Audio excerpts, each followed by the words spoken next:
All right, let's go on the record in case 21 CF 825, State of Florida versus Aiden Fucci. Who do I have appearing on behalf of the State of Florida? Jennifer Dutton. Mark Johnson. And on behalf of the defense. Rosemary Eagles. And Mr. Fucci is also present. All right, we are ready to resume our sentencing hearing that we began yesterday. Are there any matters we need to address this morning before we move into the remainder of the victim impact statements? Anything from the state? Anything from the defense? No, Your Honor, just a continuing standing objection based on the motion filed yesterday is all we would ask for. As far as to what? The victim impact in the letters, but nothing new. All right, that is denied as well. All right, State, you may call your next victim impact statement. State calls Alexis Bailey. Alexis Bailey.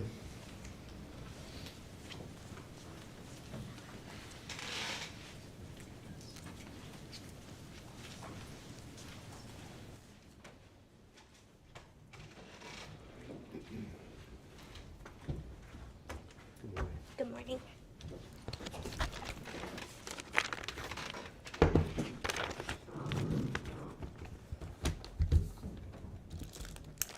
Alexis, before you begin, if you would just state your name and your relationship to Tristyn and within the family. Perfect. My name's Alexis Bailey. I'm Tristyn's second oldest sister. And just so the court's aware, if you would just tell the court the order of the siblings. So my oldest sister is Brittany Bailey. Again, I'm Alexis Bailey. I'm the second oldest sister, followed by my brother Tegan Bailey, Sophia Bailey, and then Tristyn was the youngest of the family. Okay, go ahead. Thank you.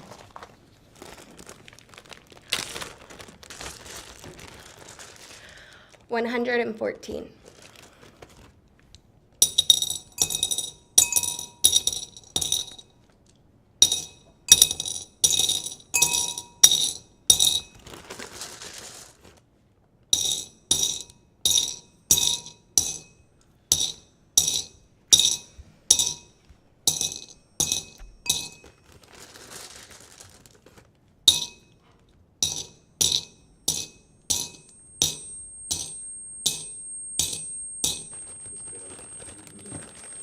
Of course.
This jar now holds 114 stones, one for each of the 114 stab wounds that my sister had to endure.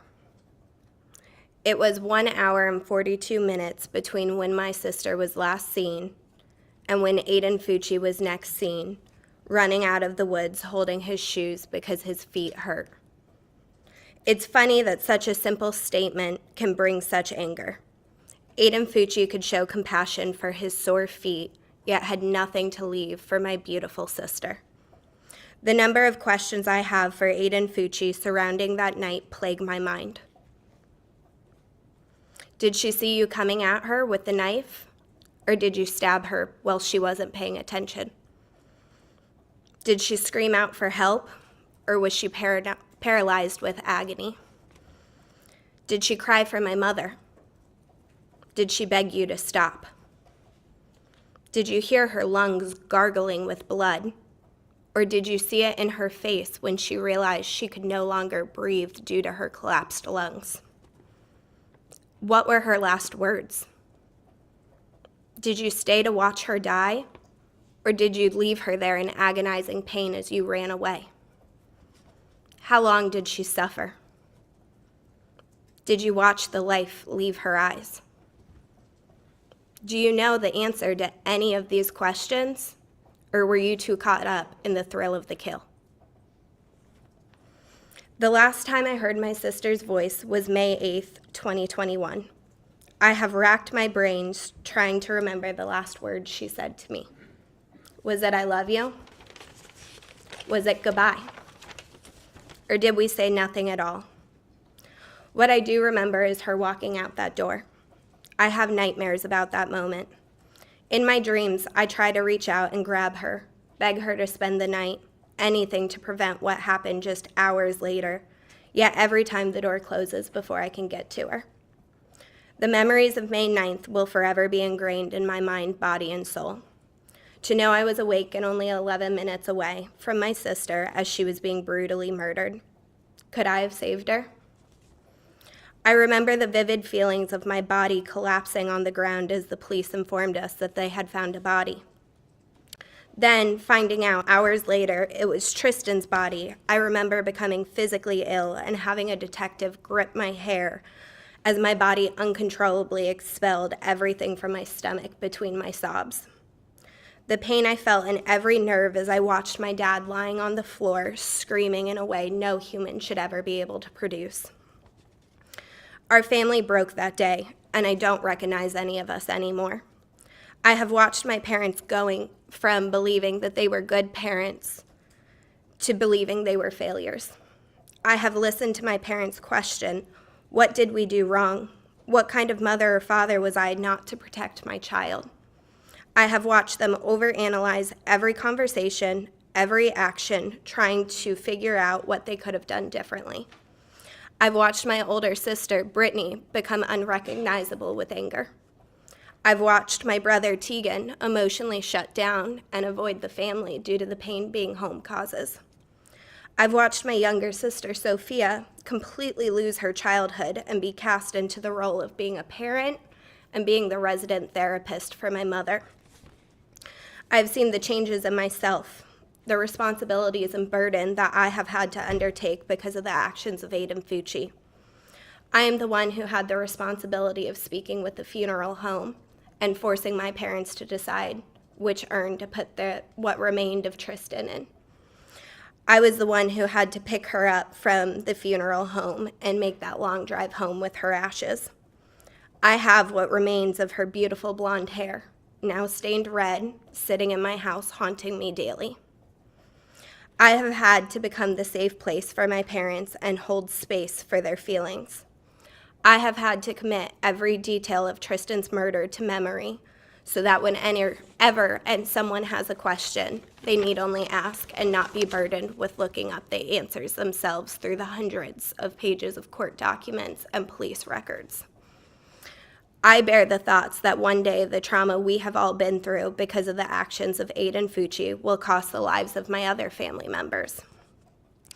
I have been diagnosed with depression, anxiety, post-traumatic stress disorder. I have been unable to work at times during this process due to the trauma and PTSD attacks triggered by knives, blood, and open wounds. My relationships have suffered. My physical and mental health has diminished, and my goals for the future have seemingly disappeared. Aiden Fucci didn't just take Tristyn's life that day. He took everything from us.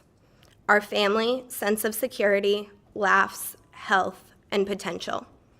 For us, justice does not exist in this case, and closure does not exist in this case.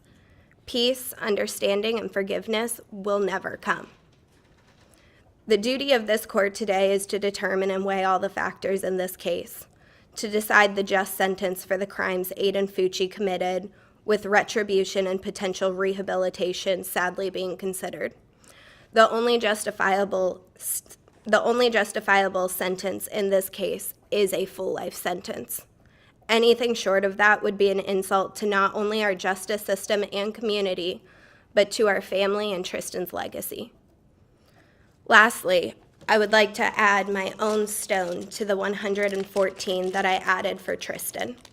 This white stone represents my trust in people, which died the day that Aiden Fucci chose to kill my sister. Thank you for your time. Thank you, Alexis. State would call Tegan Bailey. That was excellent.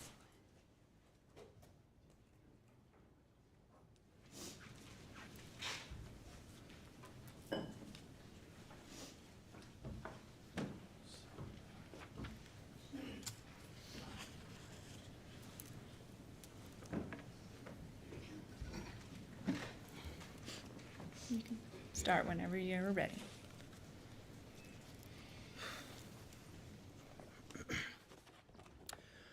Your Honor, on Saturday, May 8th, 2021, I came home to spend time with family and to celebrate Mother's Day the following day. When I arrived home that afternoon, we quickly made plans to go to dinner. My dad, mom, Sophia, Tristyn, my niece, and I went to dinner. There wasn't a single sign that this would be our last night together, and what I believe was Tristyn's last meal. Shy of my older sisters Brittany and Alexis being present, the dinner was perfect. My niece was playing with her food, trying to crawl under the table. We talked about when we lived in Singapore. My dad supplied ample comedy and smiles in a way that only siblings can. Tristyn and I silently made a pact and messed with Sophia during dinner, the way only siblings know how to do. It was perfectly imperfect. I would give anything to either stay at the table a few minutes longer or to have had Brittany and Alexis there as well. Following dinner, we visited Alexis and then went home. I went on a late walk with Sophia to reach my exercise goal for the day, which I talked with Tristyn about when we got back. Finally, Sophia, Tristyn, and I started to watch TV. I began to fall asleep on the couch until I finally excused myself to go to bed. Every single day, I can't help but wonder what would have happened had I slept on that couch instead, or if I had stayed up later. Tristyn was a 13-year-old. She had a personality brighter than fireworks, and she was being a teenager. But had I slept on that couch that was within earshot of our front door, there's a possibility my little sister could still be alive today. I have lived with that question, that weight, and that guilt since I went to wake up Tristyn on Mother's Day and found her room empty. The day we lost Tristyn, I began running mentally and emotionally to try to cope and survive. Anytime I slow down, every detail of that day, this court process, and the memories of Tristyn flood my mind and threaten to cripple me. So mentally, I put this all into a box and I run from it. I will run to school, to work, to friends, and at times I ran to alcohol. I was desperate for anything that would numb and convince me that this is not real life, rather a sick and cruel nightmare I can't seem to wake up from. This is real though. My baby sister, who always had a sassy reply ready and a heart filled with kindness, is gone. The depression, anxiety, and post-traumatic stress disorder is real. The weekly therapy sessions to learn how to cope and make it this far is real. The waves of anxiety I experience when I walk around Durban Crossing at night are real. Every time I see or use a knife, the intrusive thoughts of the damage that they can inflict is real. The nights where sleep is replaced with the heinous details of what Tristyn suffered are real. The nights where I drank to black out and put myself in danger are real. The week-long depressive episodes where I break down and struggle to leave my bed are real.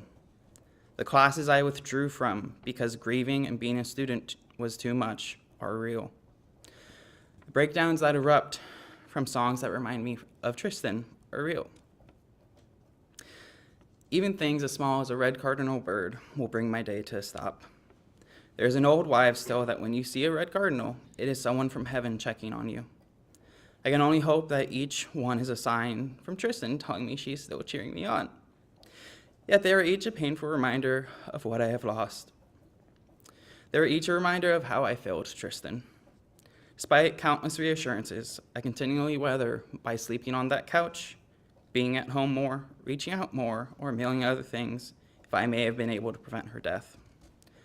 But no matter how much I may try to run, distract, or numb myself, this is my reality. Reality where Aqua and Teal fill me with pride, love, and pain. Reality where I am terrified and furious at other teenage boys because a single 14-year-old broke my family. Reality where instead of a cheer trophy, a family portrait, or a million other things, my sister's remains sit on a shelf at home in an aqua urn that glimmers brighter than a star. A reality that is so painful to live in, I continue to run and numb myself to it, trying to escape the pain and reminders of what I have lost. In the process of trying to numb myself and outrun this, I cause myself to lose even more. By not handling my grief head on, academically, I sacrificed a multitude of opportunities within my courses and with professors. Socially, I was alone. While I have an astounding support system where I live in Gainesville, Tristyn's story and her spirit are not as well known there as they are in St. John's. Few are able to understand the hardship of losing a family member, much less losing them to a gruesome homicide. I felt that I became a burden and disconnected from a multitude of people that I once treasured, despite the fact that these were the very people trying to support me. Emotionally, I shut down every time I was asked, "How are you doing?" As there are no words to convey the misery that was born from my grief and my sense of isolation. I would like to address Mr. Aiden Fucci. Today I want to take the time to address whatever humanity you still possess. Since learning of your existence and the agony inflicted upon my family, I have convinced myself you are something other than human. I refuse to use your name, to believe that you are a regular person. To believe that you are human would be to accept that the darkness that has marked my family could come from ordinary people, something which causes me to lose all hope. So I convince myself you must be something less than human and that people can still be good. But you are human. Between investigative evidence and individuals in the St. John's community, my family and I have learned more about your life than we ever cared to know. Part of this included learning that you have siblings and a younger sister at that. I'm sorry, I lost my place. I have 4 sisters, 2 older and 2 younger sisters, including Tristyn. While you may have siblings, I don't believe you know what it means to be a brother. Having siblings is a job, a responsibility, and a privilege. Being a brother to sisters means being there to support them, to listen, to celebrate them, and to be there for them when they are in need, and so much more. You took one of my sisters away from me.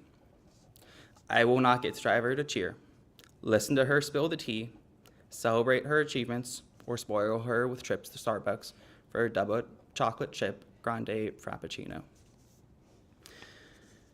If I ever have children, none of them will ever get to meet their aunt. I will never get to brag to others about Tristyn's determination and her persistence in pursuing her goals. Because when Tristyn had a goal, she accomplished her goal. Because of your actions, I cannot fulfill my role as Tristyn's big brother. While I am so fortunate to be blessed with 3 other amazing and unique sisters who inspire me and remind me of what life has to offer, you took away my baby sister. I want you to think of your own siblings, your own sister. Just as I have lost my sister, they have lost their brother. At the end of this, you will be in prison. They will not get to lean on you for support. You won't be able to celebrate with them or grow old with them. They have lost their brother. You have lost your siblings. You have failed as a brother. My siblings and I didn't just lose a sister. My parents lost a daughter. Tristyn's friends lost a goofball who brought a smile by walking into the room.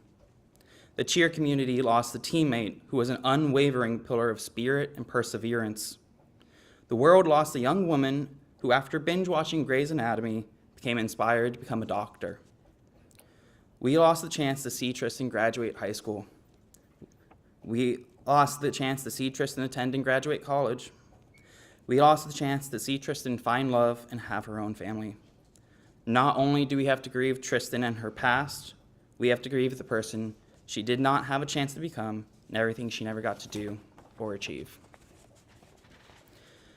Since losing Tristyn, I've heard through countless conversations what can happen to her murderer.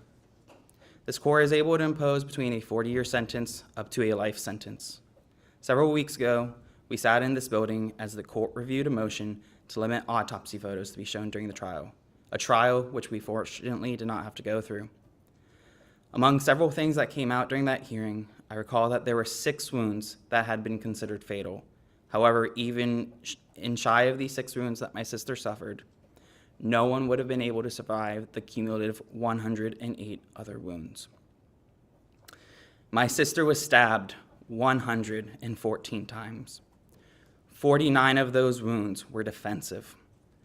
While some may view these as simple facts of the case, these are the thoughts that will plague the mind of Tristyn's community, friends, family, and myself for the rest of our lives.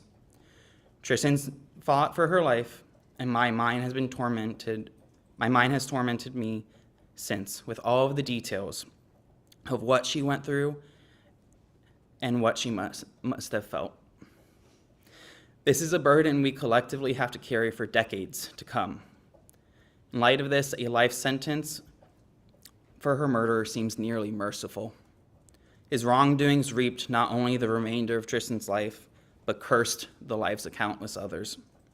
Why should he be allowed to serve a single sentence while so many others must serve our own sentences because of their choices? If it were possible, I would plead the court to give a harsher sentence than life. But in the light of the current state of the law, I can only hope that he will be given the maximum sentence.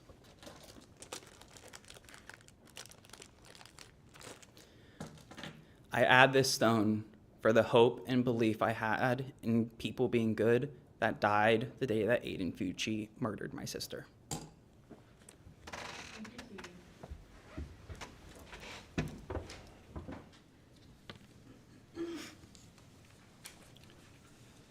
State calls Brittany Bailey.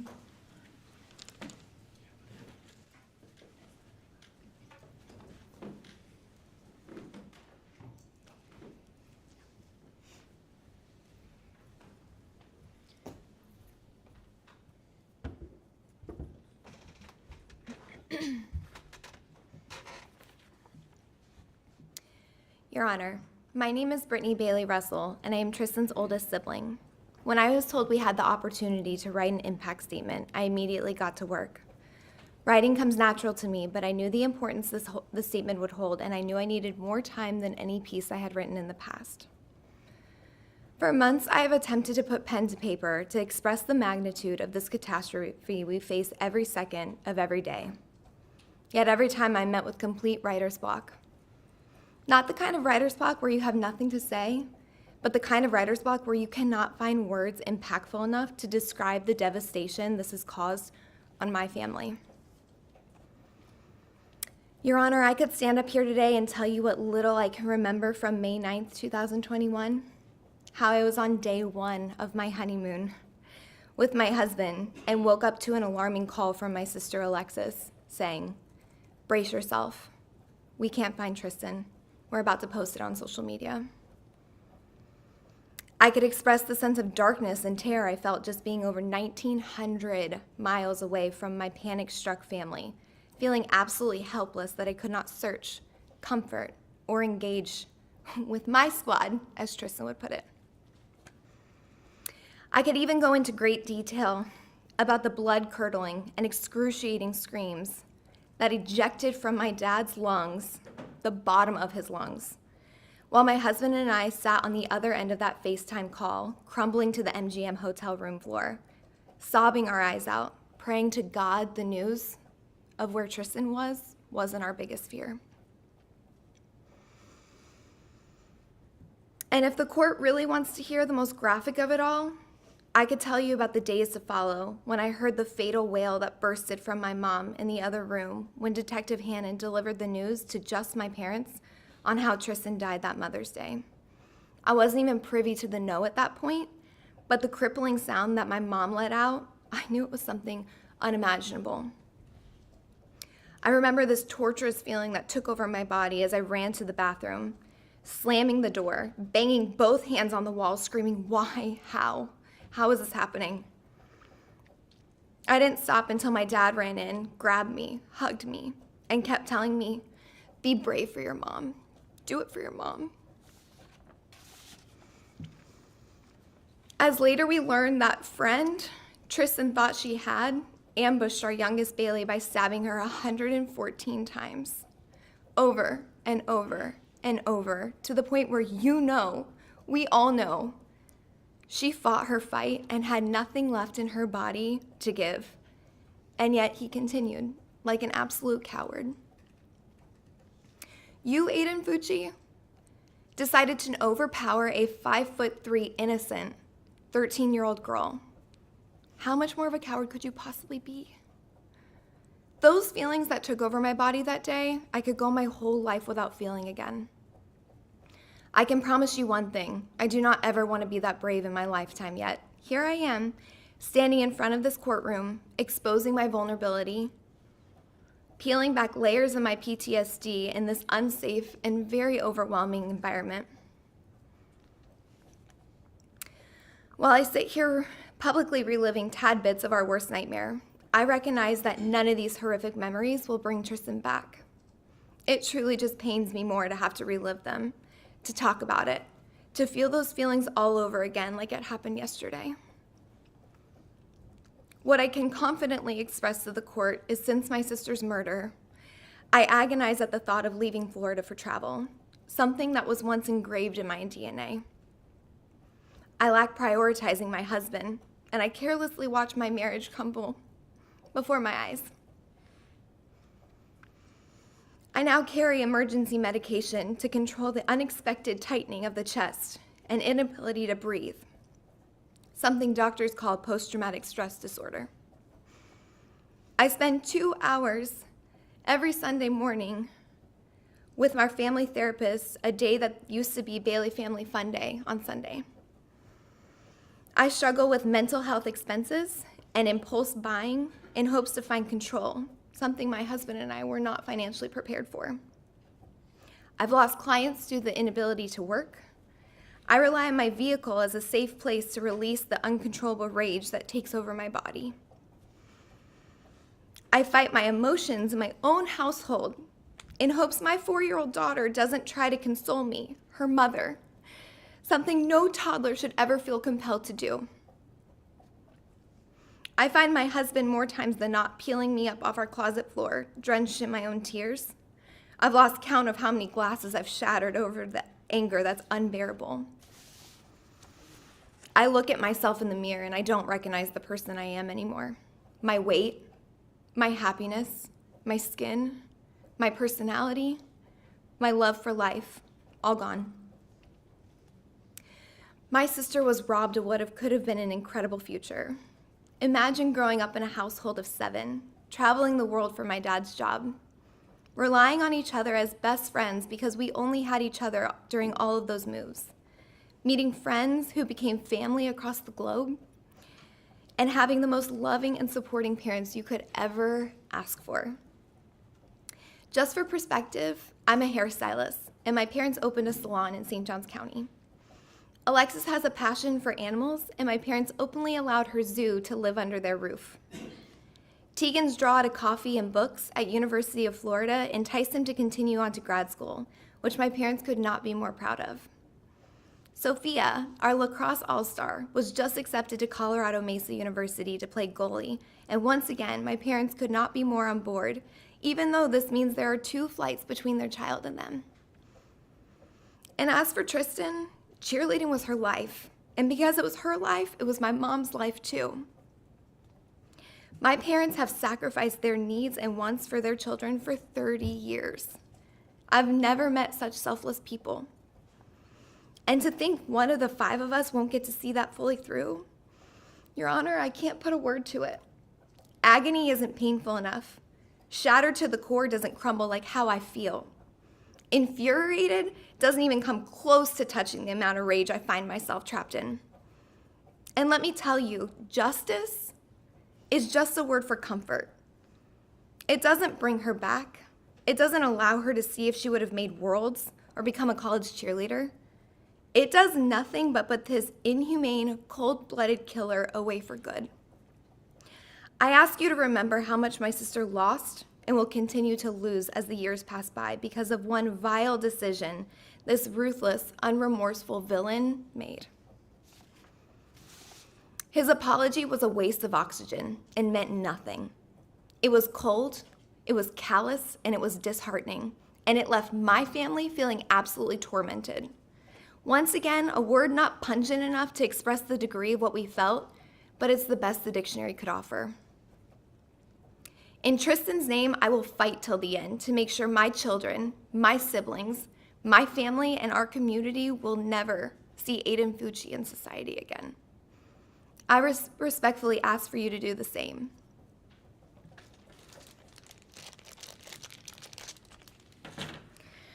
This white stone represents my loss in faith in our school systems to keep violent children away from the innocent. We are forever Tristyn Bailey strong. Thank you. Thank you, Brittany.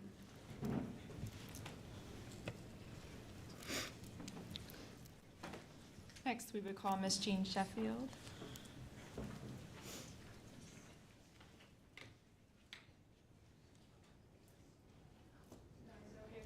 It comes up for her.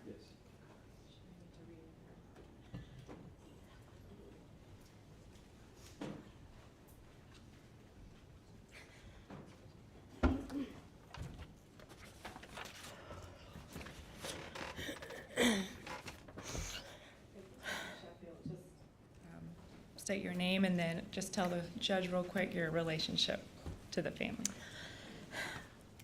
My name is Jean Sheffield.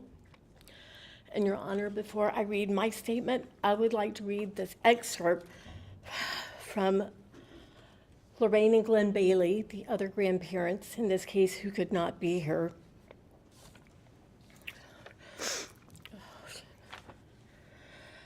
Your Honor, I know his sentencing hearing is for the charge of murder.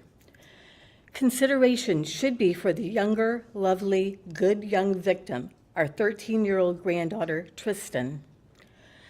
Glenn and I are family, friends, and the incredible number of good people in this world who know her story are outraged at his viciousness and need to know he will be put behind bars for the rest of his life so he can never hurt another innocent person and inflict pain of loss on that person's family and loved ones. And if there is the possibility that this letter will be considered by future parole boards, even if he shows signs of remorse, the rate of repeat offenders by freed parolees is too much of a chance that he will return to his wicked ways. Caring, good, intentioned people tell us that sentencing will give us closure. That word implies finality and a possible end to the pain of living without her and dealing with our memories. Rubbish. There's not a day or night we won't live with the awareness of her physical absence, nor do we want that. What we do want and what Tristyn deserves is justice. The justice of knowing he will spend the rest of his life behind bars, reminding him of the heinous crime he committed and that he will never have the opportunity to hurt another innocent being. May I ask your awareness of another crime that he caused is still occurring and will follow us for the rest of our lives. When you commit a murder, you are also guilty of stealing their future. He is a thief. My husband's life and mine, my family, their cheer family she adopted and adopted her, and the countless people who have come to know her through Stacy's weekly Facebook messages, our lives will never be the same. He has stolen the joy of everyday life with her, her enthusiasm, her insistence on being included for any family event, her wordy description of the day's happenings, especially to whomever the chauffeur of the day was, her anticipation of being together with her friends and whole family on Sunday, or as it was known, Bailey Family Fun Day, and her interaction with each of us in a different, special way. He has stolen some of the family dynamic, and we all have to find a new sense of normalcy. There is another unknown loss he caused. the tremendous amount of good she gave to the world in her short life, the awareness of her story on the importance of kindness and caring to others, and her signs from heaven, all extraordinary. We don't know what career path she would have chosen in life, but if she did all of this in her 13 years on this earth, imagine what she could have done in adulthood. Your Honor, at 86, I know my time is limited in living with her loss, but please consider how her murder impacted my life and the lives of so many. Justice demands that you take away his freedom.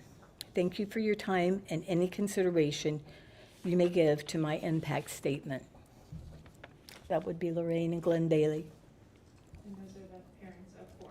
First parents, correct. Ms. Sheffield, you are Stacy Bailey's mother. I am Stacy. Thank you for allowing me to tell this defendant how he destroyed my life. While I choose to not speak his name, please know that this impact statement is directed to the defendant in this case. My name is Jean Sheffield. I am Tristyn Bailey's maternal grandmother.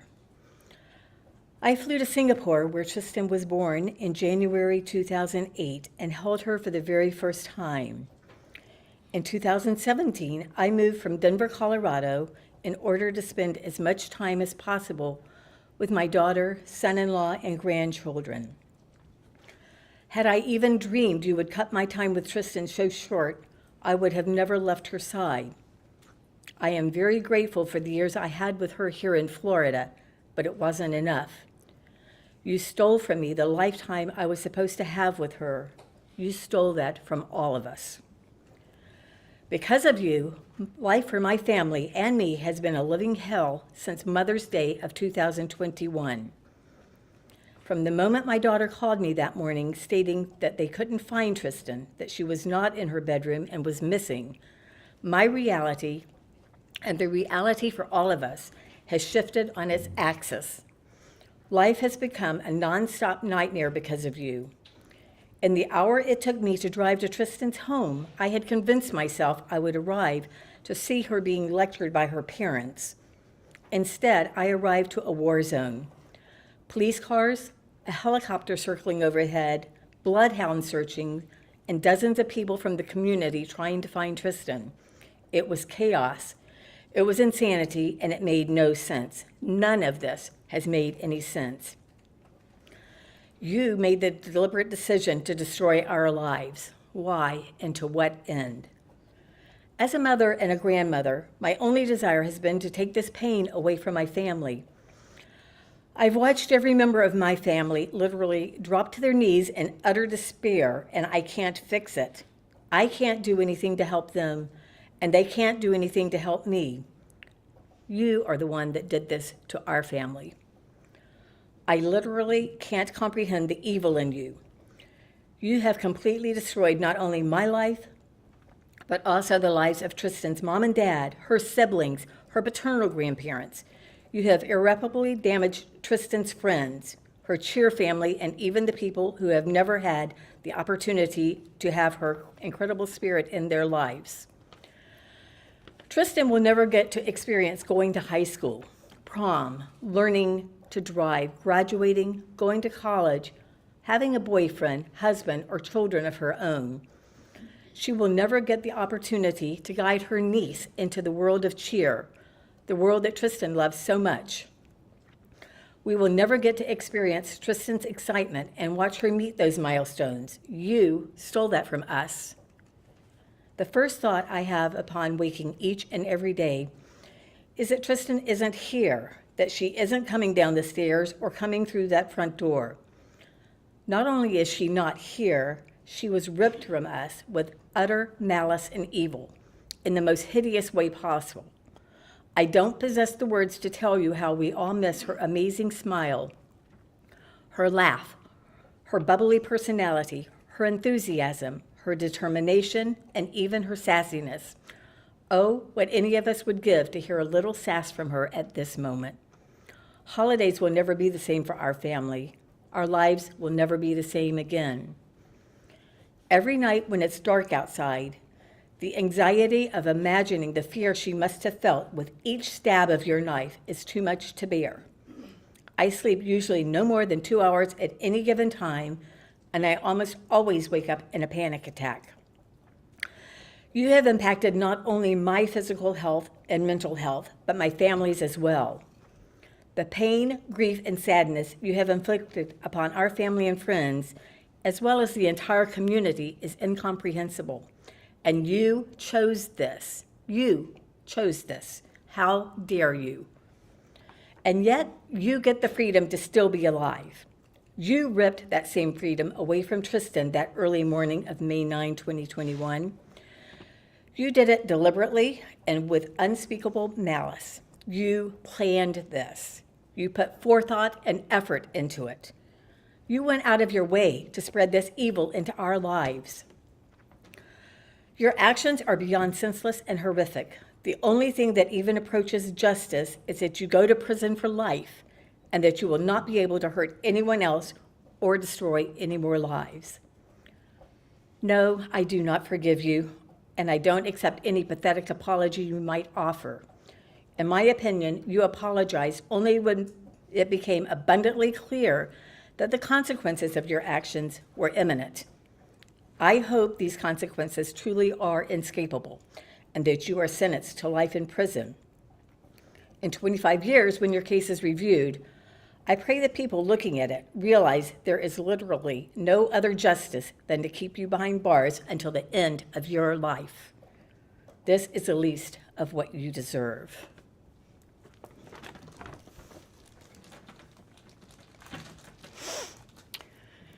This white stone represents the loss and happiness and emotional stability for me and my family, which died on the day this defendant chose to murder our granddaughter.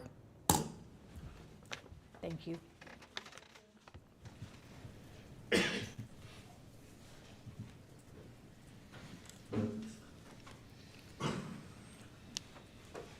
State's gonna call next Gia Bauer.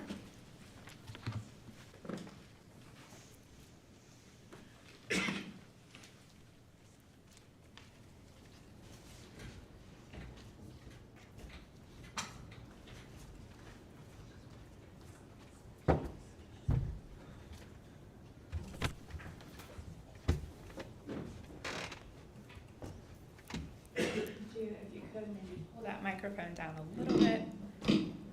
Tell us your name and your age, and then you can read your letter, okay? My name is Gia Bauer, and I'm 15 years old. Tristyn Bailey was my best friend. She's the person I'd call when I had a bad day or had something exciting to share. Tristyn was born in Singapore, and since I'm from Korea, we bonded over being over Asian sisters. We took care of hairless cats all summer, watched movies, and made TikToks. We loved to listen to music. We shared the love of cheer.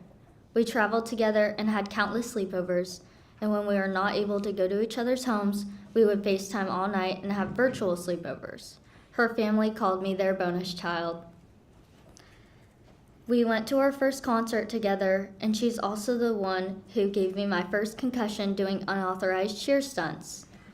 I talked to Tristyn every day. We had a connection that cannot be explained. We were always on the same page. She was my person, and Aiden Fucci took her from me.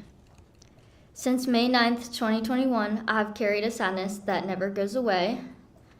I've been lost. There's not just one part that is sad, but all of me. I no longer have my best friend. She won't be able to experience life. We won't be able to go to dances together. We won't be able to be bridesmaids at each other's weddings, and we won't be there to experience having children together.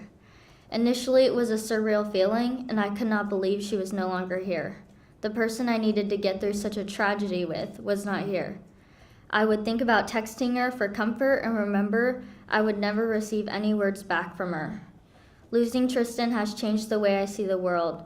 I once believed people were good and that the world was a happy and safe place. Now I struggle to see the good in the world. A sense of security has been taken. I no longer trust the way I once did, and a sense of joy is missing. I fight not to be a negative or bitter person. I used to love cheer, and now without her here, it will never be the same. I changed my Starbucks order because I could not bear to get the double chocolate chip frappuccino we used to drink together. We had a playlist called Rock and Roll, and I've not been able to listen to it since she was taken. I avoid so much now, even people. I used to be known as Tristyn's best friend, and now my identity has changed. It's hard to be in public because people come up to me and want to talk to me about tea. It is always with kindness, and people have the best intentions, but for me, it's just another reminder. She is no longer here, and she never will be. Aiden, you ruined so many lives. You took away my beautiful, joyful, loving friend. She is never coming back, and the pain you caused so many will last the rest of our lives. You still get to live, she doesn't. I asked the court that you spend the rest of your life in prison so you never have the opportunity to hurt another person and cause this much pain to anyone else.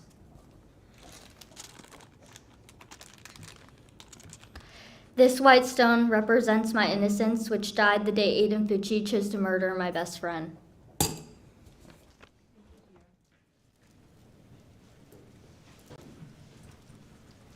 You okay to keep going, or, okay. Here I would call Stacy Bailey.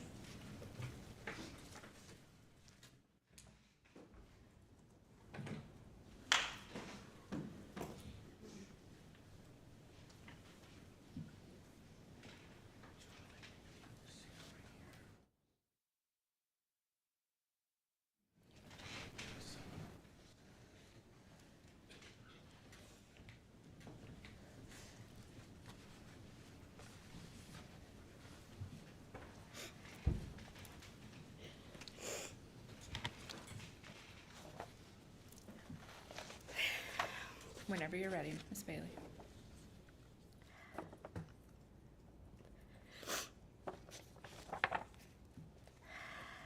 Your Honor, I am Stacy Bailey. I am Tristyn Bailey's mother, or as her friends called her, T.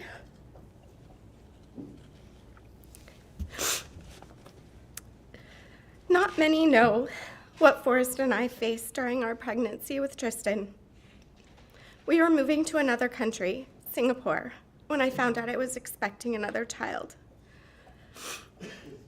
To say the least, it was a surprise as we thought we were done after having 4 children. I was terrified to be pregnant in a foreign country, but soon found myself with amazing medical care. I was put into a high-risk category, and I had a high-risk doctor because we were told that Tristyn potentially had Down syndrome. And then it got worse from there as they found a spot or potentially a hole in her heart. We faced every day wondering if she would be okay. The fear was constant, which was incredibly difficult on my family. We prayed every day that she would be okay. But never once did we ever question that she was wanted and loved no matter what. Our prayers were answered when she came into this world with no signs of a spot on her heart, and she did not have Down syndrome. In time, we learned that Tristyn's heart was stronger than most, and it would be a gift that she would share with the world. We soon learned that she was a child that needed to be front and center from day one. Tristyn was incredibly loud from the get-go. She never really cried. It was more like a scream, ear-piercing at times. Growing up in Singapore for the first 4 years of her life was amazing. Her siblings and her had an incredibly close bond. But she had a bond with me that was unbreakable. Forrest used to say, "Nobody else seems to matter except for you, Stacy." She was always a very social child, always striving to do the best in every aspect of her life. She joined the cheer world at a very young age and pushed herself to be the best that she could be while always encouraging others. At school, she had excellent grades and had many friends. One of the things that stood out to me the most was how she fiercely protected others from being bullied. Tristyn truly had a heart of gold. For me, I have always loved being a mother and vowed endlessly to love, teach, and protect my children. I spent so many weeks traveling with Tristyn for cheer over the years. I was lucky enough to have a lot of one-on-one time with her. During these times, we would have conversations about friends, school, the good, the bad. I will never forget conversations about one boy in particular who was always getting in trouble in her class for years. I always ended the conversation with, "Just be kind to him. He probably needs friends. He probably doesn't have many." Little did I know that she did that over the years. At Tristyn's celebration of life, a boy waited in a long line of people to speak with me. To be honest with you, he's the only thing I really remember from that day. Everything else are just brief flashes of memories. He waited for so long to speak with me, and the tears poured out of his face. His words still resonate with me to today. He said, "She was my best friend. She was my only friend." I spent more than a month trying to figure out who this boy was. It turned out to be the same boy that we had talked about so often. At that moment, I knew just how extra special my daughter was and how she truly learned a valuable lesson of just be kind. I will treasure these moments and lessons taught for the rest of my life. I, however, failed in one lesson.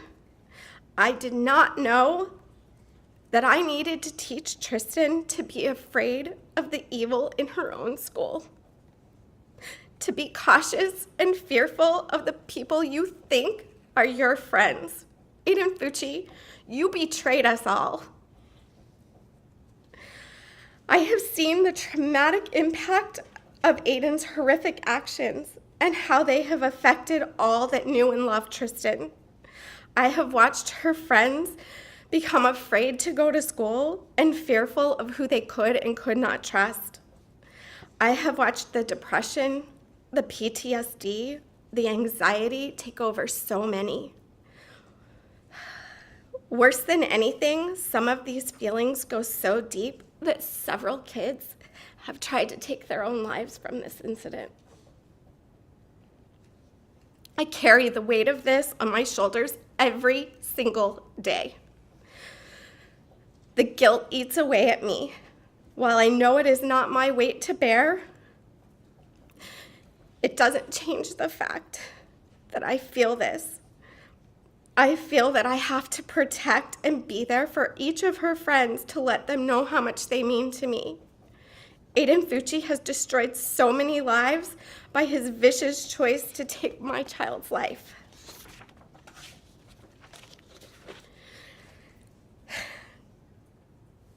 I want to bring you to the weekend of Mother's Day, May 9th, 2021. It was Friday night, and we were preparing for an event at our business. Tristyn came to me asking me if she could go to Food Truck Friday because all of her friends were going from school. I immediately said no because of our work event, and I could not go with her. You see, she had only gone one other time, and I was not willing to let her go without supervision. She begged to go with one of her friends that I had not met, but said that I could meet her parents as they would be watching over her. I agreed that if I met the parents and felt comfortable, I would consider letting her go. I drove to her friend's house, I met the mom, and we agreed that the girls could go as the dad would be taking them and bringing Tristyn home too. It was reassuring to meet another family who had the same parenting style as us. This night is where the weekend starts to crumble in hindsight. You see, Your Honor, many kids that night planned to sneak out, not thinking anything could go wrong. They just thought they were going to be having fun and hanging out together. Saturday night arrives. It was just a normal day around our house. I can remember Sophia and Tristyn planning what they were going to be making me for a surprise breakfast that next day, Mother's Day. They asked me to stay in my room until it was ready. Later that day, we went to dinner, And then we went to see our daughter Alexis and her new litter of Sphinx kittens. We didn't stay long because we were all tired. How I wish I had never gone to bed and stayed up longer.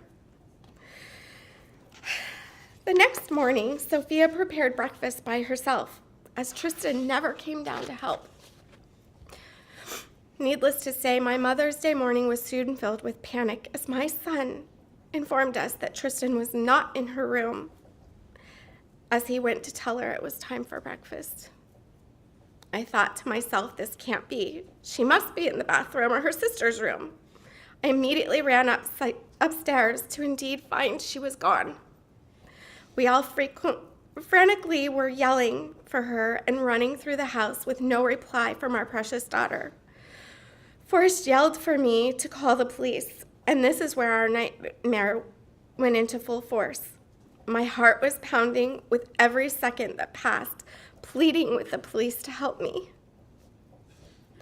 We soon found ourselves calling our friends on the phone, using social media, and yelling in the streets for anyone to help us. How could this be?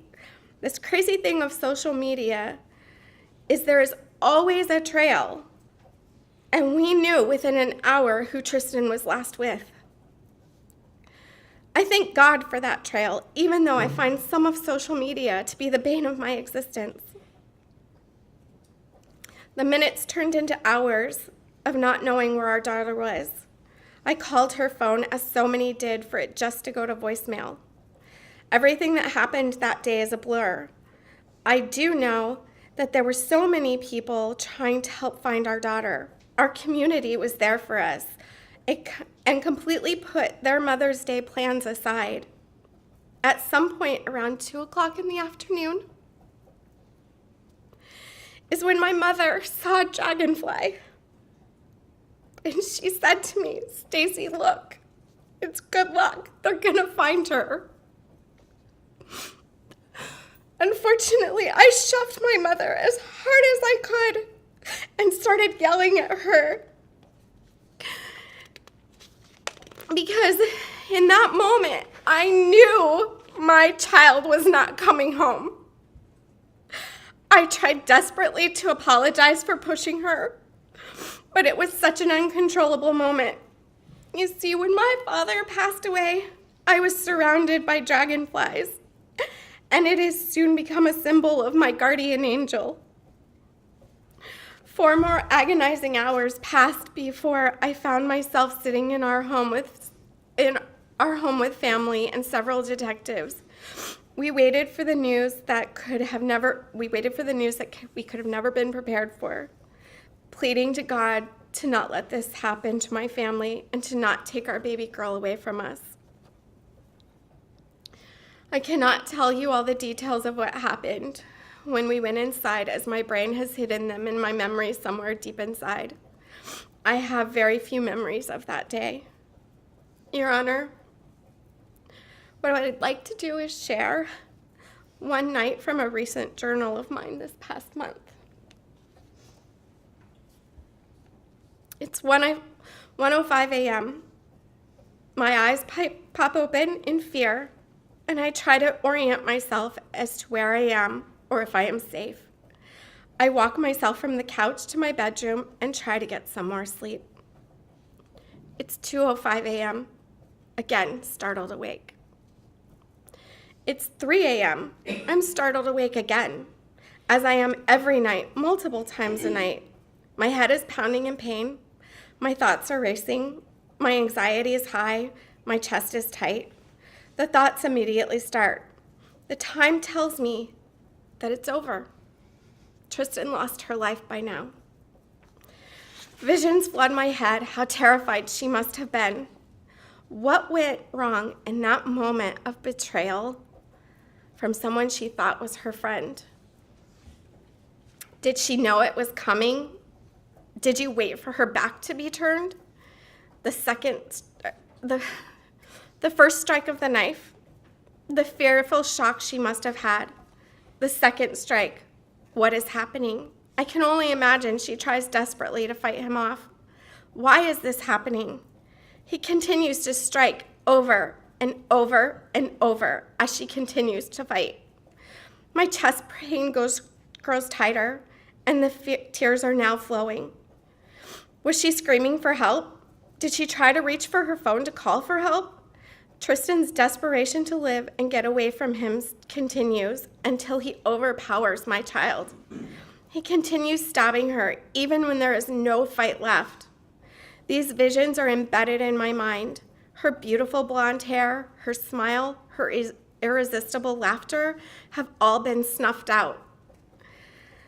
The guilt I have that I was not there to protect Tristyn plagues me. My thoughts continue and I cannot get it out of my head about the pain Tristyn felt. I think about how one small slip of a knife I cut my finger while cutting fruit, and it hurt so much that I almost fainted. I pray she passed out. But honestly, with the amount of defense wounds, I know she did not. She fought, and our beautiful daughter suffered for so long as he took no mercy in the 114 times you stabbed her.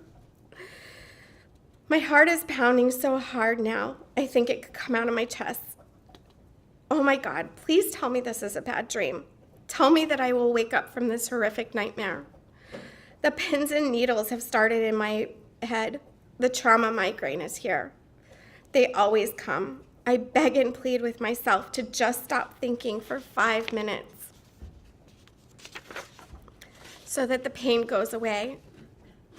It only increases until sharp stabbing pains take over my head, which can bring me to my knees and screaming in pain. This is my new normal, every day, all day. My new life, sentenced to the torture of my child being murdered. Please stop thinking, just go to bed, just for a few moments to relieve the pain. It's now 3:46. I try to close my eyes, but it only lasts for a brief moment as the fear is overwhelming. The darkness scares me. What is waiting to harm me out there? Will I ever have peace? No. How can I without Tristyn? It's 4:15 a.m. Sirens are going off that send me running to the living room only to find out it was on the TV. The panic is now starting to elevate to the point I can't control my anxiety.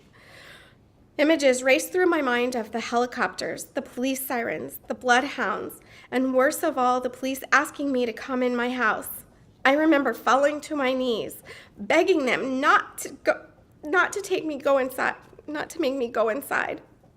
I knew that meant she was never coming home at that horrific moment. The darkness of the night surrounds me, and I live in constant fear of what might harm the rest of my family. A memory flashes and enters my mind as Detective Hannah knocked on my door at 3:40 in the morning that night to let us know that an arrest had been made. God, please make this stop. Wake me up from this nightmare. I want to run and find Tristyn, but then I am met with the reality she is gone. Am I losing my mind? This cannot be real. I question God. Why, oh why, did you not protect her? How could you let evil touch her? Why, God, why?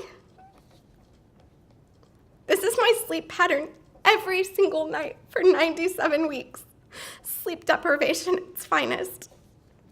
The sleep deprivation is taking a toll on me mentally and physically. I do not recognize the person looking at me in the mirror. How I wish it was someone else. The sleepless nights bring black circles under my eyes, and the swelling from the constant tear and the stress have aged me beyond my years. I have memory loss, and I live in constant brain fog. Trying to put complete thoughts together can be very challenging. I now suffer from pins and needles in my head many times a day, along with chronic migraines. My hair is breaking and falling out due to all of the stress and anxiety. The PTSD from Mother's Day has had many impacts. I run into my house at the first sign of a helicopter or sirens, and I now have a genuine fear of being outside in the dark. I check my children's location multiple times a day just to know that they are where they are in case something happens to them. Seeing police cars can send me into a panic, thinking that something is terribly wrong. The depression can be debilitating at times, and I feel like my life has spun out of control. My home, which was once where we all gathered and comfort is now a place of hurt that Tristyn is no longer there. The door to her room remains closed. It is exactly as she left it. Her bed is unmade. Her bath towel she used on May 8th is at the foot of her bed. The suitcase is still packed from the weekend before when we attended Summit with Infinity All-Star Cheer. I can't bear to change one thing, not even washing her clothes in the hamper, as it would wash away the scent of her. Many times I find our cat, who knows how to open Tristyn's door, in her room as if she's just waiting for her to return. I do not know if we will ever have comfort in our home again. My children were once full of life and laughter, and now they are full of despair, anger, depression, PTSD, and anxiety. Bailey Family Fun Day was every Sunday in our home, a day where we would all come together and have a meal and spend time together. Sunday will never be the same for us as we have a missing link in our family. The Sunday of May 9th, 2021 has made us dread every Sunday. How will it ever be whole again? Aiden Fucci, you have destroyed me. You have destroyed my family. You have destroyed Tristyn's friends. You have destroyed the community that we live in. You have caused a divide amongst friends and neighbors that should have never been. You have taken away my baby girl, my past, my present, my future, by your calculated, vile actions. I will never be able to watch her perform on stage with her cheer team. I will never see her win Summit or Worlds. I will never have our special weekends away, just the two of us. She will not be able to graduate high school or college. And her father will never be able to walk her down the aisle at her wedding. You have taken this all away from us. I will never understand the heinous choice you made that day or why my kind daughter was the one that you chose. I will spend the rest of my life grieving our beautiful daughter, longing to hear her voice and hold her in my arms. Aiden Fucci, your deplorable actions are unforgivable, and I will pray every day that you stay in prison for the rest of your life and never be able to harm anyone else in this world again. Your Honor, I plead with you. Please consider everything that he has done to our daughter and to our family. Aiden Fucci made a heinous decision on May 9th, 2021, and took the very life that I brought into this world. Please do not for 1 second think that he could be rehabilitated at any point. He is beyond saving.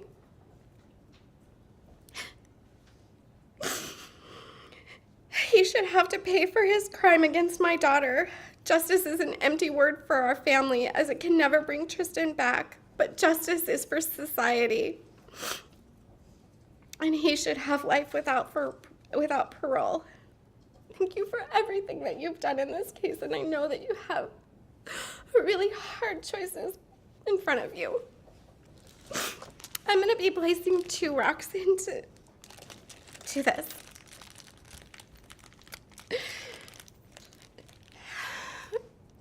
This rock, this white stone, is for her sister, Sophia, who will never have the opportunity to be a big sister again, and you stole that from her. This last one is for me, and it represents everything that you have stolen from me: my words, my joy, my hope, my future, and my beautiful daughter. Or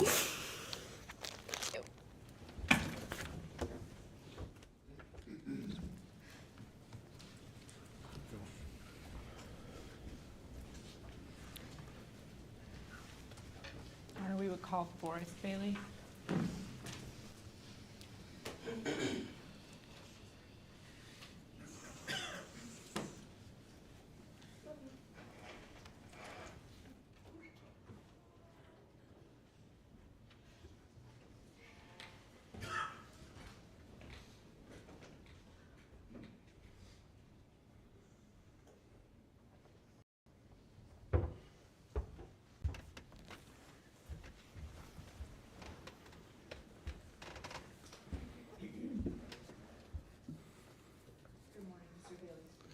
Good morning. I know you have a letter to read. And we've heard a lot about the family impact this morning. If you would, just before you start your letter, kind of talk to the court about some of the acts of kindness and things that the community has done, in reaction to the loss and the sympathy that everybody feels for your family. Just, you could summarize just some of the wonderful things that have been done. Yeah, no, certainly. And thank you for the chance to do so. It's every day. I was out walking the dog this morning, and a neighbor driving out of the neighborhood stopped and let me know that they were praying for us. And that's the type of community we live in St. John's. I think it was immediate. As was shared, we put out the notice. It was on social media, and Mother's Day. There were families all over the place that dropped all of their plans, and they went out and they were looking. And you heard in some of the statements. Immediately after that week, there was a huge vigil in Durbin Crossing the next day. The cheer gyms that she had participated in held vigils. There was a vigil, a year after. A number of different sports programs have actually created awards to recognize the type of teammate that she was. The businesses in the area have been phenomenal.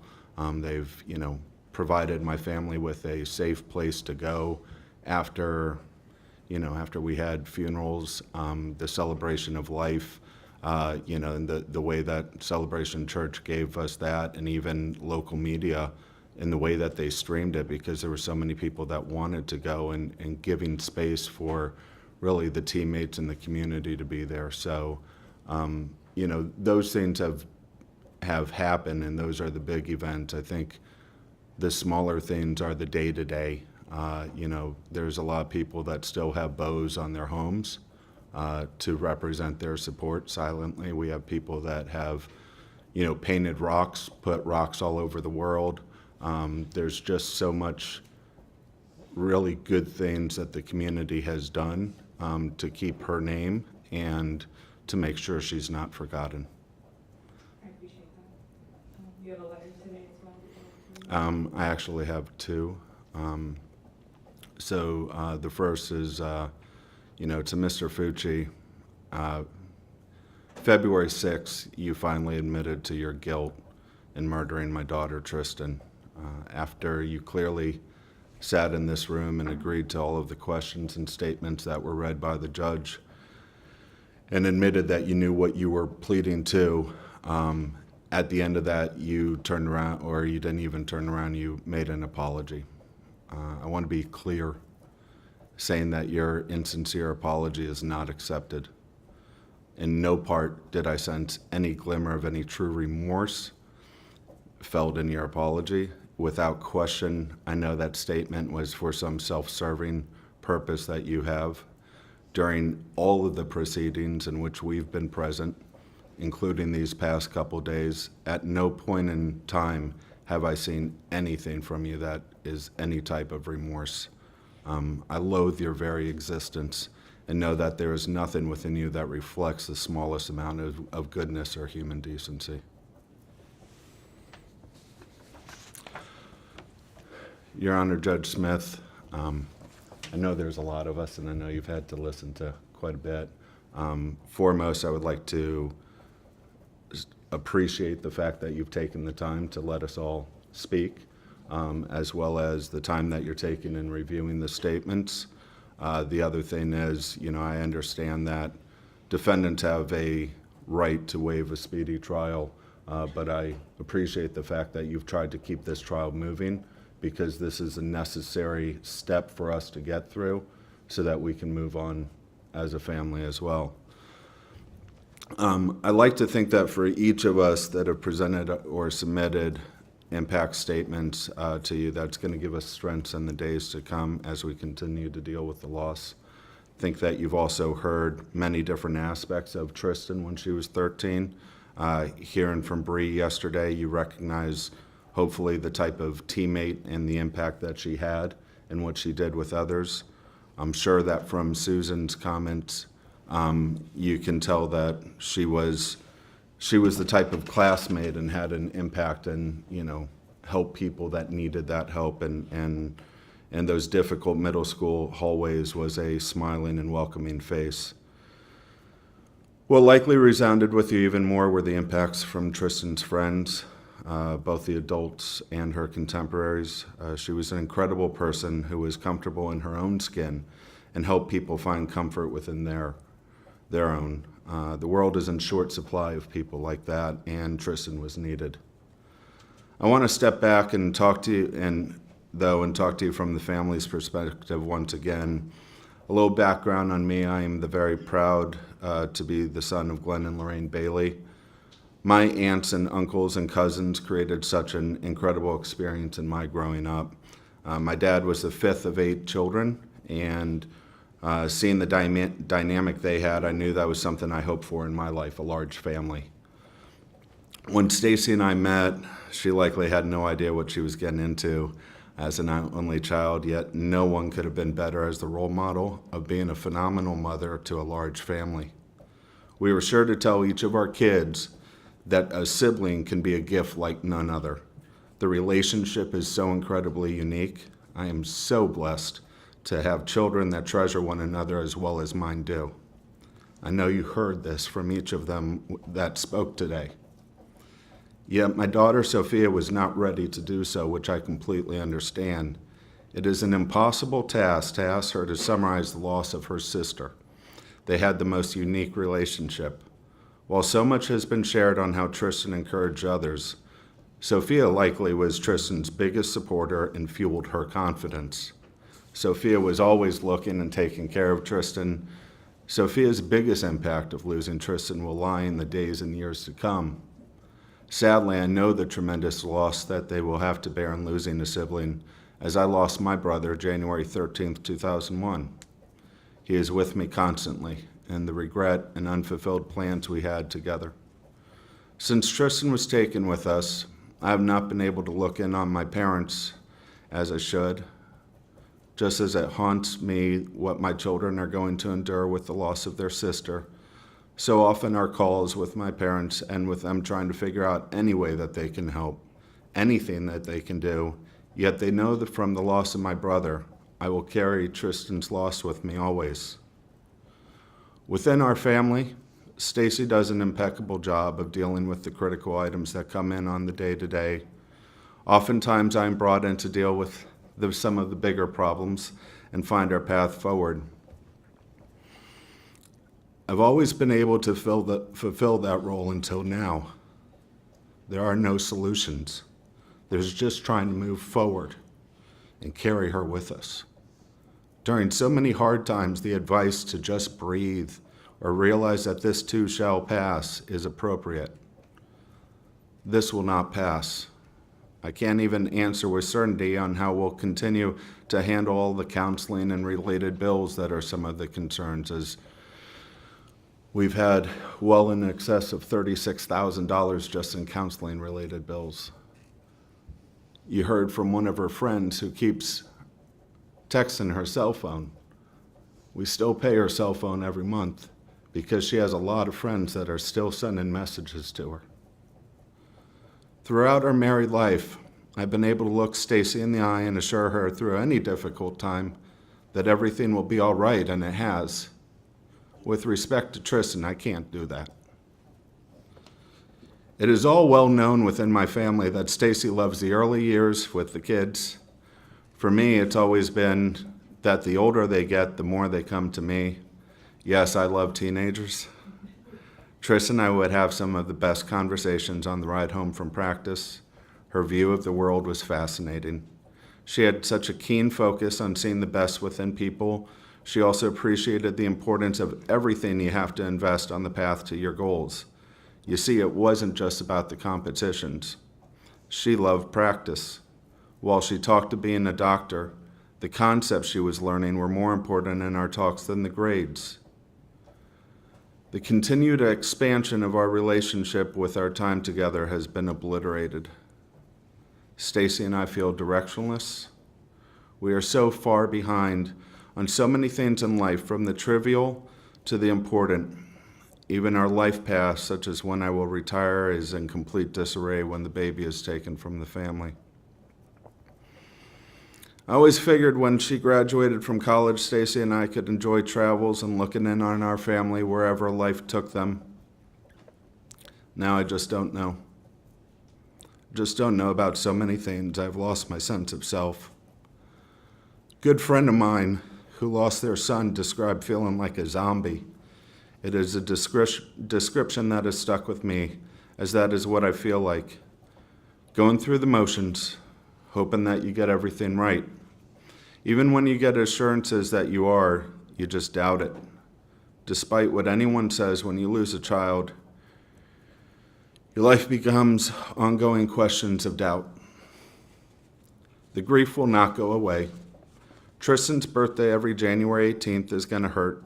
Every Mother's Day, that sacred family day, will have its painful moments. Every May 9th will hurt to remember what happened to our Tristyn. The anniversary dates are always difficult. As you know from the way too many parents that you've spoke to in your courtroom, the pain and triggers happen every day. Every day upon waking up is a cruel reminder that she is gone. Within our family, we had our tradition of Bailey Family Fun Day. No event in the world it was as dear to me as our family dinners, and everyone would make it there on Sunday. Every Sunday is filled with hurt as the day she was ripped from us. It hurts us to the core to sit in my chair at the head of the table and have our baby not in her chair, but in an urn sitting on a shelf in front of me. My dreams of enjoying the big family reunion similar to those I grew up with have been stolen from us. As I said before, every family holiday we know, Tristyn should be there with us. Everything has that cast of what if over it. I am so proud of the resiliency and strength that my children have had since that day. Each of them have managed to have incredible accomplishments while going through this grieving process. It's difficult because it hurts to feel good without her here. And they have just been so incredible in continuing to move forward and carrying her with them. It's emotionally exhaustive to not allow the grief to overcome the positive. Your Honor, I'm hoping that you can see that he impacted all 7 of us for life. I would also remind you of the testimony from the medical examiner that he essentially killed Tristyn 7 times. 6 stabs that in and of themselves were lethal. The other 108 cumulative would have been lethal. From what Alexis and Stacy shared, you can only begin to imagine how the pain he put her through stays with us. Your Honor, we cannot turn back the hands of time so that we can have a different outcome. We cannot bring my Tristyn back. We cannot even be certain that the sentence you give on Friday will not be impacted as part of the 25-year review process. Yet you can deliver justice for our community. He took Tristyn's life. He impacted all Tristyn's family for life. You've heard how he shattered the innocence of childhood so many in our wonderful community for their life and the lives of their children. He even damaged the sanctity of Mother's Day for so many for their lives. Please, Your Honor, take this into consideration when you have to make your decision.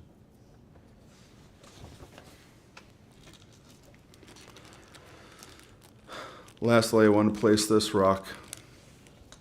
And this rock represents the loss to our family and the world for all of the good Tristyn would have done. Thank you for your time.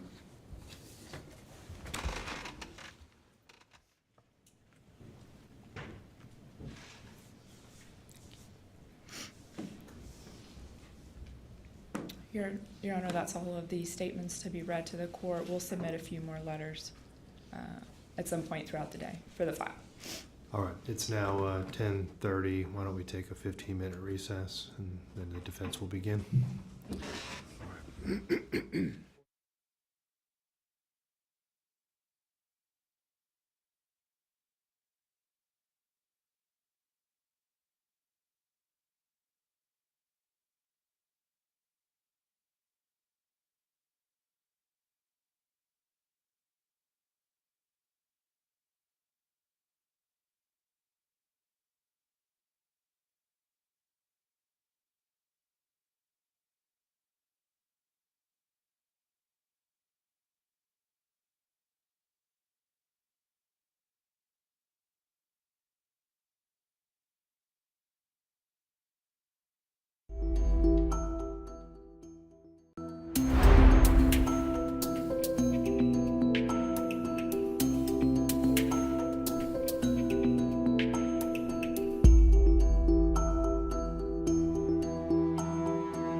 Banasco. Before we get started, the issue of any objections or exceptions to the pre-sentence investigation and the DJJ reports, I wanted to address that with you before we begin. So as to the pre-sentence investigation report, I know that the state had no objections or exceptions. Does the defense have any objections or exceptions to anything contained on this report? No, Your Honor. The only addition or the only issue with both of them is that the defendant had prepared a letter. There was just an issue because of his housing that things were moved and getting the letter. We do have the letter and we'll submit it today. Okay. And how about the adult sentencing summary report from DJJ? Any objections or exceptions to anything contained on that document? Exception being regarding his statement, we do have that and we'll provide it to the court today. All right, very well. Thank you. All right, and you said you have your first witness. I'm sorry, what was the name? Raul Banasco. All right, Raul Banasco.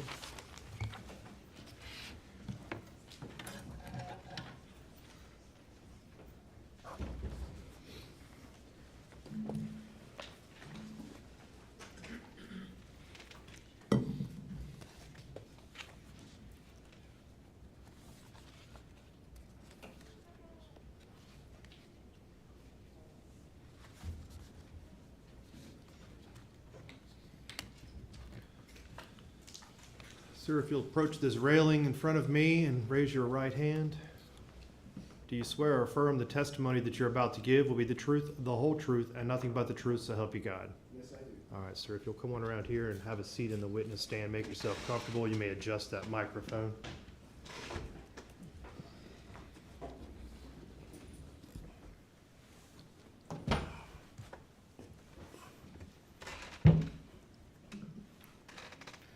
This should work. All right. Sir, please state your name. Raul S. Banasco, R-A-U-L S-B-A-N-A-S-C-O. And how are you employed? I am a prison consultant as well as a jail administrator. And can you please give a brief summary of where you've worked in the past? Started my career in the state of New York with juvenile justice system, and in 1988 joined the Florida State Department of Corrections as a corrections officer, in which I served that agency for 20 years in a variety of capacities. I was a classification officer, moved up the ranks as a classification supervisor, worked a variety of facilities, starting at Lake Correctional Institution, Maximum Security Prison, Central Florida Reception Center, and then got promoted to Polk CI as a senior supervisor and served the next 7 years as an assistant warden down south at Martin CI, Tomoka Correctional Institution outside of Daytona Beach, and then got promoted to Hernando CI as a warden and served in the capacity as director of staff development for the whole prison system for about 2 years, and then transitioned over to Orlando's County Jail and Osceola County Jail as well. All right. And do you have any certifications? Yes, I'm a certified jail administrator through the AJA Commission, as well as a certified corrections executive through ACA. And what's your education?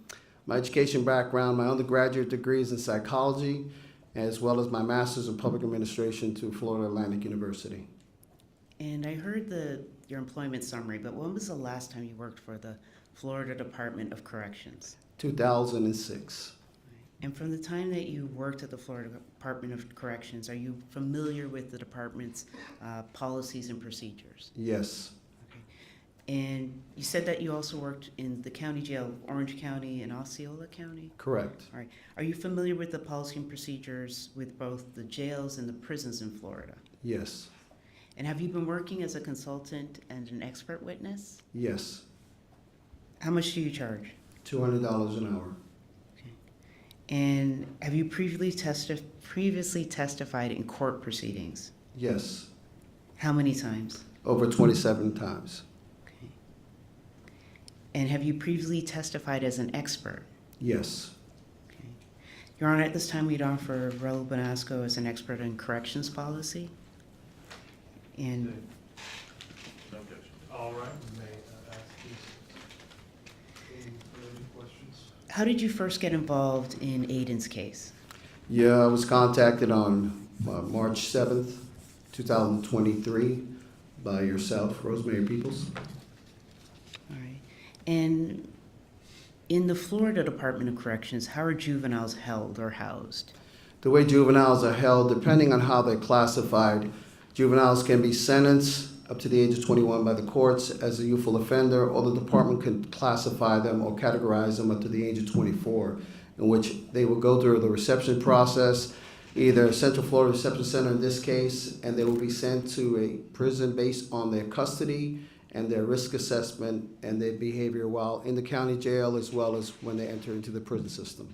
All right. Now, do inmates have to work in prison? I'm sorry? Do inmates have to work in prison? Yes, they do. And does that include inmates that are sentenced to a term of years or life? Yes, both. Okay. What if they're disabled? Do they still have to work? They still have to work. And what happens if they refuse to work? They will be put in confinement, as we often call it, the hole.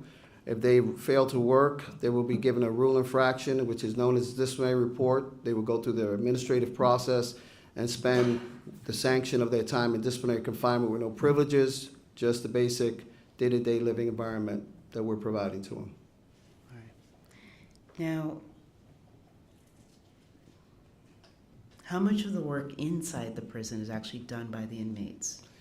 Approximately 80 to 85% of the prison system is sustained by the inmate labor that we housed. And are inmates that are, what incentives are there for inmates that have a term of years versus a life sentence?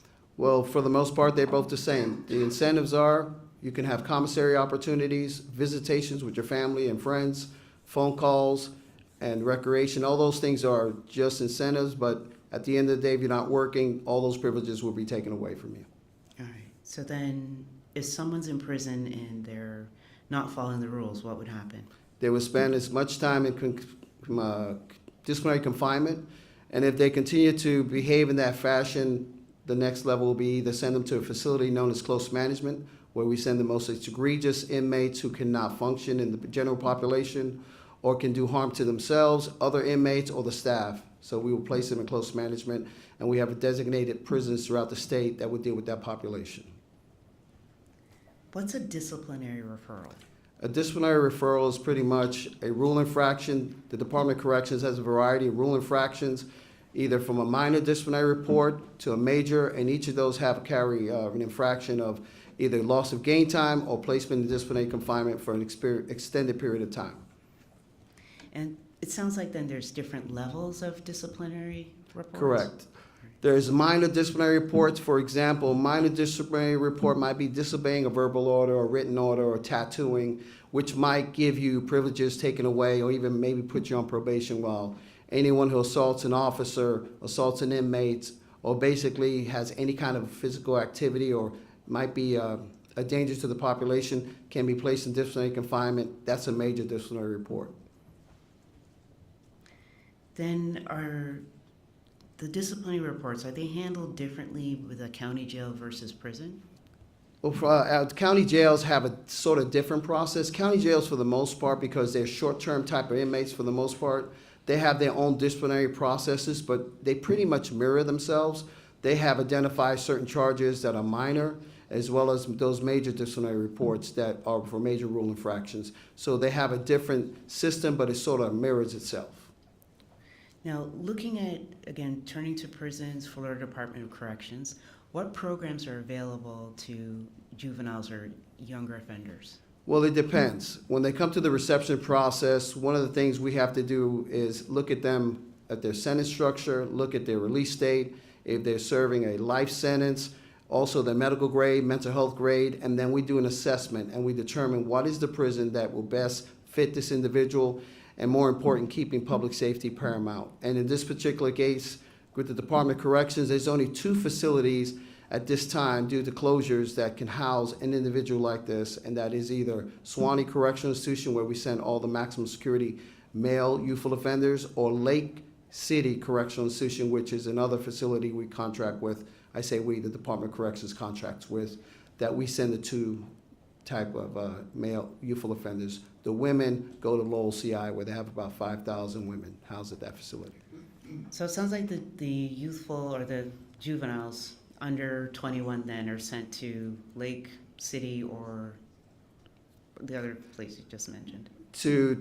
In both climates are different. So for the most part, those who are following the rules and don't have a lot of behavior issues will most likely end up at Suwannee Correctional Institution, we send more of the most challenging population of youth over to Lake City Correctional Institution, where they deal with more of the behavior and aggressive behavior that comes with youthful offenders. And you said why is there more aggressive behavior with youthful offenders? In my years of experience running a youthful offender camp, what you see is individuals who are between the age of 13, I've seen them come into the prison system, to the age of 24, which they still haven't developed a lot of their social skills. And also there's a lot of territorial, I say turfs, in which they have to prove themselves. So they tend to be very aggressive or have to do give the perception that they're strong, and they get into a lot of behavioral challenges, which they find themselves fighting a lot and getting themselves in a lot of trouble, in which that population is very challenging to manage as an administrator. Now, in terms of, I was asking about programs earlier. Has there been a change over the years in the programs available to the youth in the Department of Corrections? Yes, most recently they have this new program called CNUS, which is now an integrated risk assessment program that they just rolled out, which happens at the reception center. So to paint the picture, there's 3 reception centers in the state of Florida, South Florida, North Florida, and Central Florida for males, in which at the reception center now we have technology, we have tablets, in which the inmates have to answer a variety of questionnaires. That is all tabulated, and it is assessed in this new component of risk assessment and determine what will meet their risk assessment, because the goal is to deal from community to prison. So these are individuals that they're trying to identify so we can give them the resources the agency can. So hopefully when they get released, they don't get reoffended and come back into the system. The challenge that the current system has, like most historically also, is that those inmates who are sentenced to death or life sentence or have a severe mental health issue are excluded from this new risk assessment program. That's something that will be considered much later down the road, because they're trying to capture the population that has at least 36 months from release, to capture that population, to provide them with services in the efforts of hopefully them not reoffending. All right, so with a life sentence, there's some programs may be available. Is it fair to describe that a juvenile with a life sentence would be a bottom of the priority list to access these programs? Yes, youthful offenders will never be denied program opportunities, but they were not on the priority list. They're not on the spectrum. The goal is to eventually give them an opportunity, but looking at the population that's going to be released in hopes that they will benefit more effectively with the programs offered. In prison, what's the typical day for an inmate? Typical day for an individual in prison, basically at 4:30 in the morning, you're woken up, you have to go to count. Then we march you down to the chow hall. You have up to 10 minutes in which you have to eat your meal. You don't get the opportunity to sit next to your friend. The goal is get in, get out. You go back to your housing unit. You go through another count. You go through various counts throughout the 24-hour cycle. You get back to your dormitory, and then you have either your work assignment or your program assignment in which you have to be where you need to be. If you have any kind of medical appointments, you have to follow those as well. And basically throughout the entire day, it's regimented. You're told what to do, when to do it, how to do it, and the expectation that you follow the rules of the Department of Corrections. Judge, at this time, I'm going to post an objection. I'm not sure what relevance the day-to-day life that someone might have in prison is relevant to the sentencing factors in this particular case. Thank you, Your Honor. Then, in terms of looking specifically to this case, you received some materials that you were able to review? Yes, I did. All right. And in review of those materials from the Jacksonville Sheriff's Office, what information were you able to glean from that? What I was able to receive from the Jacksonville was several informational sheets, incident reports of his involvement in an altercation or a group situation with other inmates, as well as his confinement records, where he was either in general population or in isolation for self-harm or protection as well. All right. And in terms of his confinement in Duval, there's that incident report. What was the resolution for that? On one of the reports on December 25th, he checked himself in because he was in fear of his life, because he stated in his statement that he was being harassed or bullied over his commissary. Coincidentally, that same day, from December 25th to January 25th, Sergeant Cox was assigned to investigate a variety of allegations made by other inmates in his housing environment he was at the time, I think, 15, and the other inmates were 17, and basically there was some concerning behavior that the officer had observed, that he had made some threats to another inmate, as well as there was some other hearsay conversations, but at the end was not clear on what came out of that circumstance. Just basically the incident report was provided to me, and that was the only information I was provided by the Jacksonville County Sheriff's Office. Then, looking to what you had said earlier about that juvenile population having behavioral issues, was that uncommon what you read in that report, seeing that other juveniles were fighting with each other, having behavioral issues with each other? Dealing with this population is not uncommon. They are going to get into a variety of fights and steal from each other. That's just the juvenile behavior that happens.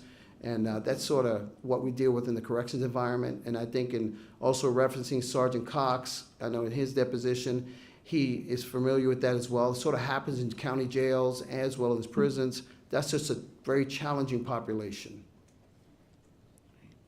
Now, did you speak with any of Aiden's family members? Yes, I did. And who was that? His mother, Crystal Smith. And what did you learn in that conversation? In the short period of time I spoke with her, what I learned was that he was in 8th grade at the time of the crime that was committed, and that he had some sort of learning challenge in which she provided tutoring lessons after class, and that he was raised in a Christian faith family. Were you able to speak to anyone from the Jacksonville or the Duval jail? No, ma'am. I made an attempt to speak to Chief Calloway, who's the jail administrator for Duval County. He was on vacation, and as recent as yesterday, he reached out to me, and I reached out to him, but we never had an opportunity to communicate and talk. In the so Aiden's been in custody since May 9th, and he's moved around a bit, meaning there was a short period where he was in Volusia, and the majority of time, is it fair to say he's been in Duval? Correct. All right. How long has he been in custody overall? He's been in custody over 22 months. He came into St. John's on May 9th, and on May 10th, he was a direct file in which they moved him over to the juvenile detention Volusia Regional Facility over in Daytona Beach for about 18 days. And then on May 28th, he was transferred over to Duval County, Jacksonville County Sheriff's Office. Right. And in his time, you mentioned it earlier, but so he's been in protective custody, or if you can explain the difference. Of the 22 months he's been in Duval, pretty much he's been in some form of self-harm or protective custody for about 17 months. He's only remained in different stints of time, 5 months in general population. And is it common for a juvenile that's direct filed with adult charges for that child to be in this form of protective custody? Case by case. Sometimes what you do have is some of the younger population that, depending on the size, maybe their lack of exposure to the criminal justice system, they will utilize the opportunity to go into self-harm or might have a mental health crisis, or even for protection from other circumstances, that they will utilize that as an option to get out of their circumstances. So it does happen from time to time, but it's case by case. Now, in terms of Aiden's family, were they able to discuss their ability to contact him or financially support him? Yes, his mother shared with me. She communicates with him weekly, as well as she provides as much as she can to his commissary account, so he has some way to sustain himself for items that he wants to purchase. Right. Does Aiden have a work history? No, he was 14 at the time of his arrest, and from my records, he was not employed or had that opportunity due to his age. So what special skills does he have, if any? He has none. In terms of, because you did do some classification work in your years in DOC? Or Approximately about Department 7 years, yes, ma'am. All right. With what you know of the charge or what he's pending sentencing on, how would he be classified, meaning Aiden? He will be classified as close custody given the due to the crime that was committed, as well as most likely his sentence. But because of the crime, he would be close custody throughout the Department of Corrections. And Based on your experience then, how would a term of years versus a life sentence change Aiden's classification, if any? The difference would be a term of years would give him an opportunity for a judge to review his sentence at a later date, and also give him perhaps the opportunity to get, I could say, placed on a priority list or a little higher level to be considered for some kind of vocational programming or cognitive development courses, anger management, those things that might be suitable based on his risk assessment outcome. So the programs that are there, he would have some priority if he had a term of years versus a life sentence. Given the Department of Corrections challenges, if those who have a lesser sentence or have an opportunity to be reviewed at a later date will most likely be moved up on the list. All right. And then, but the classification wouldn't change if it's a life sentence or a term of years. Absolutely not. He will remain close custody based on my years of experience. All right. Now, Aiden can read, so what opportunities would he have, for example, a GED program? That would be something that the Department of Corrections Education Department would have to do based on the risk assessment, have him go through a TAB test and look at the opportunity when his role would come and if they had a slot for him to be enrolled in the GED program, given the circumstances of only 2 prisons at this time designated for youthful offenders, which is where the department is challenged with a big population and very few prisons to house them. All right. At what point, with a term of years then, because the minimum that Aiden would be eligible for is 40, at what point would he be moved, or would he be moved after the age of 25? Well, he's subject to be moved at any time. It depends on his institutional adjustment. So regardless of what prison he gets sent to, he can turn 18, and if he's not functioning well in a youthful offender camp or we can send him to an adult prison throughout the state of Florida. All right. And is it fair to describe then that based on your experience, well, let me ask, based on your experience, what would you anticipate placement then specific for Aiden?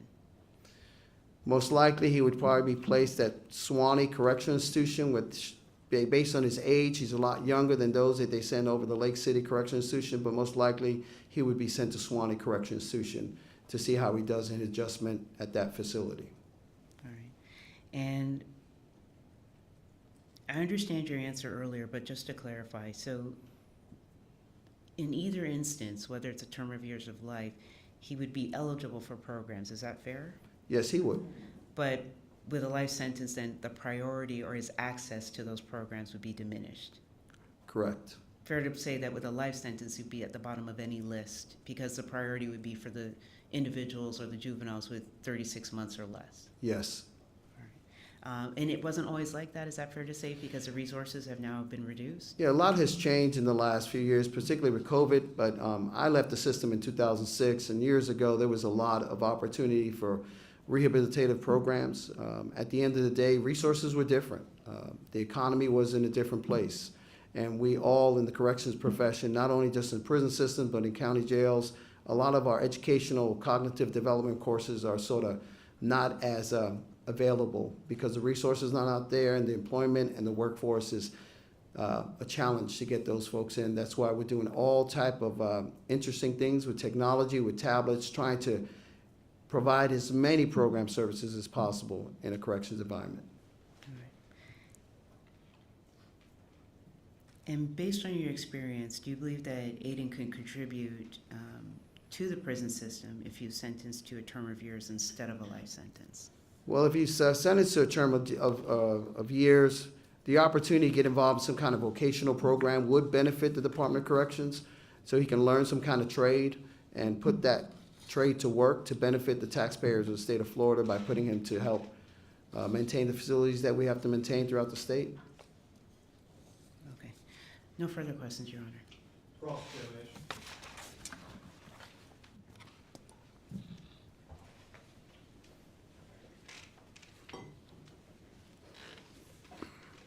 Good morning, Mr. Bonasco.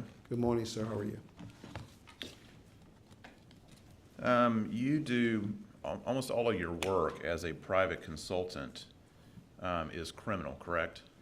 Correct. 90% of your work is in the criminal realm. Correct. 80% of that work that you've done is for the defense, is that right? Yes. And in fact, you've never been retained as an expert in your field by any state agency in the state of Florida, correct? No. And you said you were contacted about this case on March the 7th, which is like 12 days ago, Yes. 2 weeks ago. And in that time, you have reviewed records to come to court today and to testify about what you think is best for the defendant, in this case, Aiden Fucci. Is that right? Based on my years of experience on the information, yes. Have you ever met with Aiden Fucci? No. Why not? Never had the opportunity because of the time constraints and because where he was placed, my understanding, in Duval County, it was very restrictive in having access to him. You live here in the state of Florida, correct? Yes, sir. You said that, did anybody at the Duval County Jail tell you that you could not meet with Mr. Fucci? No, sir. Did anybody else tell you that you would not be permitted to speak with Mr. Fucci? No, sir. So why didn't you meet with Mr. Fucci? When I spoke to the Public Defender's Office, the time constraints were very tight, and actually reaching out to Chief Galloway, those were one of the things I know I was hoping to maybe get an opportunity to speak with him in person, but it just never came to fruition. You were contacted 2 weeks ago, and you don't think that you had enough time to meet with Mr. Fucci within that 2 weeks? In talking with the Public Defender's Office and where he was housed, it was my understanding that would have been a challenge at the time. I see. So the Public Defender's Office told you that you could not meet with Mr. Fucci? Objection, Your Honor, asked and answered. They did not give you the opportunity to meet with him, correct? Yes. Would you have liked to have met with him? Objection, Your Honor, asked and answered. Overruled. If the opportunity was afforded to me, yes. And why is that? It's always a good opportunity. If the opportunity is provided, it's always good to have a good conversation to know face-to-face where that individual is, based just having a report on records.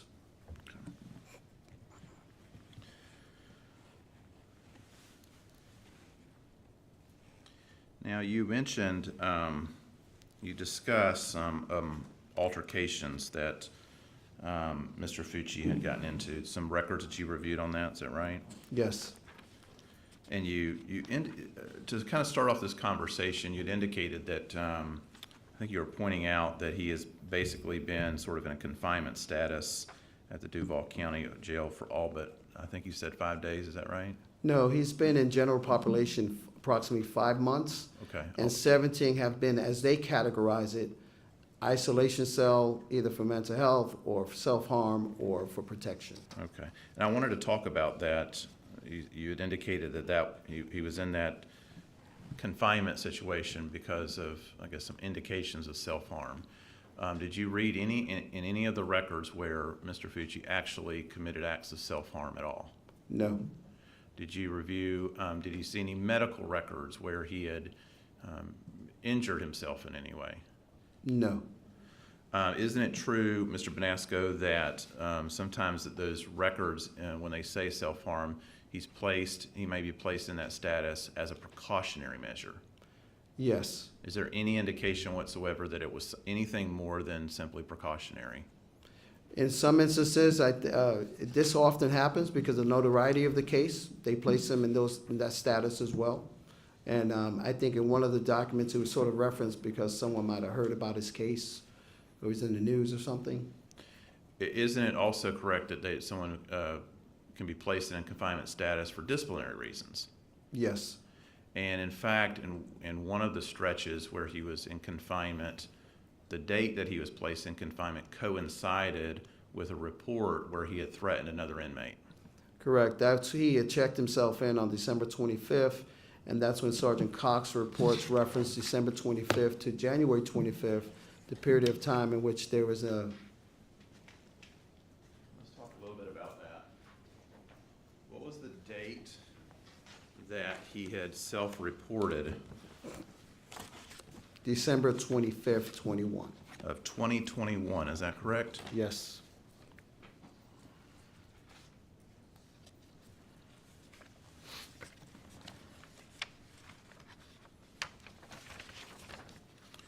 And you had kind of indicated that was the same date that the report had issued that he had threatened someone, right? Yes, the report that was written by Sergeant Cox covers the period of December 25th, December of 2021 to January 25th of 2021, in which he completed on the January 27th of 2021.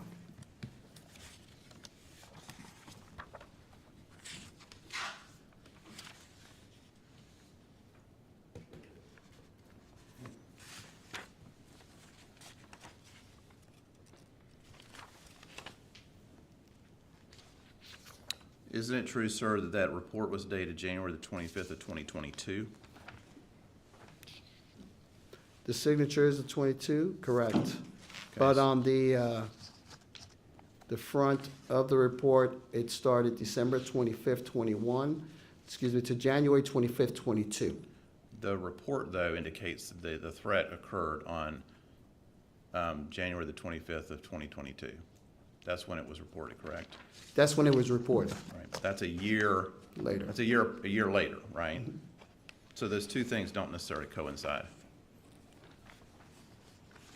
Well, I would bear to differ. The incident that he checked himself in was December 25th, 21, according to the report. Right. And the report by Sergeant Cox covers a span of December 25th, 21 to January 25th, 2022. I understand what you're trying to say, but you're trying to convey that he was placed in confinement because he was in fear of his life.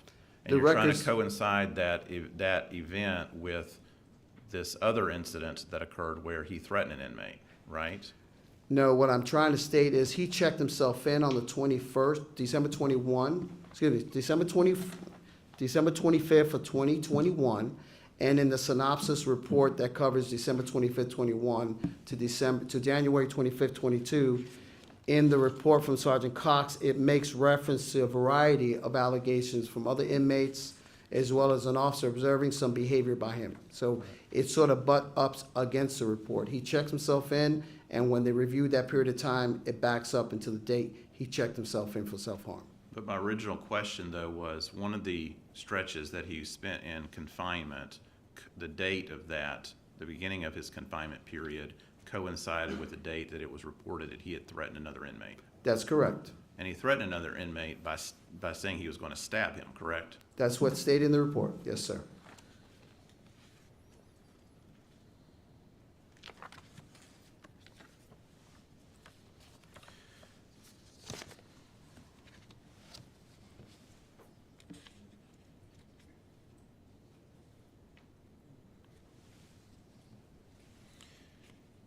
Now, you had indicated earlier that it was not clear how that sort of investigation turned out. Correct. I was requesting hopefully additional more information to find out what resulted from that. So you didn't review any disciplinary reports? I was not furnished that information, sir.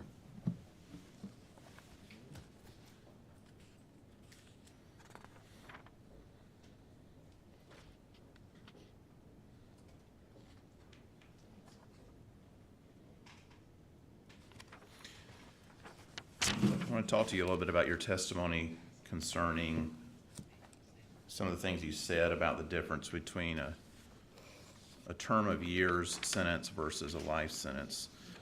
You had indicated that it was your understanding that it was only under a term of years sentence that Mr. Fucci would receive some type of review. Did I understand you correctly? No, because they're youthful offenders, they are going to get a period of review where the judge can look at possibly modifying their sentence. Okay. So you understand that whether he gets a term of years sentence or whether he gets a life sentence, he's going to still have a review. Correct. And so for juveniles, a person who's been sentenced to a crime that committed while he was a juvenile, there's, regardless of what the sentence is going to be, there's a possibility he could get out one day. That's correct. And the Department of Corrections understands this. That's correct. And so there are programs that would be available to him. Is that right? Programs are always going to be available. It's just a priority.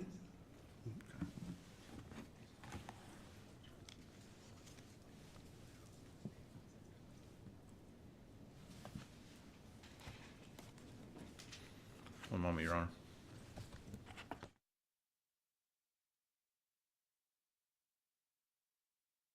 Nothing further. Any redirect? Briefly, Your Honor.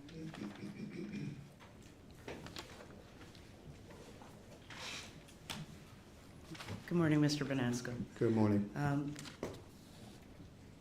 2 weeks ago, basically, when I'd sent you the paperwork available, I'd indicated these are the DRs that I'm aware of.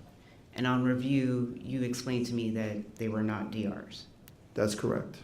And that's when we started the ball rolling, so to speak, to see if you could speak to Captain Calloway in Jacksonville Sheriff's Office. Chief Calloway, yes. Chief Calloway, I apologize. So on your review again of what I presume was a DR, what was the result of that incident? It was very unclear. Basically, there were some allegations made. The officer did witness the individual, Fucci, make a threat against another inmate, and there was an extensive assessment of several inmates and witnesses of complaints, as well as his statement as well. All right. That's all I could gather from the information. And then looking to the population, because they're all juveniles there, and they're all juveniles with serious charges in Jacksonville, is that fair to say? Fair to say, there's most youthful offenders who are in that environment usually have some very, very heinous crimes they were committed. Yes, ma'am. All right. And is it uncommon, or let me backstep it a bit, is it uncommon for different groups to form within jails? No. Okay. And if an individual enters a jail and doesn't have any association with any of those groups, is his time in jail more difficult? Most likely, with my years of experience, they have to identify with a group, or they will be often preyed on, unless depending on their demeanor and their response to certain kind of jailhouse or prison house environment, they either survive, flight, or fight. All right. So part of the behavior issues that come out with juveniles, is that born out of this issue of they need to defend themselves against the other juveniles that are there? Well, in my years of experience, and particularly with juveniles in the adult prison system, that is their defense mechanism for the most part, unless they're individuals who know people in prison or have gang affiliations. But unless they're not really connected, they sort of have to find their way, navigate their environment, and sort of attach themselves with somebody in order to most likely not be part of the overall management challenges that administrators have to deal with. And for the juvenile that has no one to attach to, solitary would be a safe place. Is that fair? It's common that they would check themselves in for their own safety or a variety of other reasons, but that is usually the go-to to sort of check out of your housing environment. All right. And that's similar to what we see with Aiden Fucci in the county jail records? From my records, he has spent the majority of his time in protective custody or some form of isolation, which he has not really functioned much in general population, so that is correct. No further questions, Your Honor. Can I ask a few more questions? Mr. Bonasco, I want to ask you about the confinement situation. Did you ever go to the Duval County Jail to see kind of what the setup was? No, sir. Did you ever review the deposition of Officer Cox? Sergeant Cox, yes, sir. You did review his deposition. So you saw that in his deposition, he indicated that the juveniles that are placed in confinement are not there by themselves. They're actually there with other juveniles. Sometimes at 2 or 3, I read that. So he's not there in isolation completely alone. No, but for the most part, not in general population, but it's their form of isolation as they classify it. I think in one circumstance, he indicated there was, could be as many as 10 juveniles in that area, correct? I did read that as well. Nothing further. All right, excused. All right.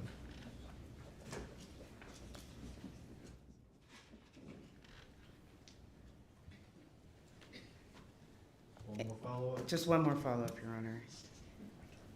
You have the inmate housing location records? I'm sorry, say that again. The inmate housing location records? Yes, I do. All right. So there are instances where he has another bunkie, so to speak, for a short period of time, but it's still fair to describe him as in isolation or housed alone for the majority of the time? Let me make reference to that again. There was some instances where I remember where sometimes he had one bunkie, sometimes he had no bunkie, sometimes he had 2 or 3 in his room. Okay. No further questions, Your Honor. All right, Ms. Winsky, excused. Yes, sir. Sir, you're free to go. Thank you. Call another witness. Dwayne Barton. Dwayne Barton.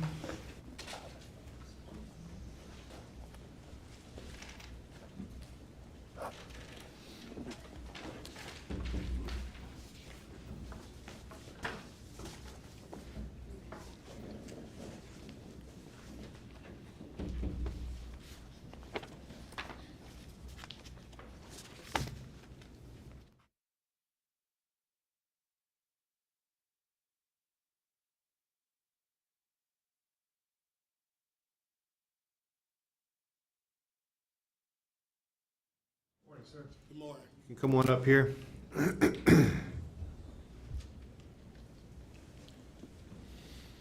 If you will pause right there, raise your right hand. Do you swear or affirm the testimony you're about to give will be the truth, the whole truth, and nothing but the truth, so help you God?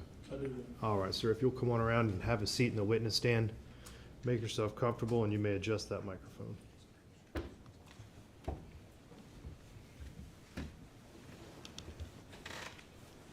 Counsel, your witness. Please state your name. Dwayne Barton. Okay. And how are you employed? I'm employed with the Department of Juvenile Justice Sorry. And how long have you been employed with the Department of Juvenile Justice? since December 2002. All right.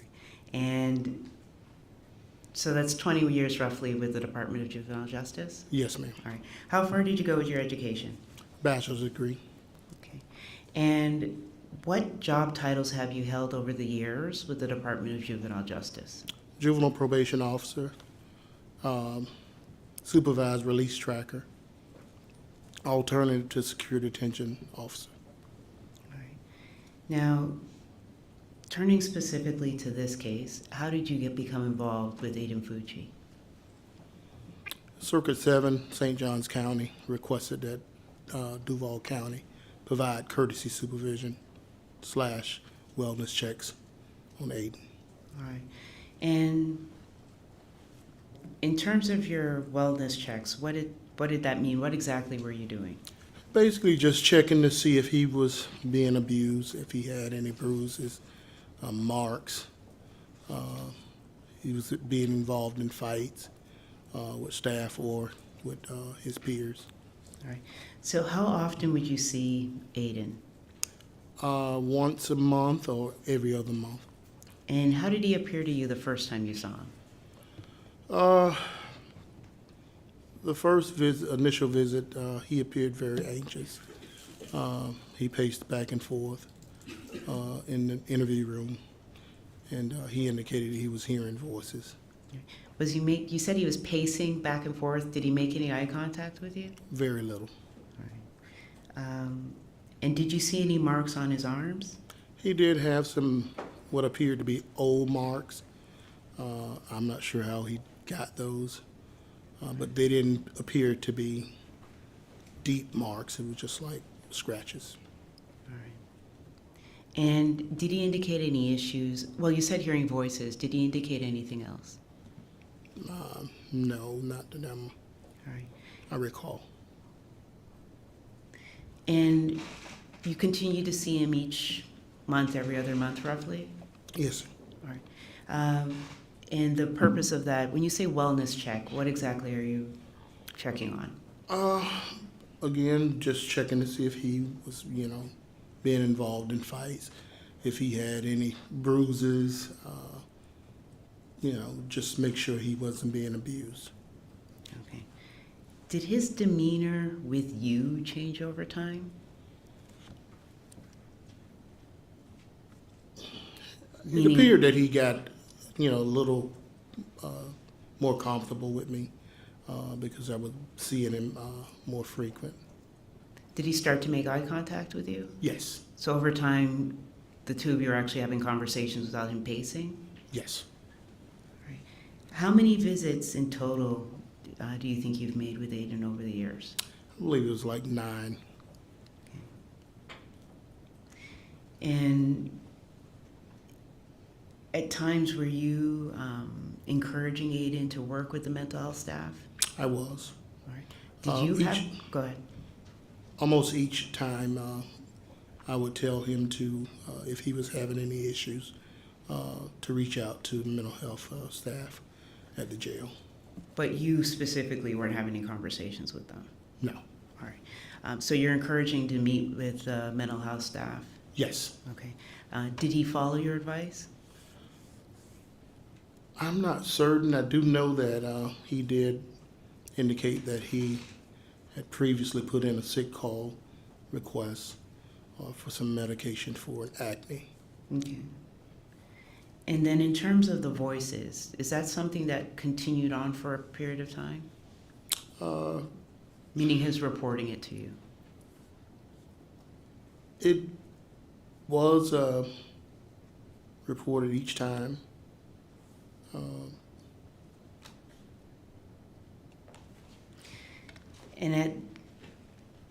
He also indicated to you that he was taking certain medications? Yes, initially he said he was taking lithium, but it also changed. He was taking Remron and Zoloft, if I'm not mistaken. All right. Now, you've indicated that you've worked with DJJ for about 20 years. Yes. Okay. And over your 20 years, well, let me ask you, how many juveniles have you supervised on average per year? I couldn't answer that. All right. So over the 20 years, you wouldn't have an answer of how many juveniles you've worked with? No. Fair to say almost countless? Countless, yes. All right. Then, and in terms of you actually going into the jails and having wellness visits, Aiden's not the first kid you've done this with? To this extent, yes. Go ahead. I have gone in and checked on other kids, but it wasn't not that often. All right.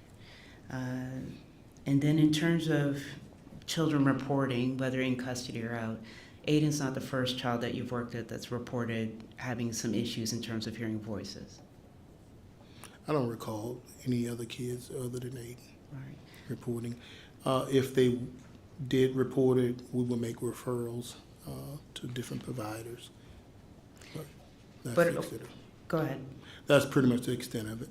But what I'm getting to is that over the years, and it's been 20 years, you've had to work with children that are having some mental health issues, meaning you're not counseling, but you're working with others that are working with the children on those issues. Yes. All right.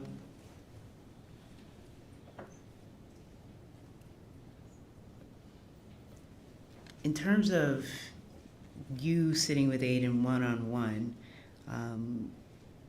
so he's less anxious, there's more eye contact. So after a period of time, the two of you are able to work or at least speak to each other?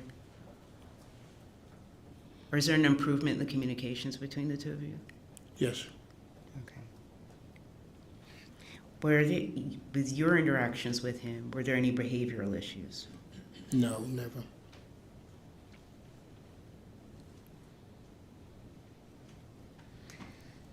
When he's reporting to you the hearing voices, you don't follow up and ask specifically what he's hearing. Is that fair to say? No, ma'am. That's not what you're there for? No. Okay.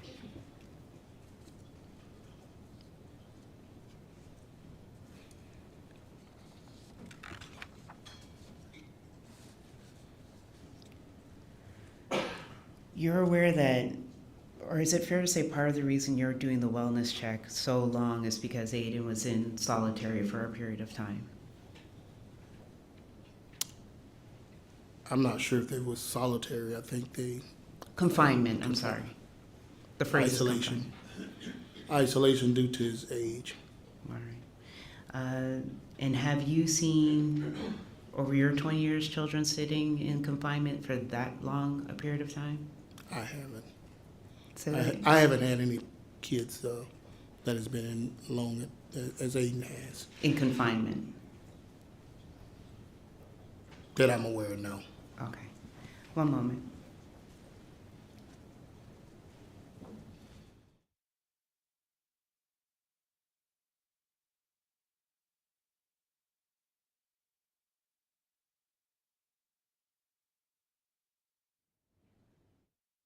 No further questions, Your Honor. Ross? Good morning, Mr. Barton. Good morning.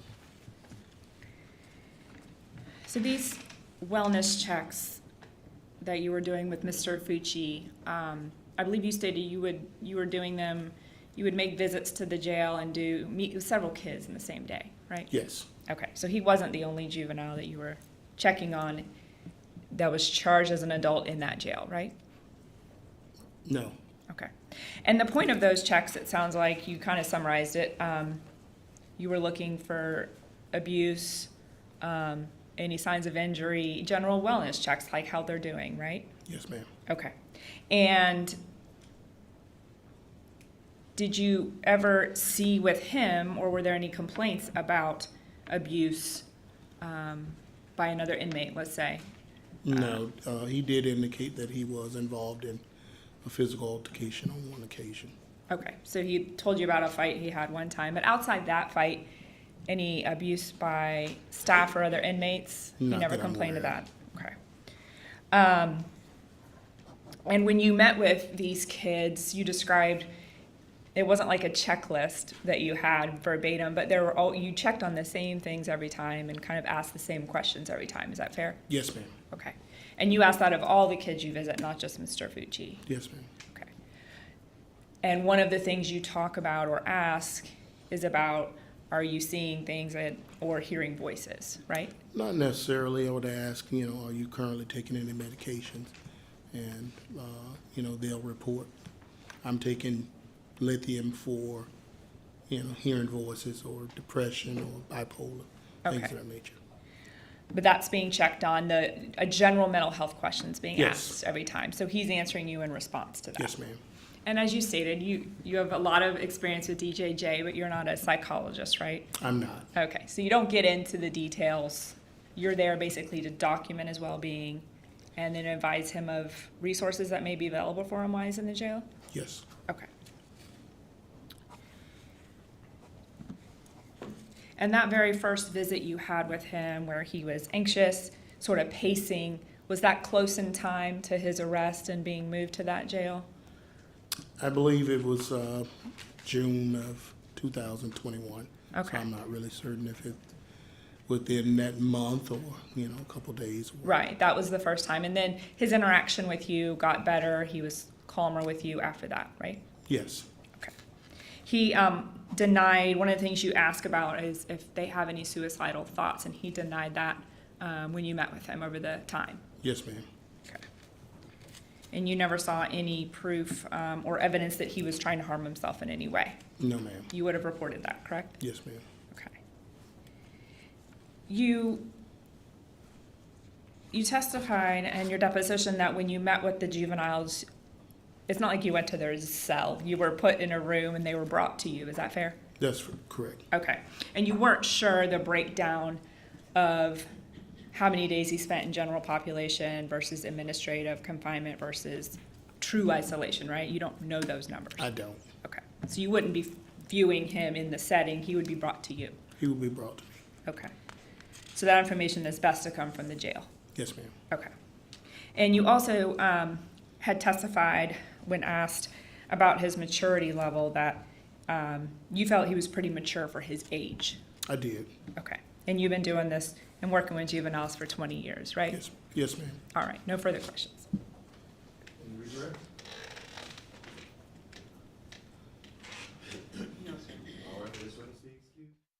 Thank you very much, sir. You're free to go. Thank you. May I see the attorneys at sidebar?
Minute recess. You can, and then you'll call one more witness before lunch. Is that correct? Yes, sir. All right, let's go ahead and do that. We'll take 5 minutes, then we'll come back. Recess.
tell you, I know he has to be punished, and for his actions, and I love him, and his family love him very much too. And I know we're a very large Christian family, and we pray all the time, and I just hope you consider it a little bit, and please don't take him out of our lives forever. I know that I've died and not be able to spend time with him sometime before I go. I don't know. I am not good at this. I'm so sorry. Yeah. I know there's some good in Aiden. I don't know what happened to him that this caused, but I know there's some good in him, and I think if we find that out, what caused him to do this, maybe we'll have more understanding of what happened. I don't know. I can't think. I just can't think. Sorry. I'm sorry. Sorry, no further questions, Your Honor. I'm sorry.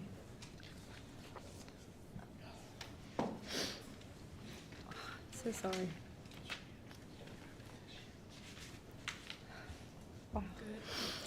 Afternoon, I think it is now, Ms. Bywak.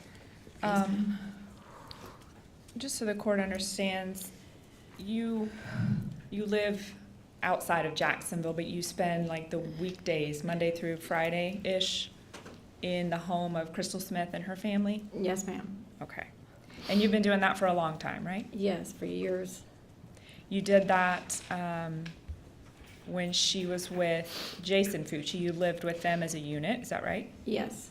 And then she is now with or married to Michael Akel, correct? Yes, ma'am. And were you also visiting and living at that house on Castledale Drive during the week leading up until when this happened in 21? Yes, I was there. Okay, were you even there the week before this happened? I was there that Thursday. Okay, and then you kind of go home for the weekends and then come back? Is That's that why right? when I had said I wish I was there, I wish I had stayed and not gone home or something, maybe I could have. Yes, ma'am. So you observe this family a lot, correct? Yes, I do.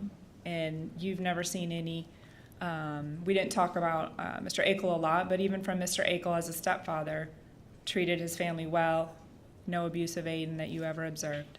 I've never seen, I've been in the house a long time, and I don't never see that now. Okay. I believe you said that those kids had it all, right? Yeah, I thought so, yeah. And they were spoiled and never went without, is that They fair? never went without. You didn't see anybody excessively use alcohol or drugs, is that right? No, they weren't really drinkers in that home, Which is a good thing. Okay. And I believe you said Jason Fucci never missed a weekend. He prioritized Aiden, No. even though they were separated. Is that fair? Yeah, no, he's always was there, and pick up the kids. Those summers that you talked about that he would come, he and some of his brothers would come spend with you and maybe attend VBS, was that when he was younger, like 7, 8? Yeah, she wouldn't let him come when he was too young because she always worried about him getting hurt, So I think he was like 7, 8 years old when she finally realized, okay, he'll be all right. He's old enough to not get hurt and not have to worry so much. So I was allowed to take him. Okay. But that stopped in the teenage years, right? VBS is something for like elementary age. No, To it junior goes all the high? way up to the teenagers. All the way through Still teenagers. goes on, yeah. How many summers did he do that with you? Lots. I don't know. I can't. Well, it's once a year, so you have to think it was like 7 or 8, 9, 10, 11, 12. All the way up till he was 14. So. Okay. And you talked about some mental illness in your son and your ex, is that right? That's correct. They do have Okay. some problems. But you're not aware of any or observe anything in Crystal Smith, your daughter, right? No, she's a good girl. Okay. And you never observed anything living with Aiden that caused you concerns? No. Never observed, I'm sorry, go ahead. No. Okay. You never observed him like responding to stimuli, hearing voices, anything that you needed to report? Well, all the kids talked about the house being haunted, and I think I told you that, and I thought myself I would hear things in this house whenever people were gone. It would just be me and one of my older grandsons. And the boys would always say that there was somebody in this house, But outside of thinking their house was haunted, you didn't see anything that you felt was a mental health concern, would Mr. Fucci would need to be Baker acted, anything like that? Oh, no. Right. All right. And Mr. Fucci never reported to you. You know, you guys were close, right? Yeah, we were real close. Yeah, he never came to you and said, Mr. Akel is doing this, my dad is hurting me, nothing like that. Well, I mean, when he would get in trouble, he would, you know, he would just say, I'm gonna get in trouble with my dad, you know, but I mean, that's any kid, you're gonna get in trouble by your parents. Right, but nothing above disciplining him if he were to get in trouble at school or something like that. No, oh, no, if they got punished, they would pretty much just go to the room, get their phone taken away or whatever, wouldn't be able to go down to the lunch court, food court that they have down there. Okay, all right, I appreciate it. Nothing further, Judge. No further questions, Your Honor. All right, ma'am, thank you very much. You're free to go or remain if you'd like. All right, it is now 12:15. Let's go ahead and break for lunch. We will come back at 1:30, so that'll give everyone about an hour and 15 minutes, and then we'll continue with the sentencing hearing at that time. We're in recess.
Tumblety, who's in the, who's outside.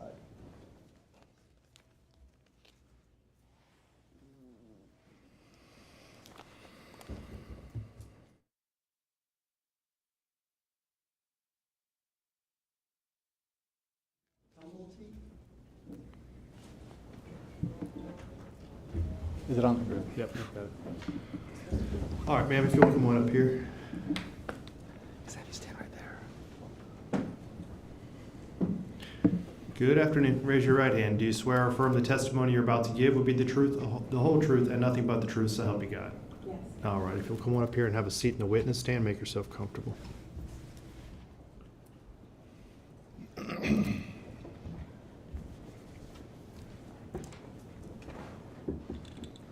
Counsel, you're a witness. Thank you, Your Honor. Good afternoon. Hi. Could you introduce yourself to the court and spell your last name for the court reporter? Yes, I'm Allison Tumblety. My last name is Tumbelty.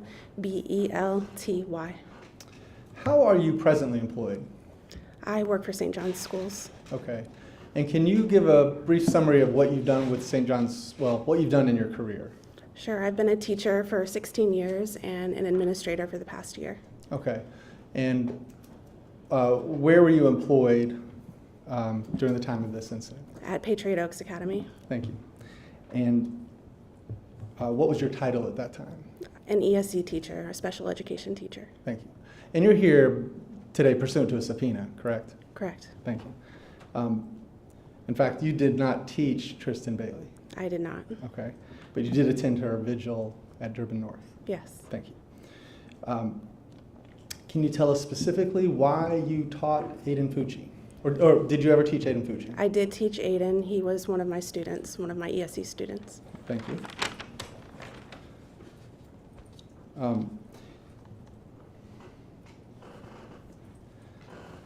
And how did you work with Mr. Fucci? So I worked with him in the classroom, so in his English and in his math classrooms. We worked on writing and reading, math, things like that. Okay. Did you ever see Mr. Fucci to have a vape in school? No. Did you ever see him with knives? No. Did you ever observe him to get sort of down about his schoolwork? Sometimes, yes. There were days that he didn't want to do work, or he wasn't as receptive to working. Fair enough. How would you describe how he worked when he was alone?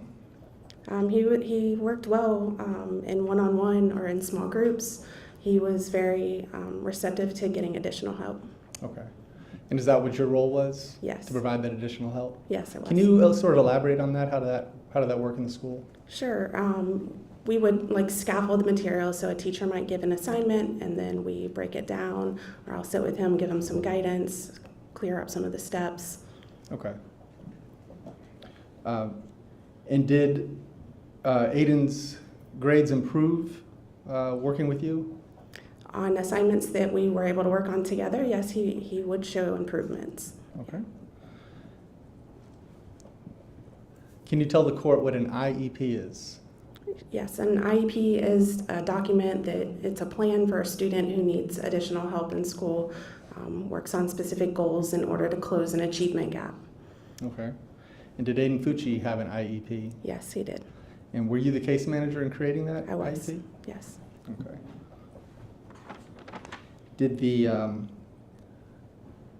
Was the IEP part of what you did as an ESC teacher?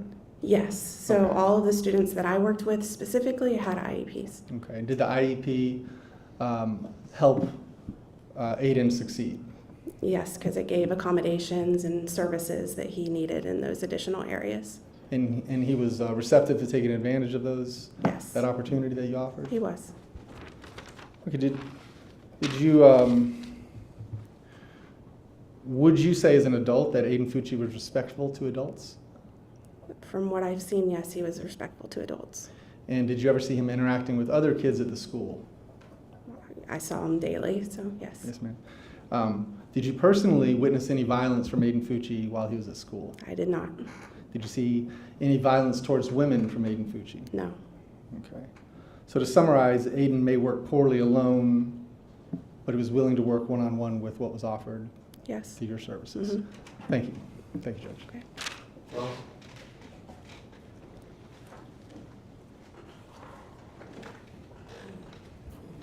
Good afternoon, Ms. Tumblety. Hi. I want to just have a few follow-up questions for you. Isn't it correct that Aiden Fucci was a capable student, but he lacked motivation? I would agree with that, yes. Okay. So he had the ability to succeed, but oftentimes would be less than motivated to do the work that was asked of him. At times, yes, but he did also need some accommodations and he needed some scaffolding or assistance. Right. And a lot of times you have students that they don't do well, correct? True. And that they make poor grades, and these IEPs they're considered ESE students. They're placed and they're given these IEPs, and that's to help motivate them. To help motivate them can be part of it, but it's also to help teachers understand how to best work with them. Go ahead. No, go ahead. I was just going to say it gives them accommodations, like maybe they might need extra time or small groups, things like that. And just because somebody's classified as an ESE student doesn't mean that there's any particular cognitive disabilities or anything like that. They just need some extra help. Not necessarily. IEPs cover a lot of different things. So a cognitive disability would be one, but it was not in Aiden's case, no. That was not in his case, correct? Correct. All right. You were asked some questions about sort of how he treated other individuals. Isn't it true that there were times where he got in trouble for arguing at school? I don't know any specific instances. I know that there were things that happened. I don't know any specific things.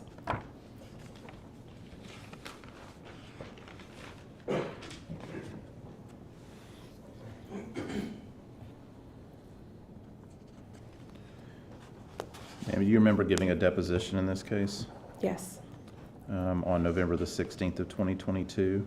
Mm-hmm. May I approach the witness, Your Honor? I'm looking at page 14, lines 14 through 15.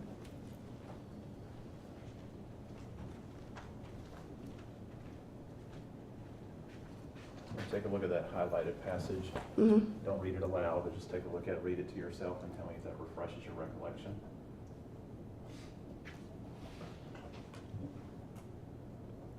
Mm-hmm. Does that refresh your recollection?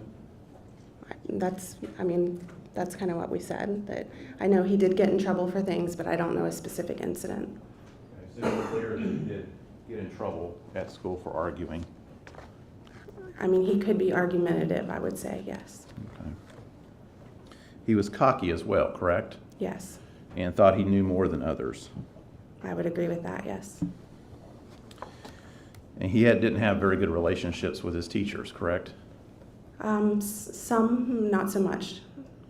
In fact, his relationships with his teachers depended on the demands that they placed on him.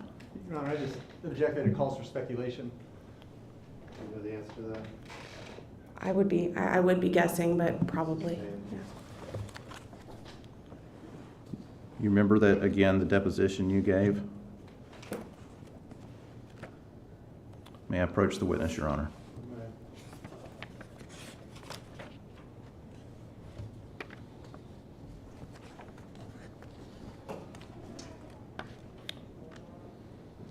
Starting with page 35, line 20, going on to page 36, line 2.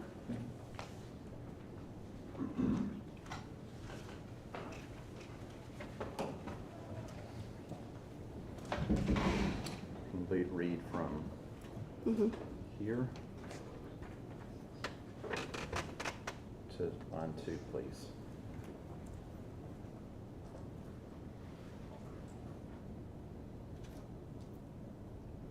Mm-hmm.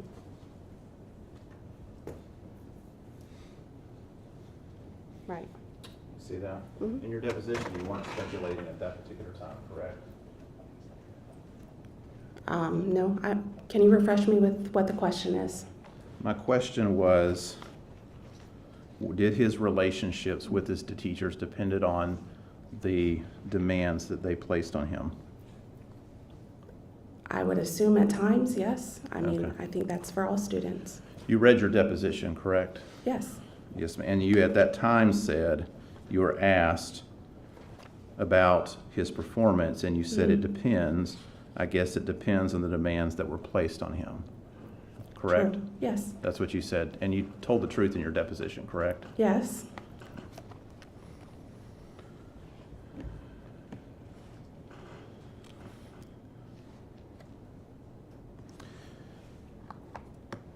Now, as his ESC teacher, you spent a good deal of time with him, correct? I was in several of his classes, yes. At any point in time, and this was a period of time, obviously, before this murder occurred, correct? Yes, that year was the first year I knew him. During the time that you knew Mr. Fucci, did you ever hear him complain of hearing voices? No, Did you ever see any signs whatsoever that he suffered from a serious mental illness? no, Was not in touch with reality? no, If you saw something like that, that would concern you, correct? yes, And you would have brought it to the attention of the administration at the school and Yes. perhaps even his parents. absolutely. Nothing further. No, Your Honor, thank you. All right. Thank you very much, ma'am. You're free to go.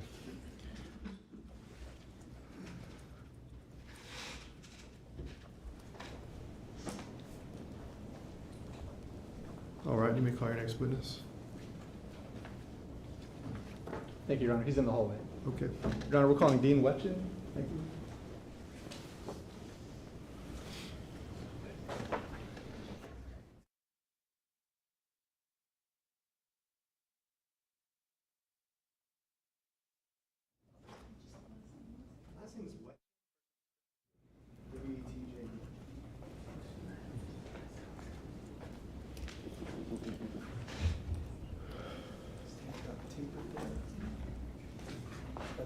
Just walk a little bit up here. The judge is going to address you. Sir, if you'll raise your right hand, do you swear or affirm the testimony you're about to give will be the truth, the whole truth, and nothing but the truth, so help you God? I do. All right, sir, if you'll come on around here and have a seat in the witness stand up here next to me.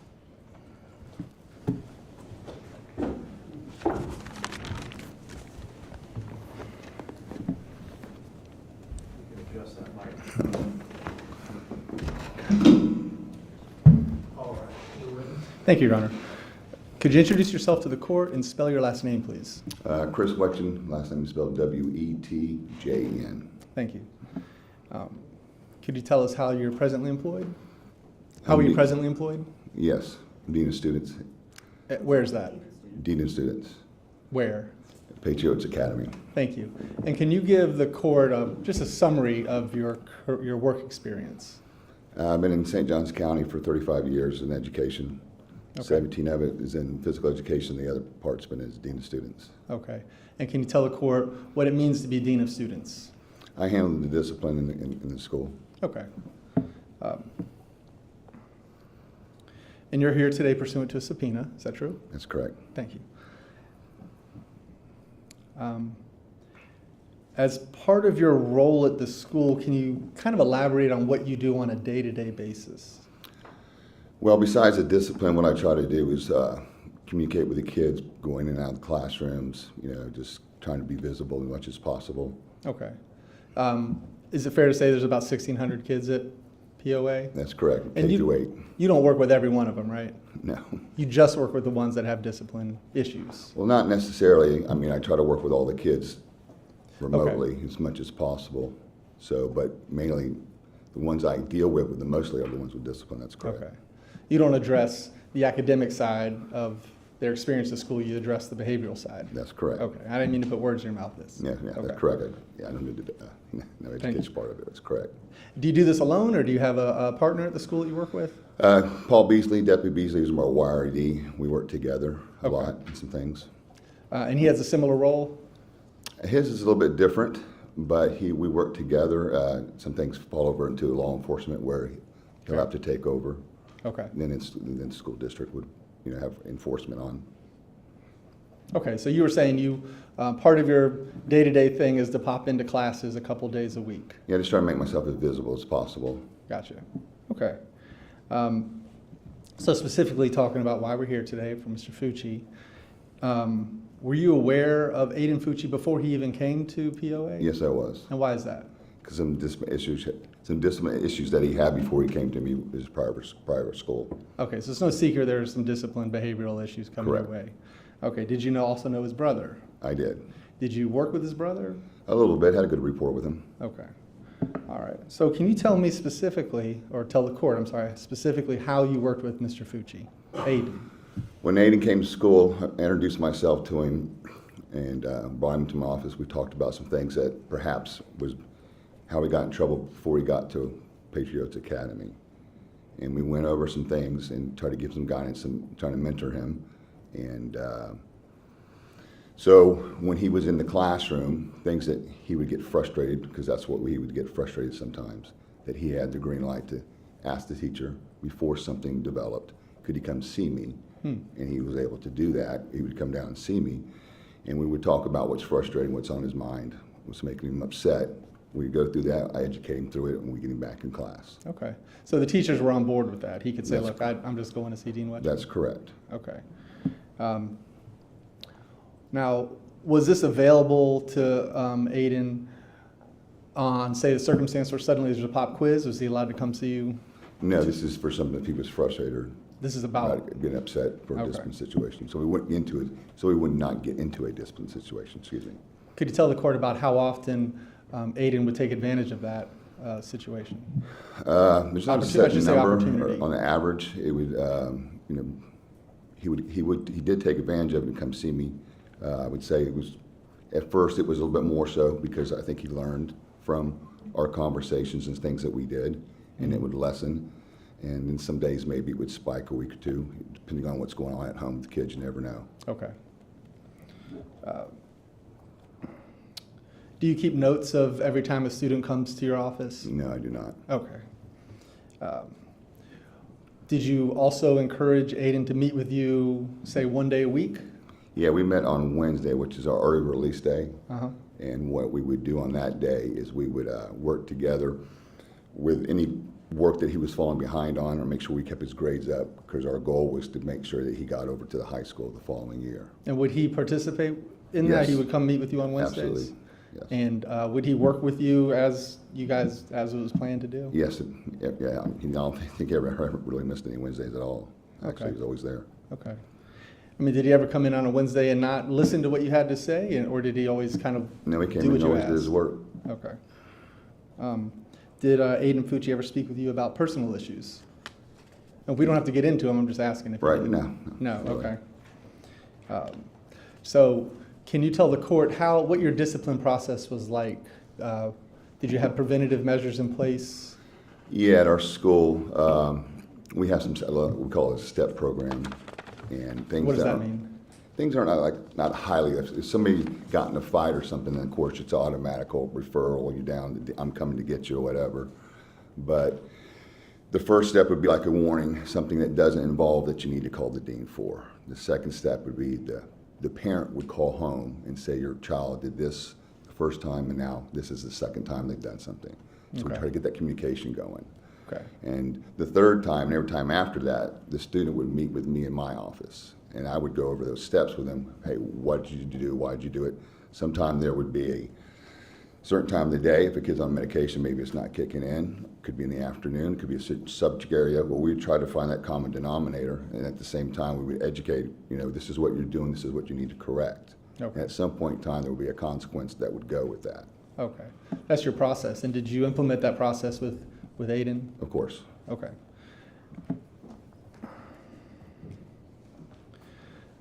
Can you tell the court what Aiden Fucci's suspension record was, if you remember? Yeah, he was only suspended one time. Okay. And in your experience, is that a lot for a No. person? Okay. Now, why do you say no? Because I've had kids, suspended multiple times. We have in St. Johns County, if you're suspended up to 15 days, which I have had at other schools, you're referred to another school, which is called Gaines Alternative. Great. So, Okay. Have you ever seen Aiden vaping in school? No, Have you ever seen him using any drugs in school? no, You ever seen him carry a knife in school? no. All right. Kind of changing channels a little bit. Did you ever observe him with his sister? Your school is K through 8, That's correct. right? Did you ever observe him with his sister? Yes, I did. And can you tell the court what you observed? It's we have two pickups, a red lot and a blue lot. The red lot's for K through 5, and then the blue lot is for middle school. But if you have a sibling and you're in middle school, that is K through 5, that sibling would go with that middle school student to the blue lot. Okay.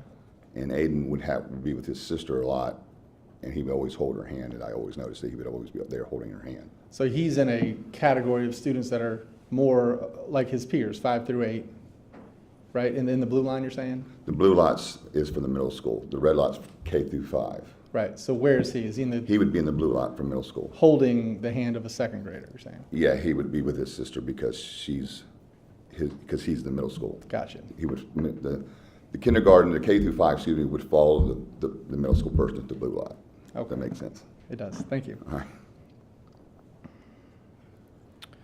And just to be clear, you never worked with Tristyn Bailey? No. Okay.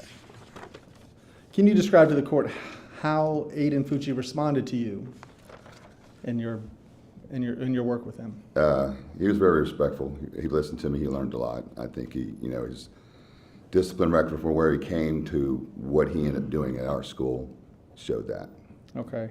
So what you offer is an opportunity to address his behavior before he gets in trouble. Correct. Is that That's fair? how the program is set up, preventative. Yes, sir. And I keep saying take advantage of. Some people think that's a phrase that's, you're taking advantage of a person. What I'm saying is he takes advantage of that opportunity to avoid getting in trouble. Yeah, he would come see me when he got frustrated before something happened, because that was the rule. If you got frustrated and got in trouble, then that didn't count. If you feel yourself getting frustrated or upset, ask to see me before a situation occurred. Yes, sir. And did you notice his behavior improve? Yes. Okay. Can you describe to the court how you noticed that? What did you notice? Well, he didn't have to come see me as often as he did at the very beginning. Okay. Okay. That's a good way to measure it. Okay, thank you. I have no further questions. Thanks, Judge.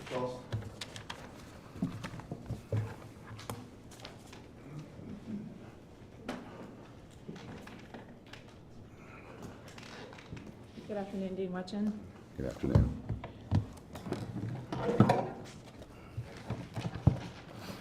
Dean, you started the beginning of your testimony by explaining when Mr. Attic asked you if you knew of Aiden Fucci before he even came to Patriot Oaks.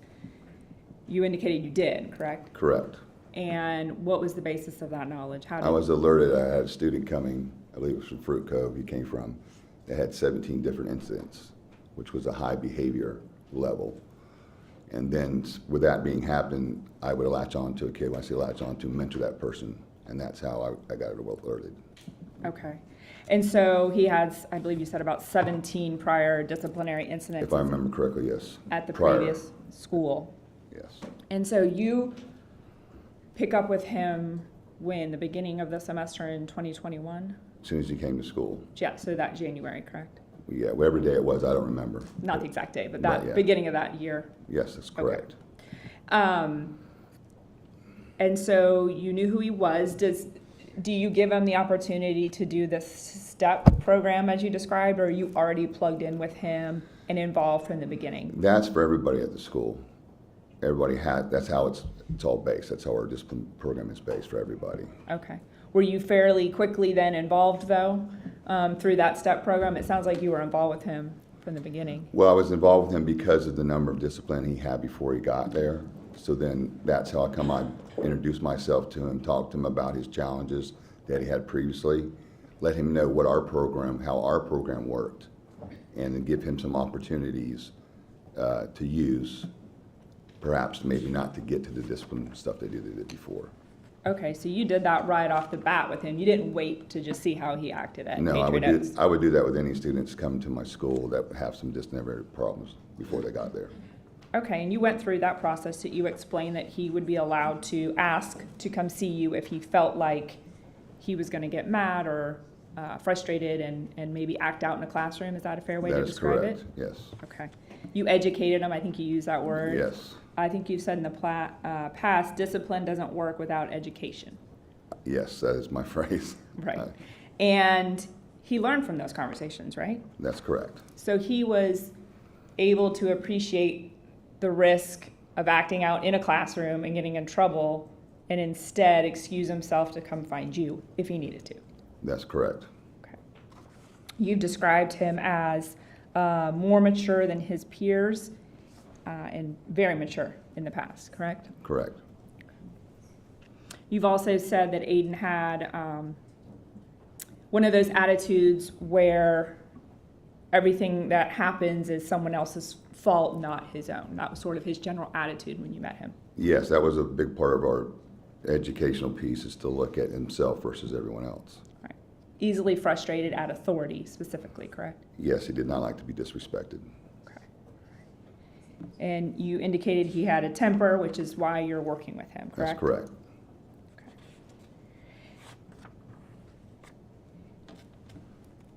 You stated earlier that he was suspended one time. When you refer to that, is that OSS or out of school suspension? It was out of school suspension. It was a time where he got in school suspension with one of his friends, and when they were in the in school suspension room, they were rude and disrespectful to the coworker that was in there, and so therefore I suspend both of them. Okay. For their behavior for that. And you kind of oversaw, or are you the one making the decision for ISS in school suspension? Yes. Okay. And he had several of those while he was at Patriot Oaks, correct? No, he only had 2. He had 2, okay. 2 of those and then 1 OSS, correct? Correct. Okay. And in the suspension record that you reviewed, and then I think this incident occurred, it definitely occurred in April of 2021. Do you recall an incident wherein he threatened violence against another student? Yes, I do. Is that the incident that wound him up in the ISS that you just referred to? Yeah. Okay. What was the threat in that incident? Well, at first, I didn't know if it was him or his friend that was in ISS, and that's why they were in ISS, because one was saying the other one said it. But the allegation was that Aiden threatened to throw another student out a window. That's correct. A female student. That's correct. Okay. And so that was the last time he ended up in ISS, and then acted out in ISS, and he was suspended. Yeah, he got OSS for acting out, but he also got it for the threat too. But I found out afterwards because I had to go through some process with both the kids to figure out who said what, and then talk with some kids in the classroom. Okay. And so it was determined he was the one that made the threat. That's correct. To throw the girl out the window.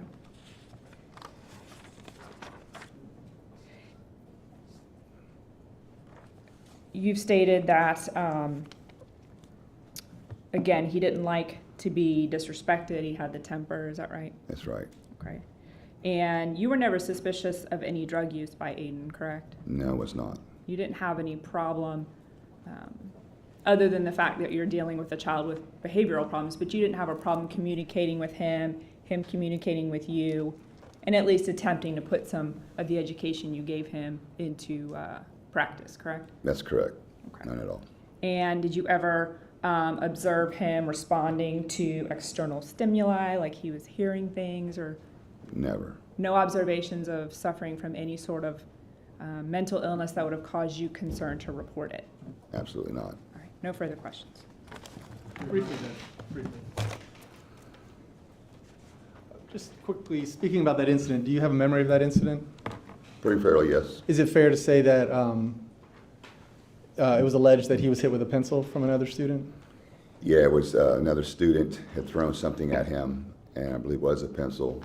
And then, back then, we had these COVID shields, and he threw it back at the girl, and so did his friend. Mm-hmm. But I think there was some more things that happened too that wasn't totally reported. There was a little bit more back and forth that I didn't get all the information, but there was things thrown back and forth. Is the friend someone that went by the name Trey? That's correct.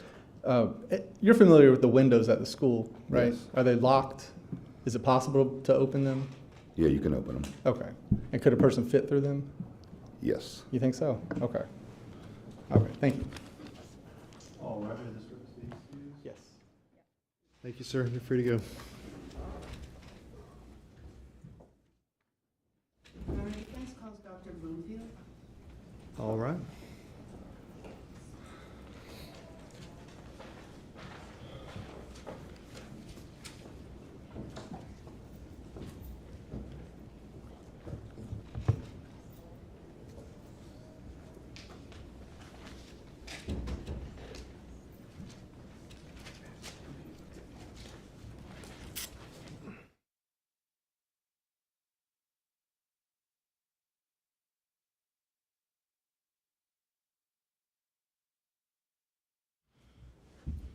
Good afternoon. If you'll raise your right hand, do you swear or affirm the testimony you're about to give will be the truth, the whole truth, and nothing but the truth, so help you God? I do. All right. Dr. Bloomfield, you can come on up here and have a seat in the witness stand. Make yourself comfortable. Just with unpacking.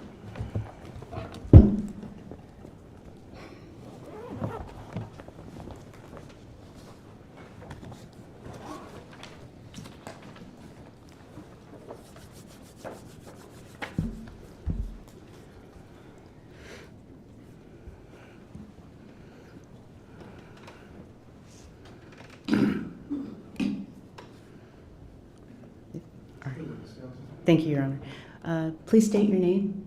Stephen, S-T-E-P-H-E-N, Bloomfield, B-L-O-O-M-F-I-E-L-D. And what is your profession? I'm a licensed psychologist. And what is your formal education? My formal education is a bachelor's degree in psychology from Long Island University, a master's from Springfield College, and a doctorate from the University of Massachusetts. And your major of study? Psychology. And where did you obtain your, well, you just said that. What's your major study in terms of your psychology? Well, I've been involved in the mental health field for a long time, and then after a while, went and got a master's, and then after some years went into a doctoral program and received a doctorate in psychology, all aspects, assessment, evaluation, family therapy, working with different populations. And so it's a broad-based program, generalist program, and then specialties afterwards. I think that's it. All right. And did you obtain an additional degree?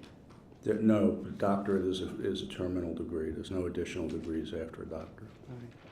And so with your doctorate training, though, was there an internship?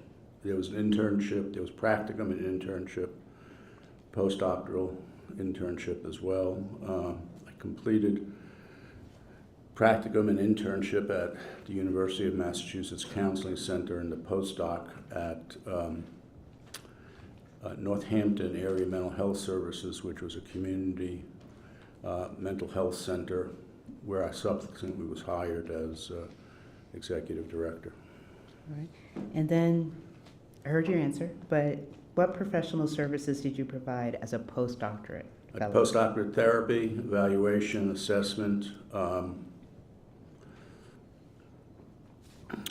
We did a little work with the courts, not expert work, but work with the courts with some kids who were having particular problems, so I would provide family therapy for those kids. We had a unique program with two of the judges in Northampton while I was doing that. And how long were you doing that?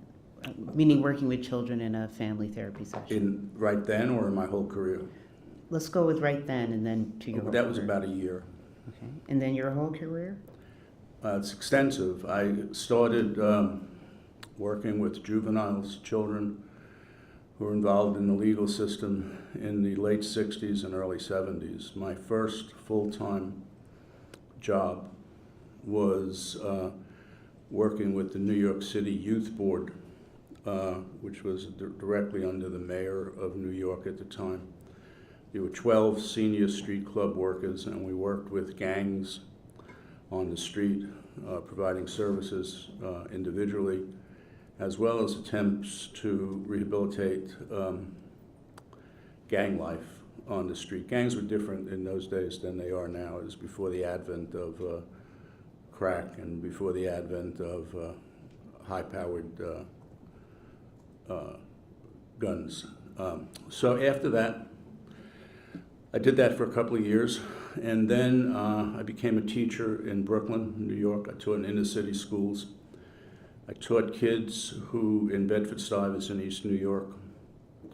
I taught kids who were having troubles. At one point, the city of New York had something called a 600 school system, which was for delinquent kids, but they did away with that. So these were internal classes. And I worked with kids in that regard. I did that for about 5 or 6 years. I relocated to Massachusetts, and I worked, my first position in Massachusetts was working in a residential program for adolescents who had been released from state schools, delinquency schools, delinquency programs. They were all shut in Massachusetts at one fell swoop, and the community created programs to work with those kids. So we worked very closely with the courts, with probation, and did counseling. After that, I became the director of a youth center, which also worked with the design of the youth center was to work with low-income kids and kids who were having problems with the law. After that, I took a position with the state of Massachusetts, Department of Mental Health, and I was the Western Massachusetts Coordinator for Children's and Drug Services. And I did that for a few years, and that led to me becoming the Associate Area Director for the Department of Mental Health, which had not only range over children's services, but adult services as well. So I did some work at the state hospital as well. After that, while I was there, I received my master's and then worked at that position for a few years and was accepted into a doctoral program at UMass.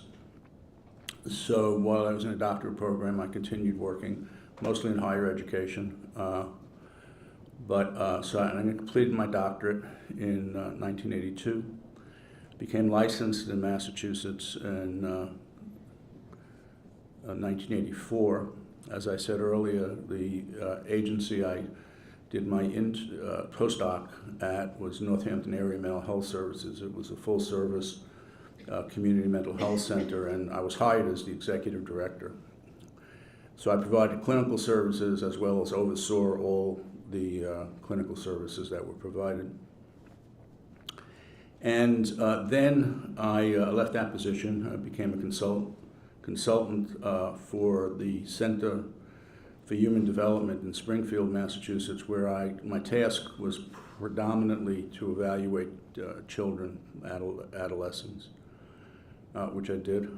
I then moved to an outpatient substance abuse clinic in Northampton, Massachusetts, where I was the clinical director. Did that for a year or two, and then I became one of 2 psychologists who consulted to the Department of Social Services in Massachusetts, evaluating and providing consultation for high-risk, high-profile kids and their family. Then I left Massachusetts, relocated to Florida in 1993, became licensed in 1993 here. And here I've had a forensic private practice for about 30 years. And that's what I've been doing. So you have a license from Massachusetts. You're licensed in Massachusetts since '84 and Florida since '93. 93. I gave up my license in Massachusetts a couple of years ago because I realized it was just a personal reason for keeping it. I wasn't practicing in Massachusetts, and so I didn't. I gave it up in Massachusetts, but I've been practicing continually in Florida as an independent practice. Did a variety of things. Do evaluations of children, adolescents, and adults. Work in the court system. At one point, I worked in family court, probate court, criminal court mostly, and juvenile court, dependency court. I at one point had a contract with the United States Probation Office for about 7 years to provide counseling to men and women who were on probation, supervised release after they served their time in the federal prison system. So we did that for a while, and I'd say for the last 8 or 10 years, predominantly working in the criminal arena with people, evaluating people who are involved in the criminal courts, juveniles and adults. Now, over the years, have you participated in any grant-funded or research programs? I participated in not in Florida, but in Massachusetts. We had numerous grants at the mental health center and the substance abuse clinic from in those days what was called the DAMAHA, which became the HHS in the government, the Health and Human Services. So I was the primary person on 3 major grants, and in addition was called upon to review grants. So I'd go to Washington for a week every couple of months and review grants that were submitted to, at that time called the DAMAHA, now HHS. So my experience with grants is pretty extensive. Thank you. Now, have you also given presentations to professional groups concerning psychology? I do. I've given a number of presentations, continuing education, webinars. So I do that pretty regularly.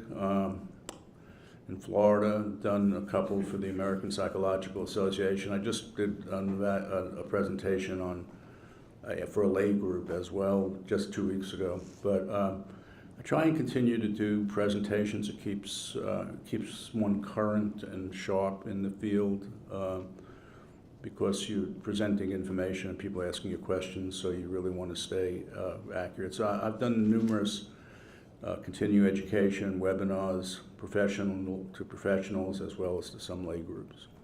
And have you received any awards or rewards? I've received a number of awards. The last award that I received from the Florida Psychological Association was a Lifetime Achievement Award. It's not given often. I think there are 3 or 4 people in the history of the association who received it. On a national level, I received 2 major awards from the American Psychological Association, one called the Presidential Heiser Award, which is contributions to psychology, and the second by the State Leadership Conference. I was chosen as the Psychologist of the Year, who provided most services that helped the community and helped psychology and provided consumers and community with an understanding of psychology. So those are the 3 biggest awards I've received. The Lifetime Achievement Award just last 6 months ago. I've received a number of ethics awards. I was Psychologist of the Year several years. I was president of the Florida Psychological Association. I was appointed to the Board of Psychology by the governor at that time and served on the Board of Psychology. And that the Board of Psychology regulates psychology and the protection of consumers. It's not to regulate it in the protection of psychologists. It's there to regulate psychologists in the provision of services to consumers. So that was an interesting position I held. I've received a number of leadership awards. In my professional work, I've been recognized by peers And there were more, but I think that's plenty. All right. Now, what do you charge per hour on this case? On this case, $200 an hour. And how many hours have you worked? I don't know exactly how many I worked. You contacted me last Thursday, which is like the 16th, and I started working on the 17th, so Friday, Saturday, Sunday, Monday, Tuesday, and today. I think it's approaching 40 hours. I couldn't be 100% sure, but lots of hours. All right. In Now, a short period of time. have you previously been deemed competent to testify as an expert in psychology in a court of law? Yes. In the past? How many times? Hundreds of times in Florida and Massachusetts and in the federal system. All right. Your Honor, defense would offer Dr. Bloomfield as a witness for his expert opinion in psychology. Any objection? No, Your Honor. Okay. And you said hundreds of times you've been recognized. That would include Florida courts? Say again, please. You've been recognized as an expert hundreds of, or countless times, I think, in Florida courts is included? Yes, in a number of circuits in Florida, yes. So let's talk about the adolescent brain for a moment. Sure. Why is the young adolescent brain development important in a case like this? Well, it's important for two reasons, two big reasons. One is a legal reason, one is a psychological reason. The Supreme Court a number of years ago decided to look into the issues regarding adolescent brain development and determined that children, adolescents in particular, are different than adults and need to be treated differently in the legal system. So every major mental health association in the United States submitted amicus briefs to the Supreme Court. The American Psychological Association, American Psychiatric Association, the National Association of Social Workers, Mental Health Association, NAMI and AMI, and others. And it was a unique experience. All the associations and all the research agreed that adolescent brains are different. And neurologists, psychiatrists, psychologists, all added their expertise to this issue. So the reason it's important is not to excuse offenses or aberrations, but to explain that adolescents, young adults, brains function differently than adults. And because they function differently, they develop differently, and they're not fully developed until middle 20s. Now we think about 25. Research has continued. There are issues of structure of the brain as well as chemicals in the brain. The prefrontal cortex is where decision-making happens. It's not fully developed in adolescents. Adolescents' brains possess more dopamine. It's a chemical. And what dopamine does is it increases, heightens activity, heightens risk-taking. It makes people feel good when they do risky things. So there are a number of issues that that are looked at from a psychological perspective that assist the legal system in issues regarding sentencing, predominantly disposition of adolescents, young adults. And it's widely accepted. The literature is there. It's widely accepted. Most people involved in the legal system know it and know about it. The importance is to provide an understanding of why an adolescent thinks and acts differently than an adult in a variety of areas. So let me ask you then, in terms of adolescents, why then are they more prone to behave emotionally or impulsively? They're more prone to behave that way because of the systems that aren't fully developed. Instead of relying on the prefrontal cortex and executive system, they rely on the limbic system and the amygdala, which are more the seats of emotion than of rational thought. Not to say that adolescents are irrational, but their thinking is not the same as adult thinking. And that's true of every adolescent, and it's true of every action. And so one has to look at adolescents and their behavior through that lens. It can't be just, well, that's true for everybody except, but now it's not true. So it's good acts and bad acts. Every act and every perception and every relationship has to be viewed through that lens, because that is how the brain is developed. The brain actually develops from the back to the front. Some primitive issues, movement, things like that, balance, are in the back, and then there's the parietal lobes on the side, and then the front is the prefrontal cortex, which is the executive functioning system, which is really the system we talk about in terms of brain development. And that prefrontal cortex with the executive functioning, is that the last to develop? That's the last to develop, yes. So what does the research then have to say about brain maturity? Say again, please. What does the research support, I should say, about brain maturity? The brains aren't fully developed, nor are personalities, until much later than we used to think.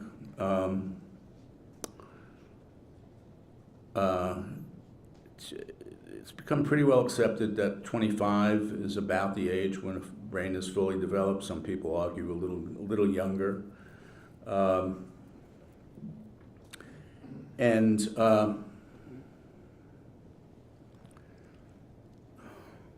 It means that people with not fully matured brains act differently than people with fully matured brains. And it has to be taken into account when looking at their behavior, their perceptions, their actions, their decision-making, their ability to make decisions, their ability to understand consequences, their impetuousness and impulsivity. And then finally, what's important about adolescent brain development, as well as personality development, but brain development in particular, is as a class of people, adolescents are amenable to reform and rehabilitation. Of course, that has to be looked at individually by the court, but in general, the class of people, adolescents, are amenable to treatment, amenable to rehabilitation and reform, and to desist from negative behavior. Of course, it all depends on whether there's a program to provide pro-social skills for the adolescent, as well as counseling and therapy and understanding why they behave and think and act like they do. So as a class on a whole then, children, adolescents, the science is recognizing that they can be rehabilitated, but what you're indicating, is it fair to say that they also need that structure in terms of those skill set or the therapy to help them come along? That's correct. All right. Now, if you could identify the several branches of science that actually are in agreement. I think you mentioned Milgram, but... Yes, the mental health associations that are in agreement. American Psychiatric Association, American Psychological Association, National Association of Social Workers, Mental Health Association, NAMI, N-A-M-I, which is a parent relative group, and the Pediatrics Association. So to get all of these associations to agree, and it's not a matter of getting them to agree, they independently provided amicus briefs that supported and agreed with each other. They didn't sit down together and do it, they did it separately in the structure of their associations. But these are fields that don't agree a lot, that argue a lot, that resent turf issues and resent encroachments into turf. And none of the organizations, none, are free from that. So when you see the kind of work that went into these amicus briefs and the continued research, the cooperation, there's research going on today, where different professions work together for this issue because it's such a high priority, important issue. It's an understanding that of a whole group of people, young people, and how they develop and mature. We used to have a lot of theories. We had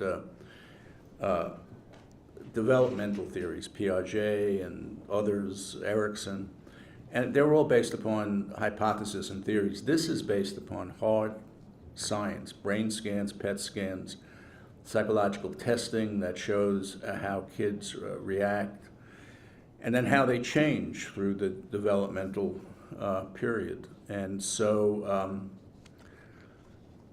the legal system was kind of a step ahead of the mental health system because we relied on giants in the field, as I said, Piaget, Erickson, others, to provide us with theoretical basis of development until this issue came up in the legal system and the associations were motivated to put together these briefs and discussions about what this all means. And then, of course, to let the courts sort it out.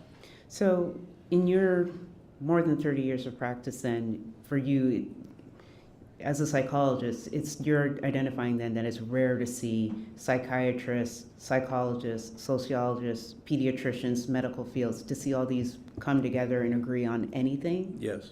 But they all agree on this issue? Yes. All right. So can you explain to the court how then the juveniles are different in terms of risk-taking? Juveniles take more risks.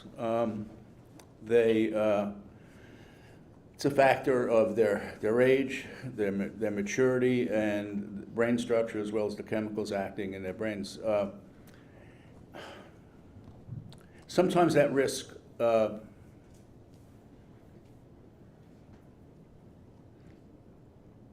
when kids are on their own, the risk becomes negative. When young people are guided, risk-taking behavior in adolescence and young adult behavior, young adults becomes proactive and pro-social. I once had a discussion with someone about why the U.S. Army, when they have drafts people between the ages of 18 and 24, because the reason being that they provide supervision, they provide training, they provide mentorship, but they want soldiers to take risks. A young 19-year-old soldier in Iran or Iraq is going to take more risks than me or anybody that's older because they don't see it as risk-taking. They see it as behavior. Police officers have to take risks. They have to, go into places. They have to break down doors. So at a certain age, it's not a negative that the brain hasn't developed. It's just true. And then, so what happens is the context around the brain development.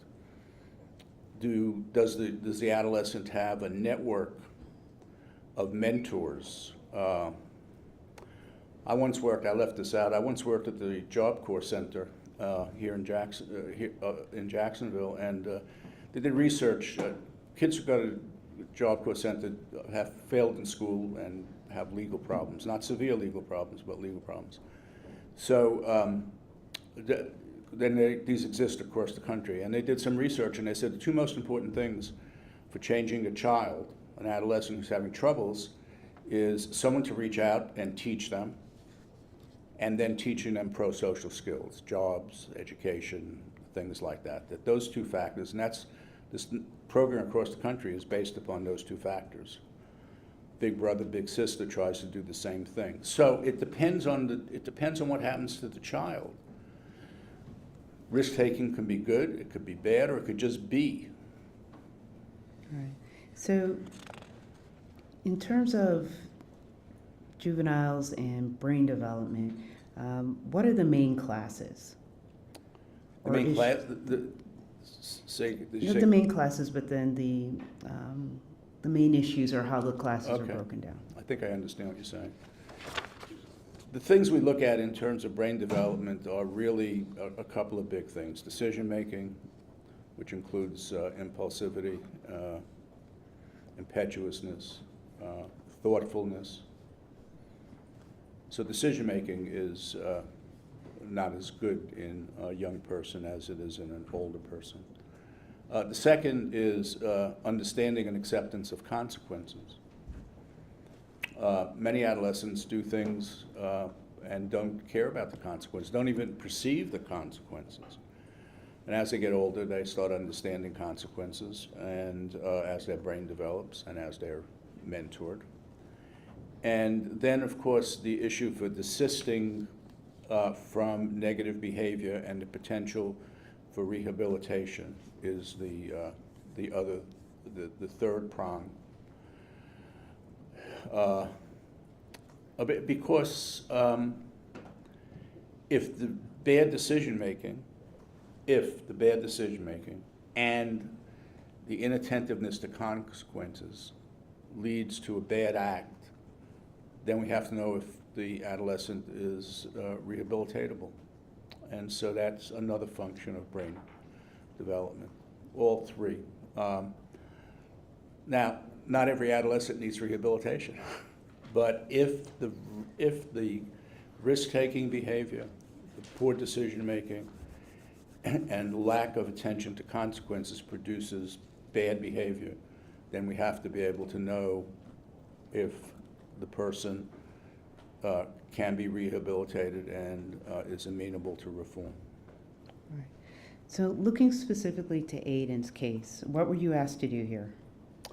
I was asked to be able to testify and discuss adolescent young adult brain development in general, as we have, and secondarily to rebut, if necessary or if appropriate, things that were brought up by Dr. Pritchard.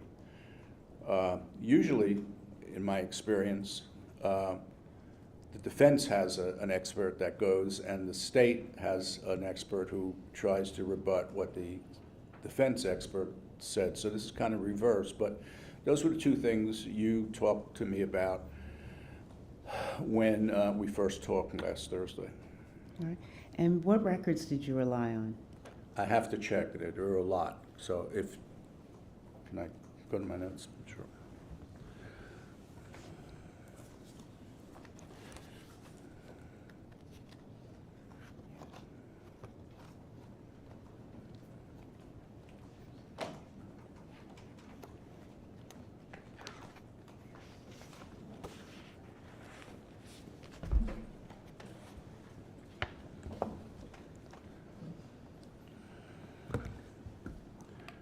Apologize for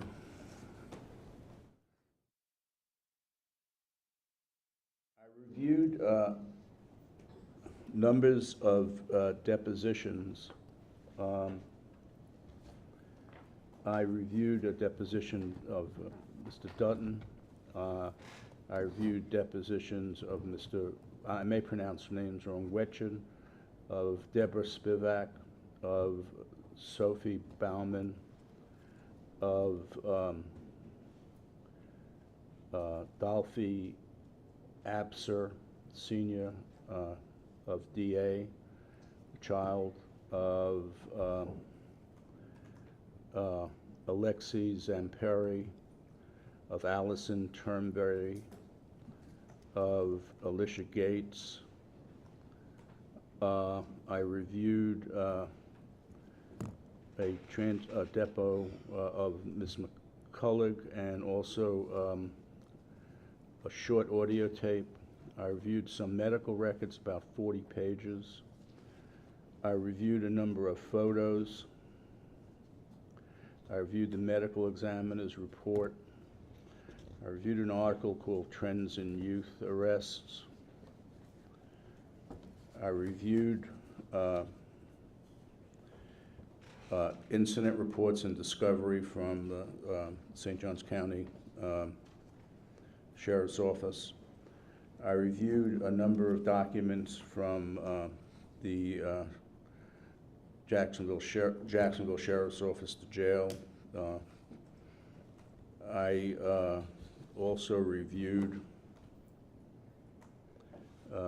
the deposition of Dr. Pritchard. I reviewed Dr. Pritchard's report. I reviewed Pediatric Association and trying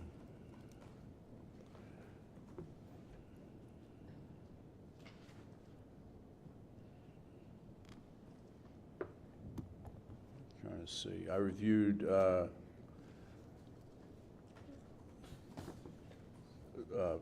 some stuff by Mr. Cox. I reviewed Mr. Barasco's report and deposition. I reviewed a deposition of Joshua Anderson and one of William Cox. I believe they're both in Jacksonville. And I reviewed several letters just today. And I believe you also saw the video, or a portion of the video of February 6th when Aiden entered a plea. Oh, yes, I did. I saw the plea video, yes.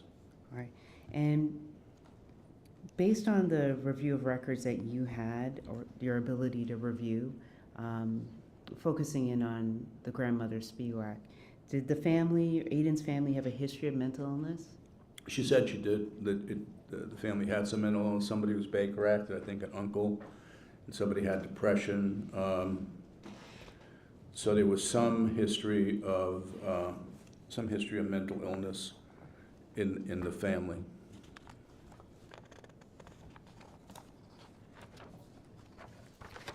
And you've also had an opportunity to review the school records? Say again? Some of the school records? I reviewed some school records, Okay. yeah. With that in mind then, if you had seen Aiden before this crime, in your practice, in a clinical practice per se, would you have recommended testing for him or counseling? Would I have recommended? Testing or counseling? You're saying before the crime? Correct. Totally.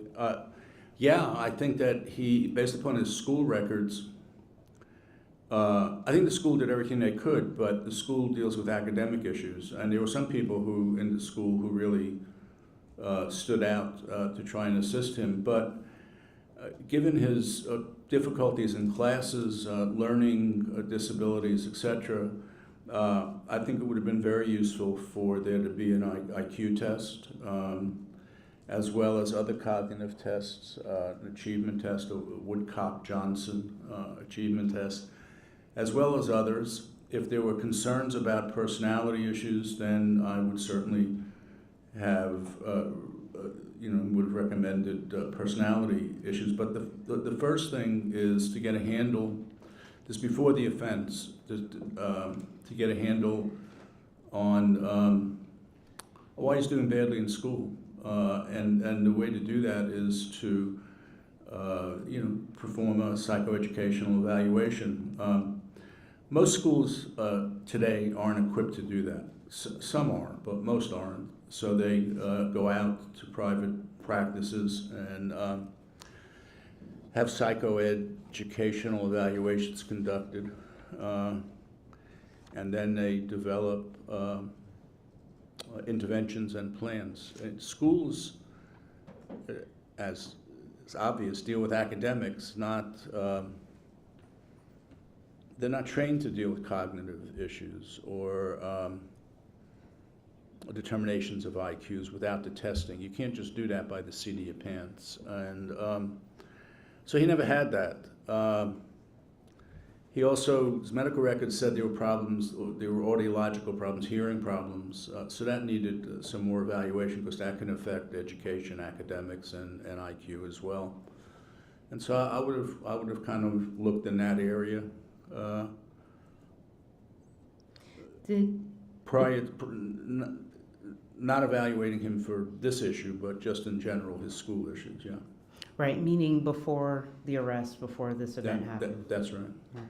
And within the school records, there are several IEP reports. That's right. And within those IEP, there's an individual identified as the school psychologist. Yes. But she's not a doctor. I don't think she is a doctor, but she is. That's what she's identified. That's That's correct.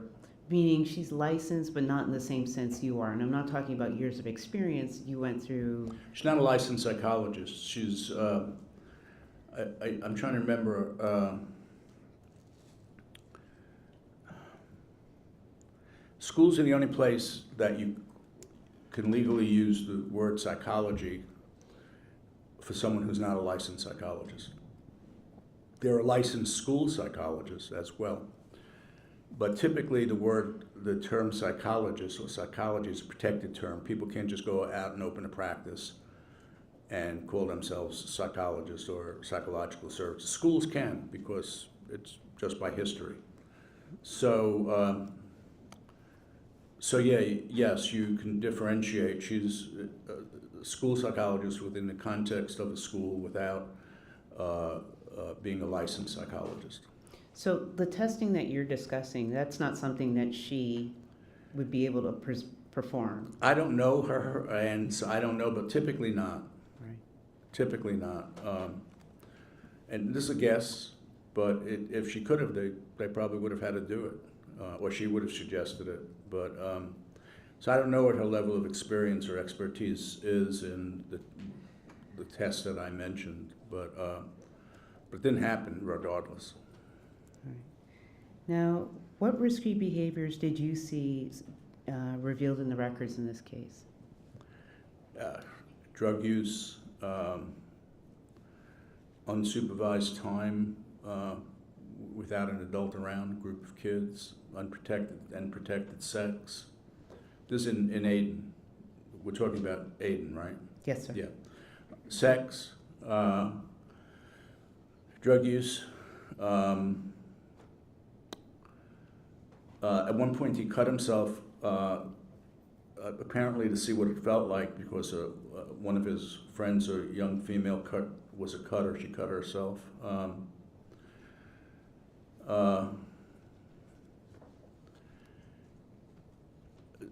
Some thought that there might have been some self-harm. I'm not sure about that.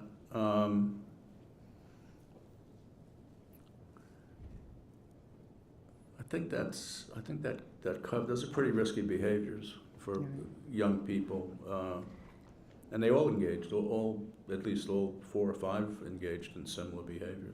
Meaning his immediate friend group was involved in the same type of behavior. Yes. All right. Then, what issues did the teachers? Meaning they found academic problems, but should they have found more or recommended more? Should they have? It would have been, yes, it would have been nice if they did. I can't say. Let me rephrase the question. The teachers have more of an academic goal, is that fair to say? Yeah, teachers look at academics. I've worked with lots and lots of teachers. I was a teacher. Teachers are very dedicated people. They wouldn't be doing their jobs if they weren't dedicated, so they also want to go beyond that, but they don't have, there's no funding, there's no resource, there's no capacity. So they try and do what they can. They have big classes, and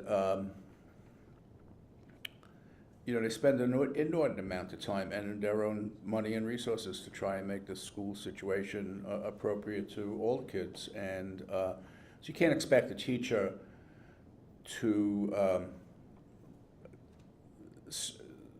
on their own to start getting kids tested, because it's beyond the scope of their work. They look at the academics. Cognitive ability translates to skills.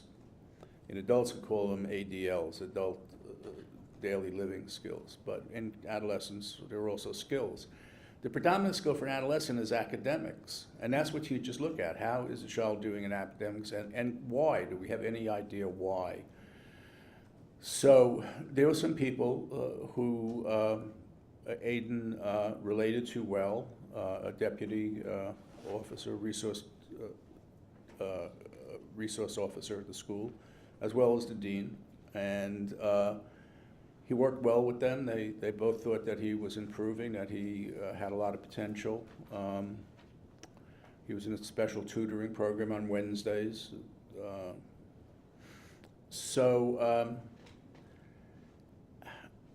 you know, I'm not critical of schools. They do what they can because they don't have the resources. And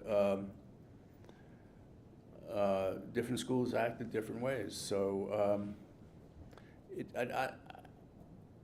I can't say that the teachers should have done more. It would have been nice if they could have done more, but the school has to be set up for it. Where the more could have happened is in the IEP and what's it, 504 or 501 evaluations. Right, so in this particular instance, the teachers they're not doing a lot. They're going above and beyond, so to speak, with Aiden, but it's academic. Did you see anything in there in terms of addressing therapy or behavioral issues? I don't think anybody provided therapy, but there were some behavioral issues they talked to. He spoke to the dean about behavioral issues. He spoke to the resource officer about behavioral issues. There was concern about some of his behaviors.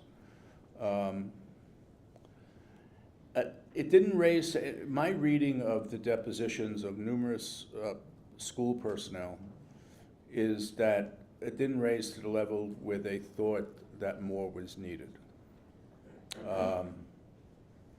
One person, I could look at my notes, one person said he didn't see red flags, which is really the issue. Were there red flags to be seen? I don't know. They're trying to teach. They're trying to teach large groups of kids, and Aiden had specific learning disabilities, and they tried to remediate them, but I'm not sure they had the resources to do it. Understood. So what is the term impetuous? Impetuous, it means impulsive, acting without thought. It means not having the capacity to control behavior. That broadly what it means. And are children impetuous? Yes. What about Aiden? I'm sure he is. And that's by nature, he's in that class of children that you would also have that title of impetuous. Yeah. And Dr. Pritchard testified yesterday that Aiden is mature. Is that accurate? No, I don't think Aiden's mature, no. Why not? Well, because he acts immaturely. First of all, there's a misconception, I think. I watched testimony and I read depositions. I think Dr. Pritchard relied on some other people who said he was mature. There's no, people say kids are mature, immature, they don't measure it. There's no measure of it. So what does maturity mean? He's immature because his brain is not developed. And then you can't take away the fact that his brain's not developed and that he looks mature. Because I don't even know what that means sometimes. I don't think most people do. So you rely, in this particular case, Dr. Pritchard, myself, relied on reading records and what other people said. So we have to weigh how much weight we give to what somebody says offhandedly. So somebody says, the kid looks mature. What does that mean? Neither of us, Dr. Pritchard nor myself, went and interviewed that person who said that. So to say, well, you think he's mature, why? What's he doing that's mature versus immature? All his actions, I think, are under the general immaturity. There's no, he doesn't think things through. He doesn't respect consequences. He's risk-taking, and he engaged in some awful behavior, horrible behavior. So Dr. Pritchard had also used collateral information to reach his conclusion. Correct. And is there an issue with that? There's some issue with it. His explanation was fine. The issue with collateral sources and forensic psychology is typically you have a primary source of information, the person. And then you use collateral sources to validate or invalidate what the person said. So Dr. Pritchard nor myself interviewed or evaluated Aiden, so he went to collateral sources. So we don't know if those collateral sources either validated or invalidated anything that Aiden himself would have said, or would have tested on a battery of tests that we might have given him. In addition, we have to understand the reliability of a collateral source. So several collateral sources that Dr. Pritchard used were several young people. Those young people all had their own problems. Meaning? One girl, Zoe was told, one record talked about her severe anxiety. Another girl talked about that she was a cutter.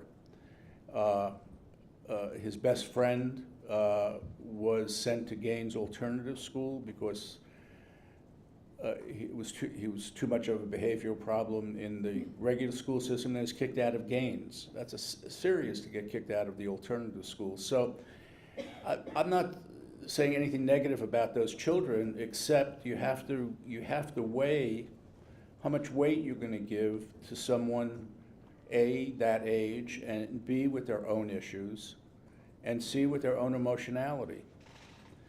And of course, their brains aren't fully developed.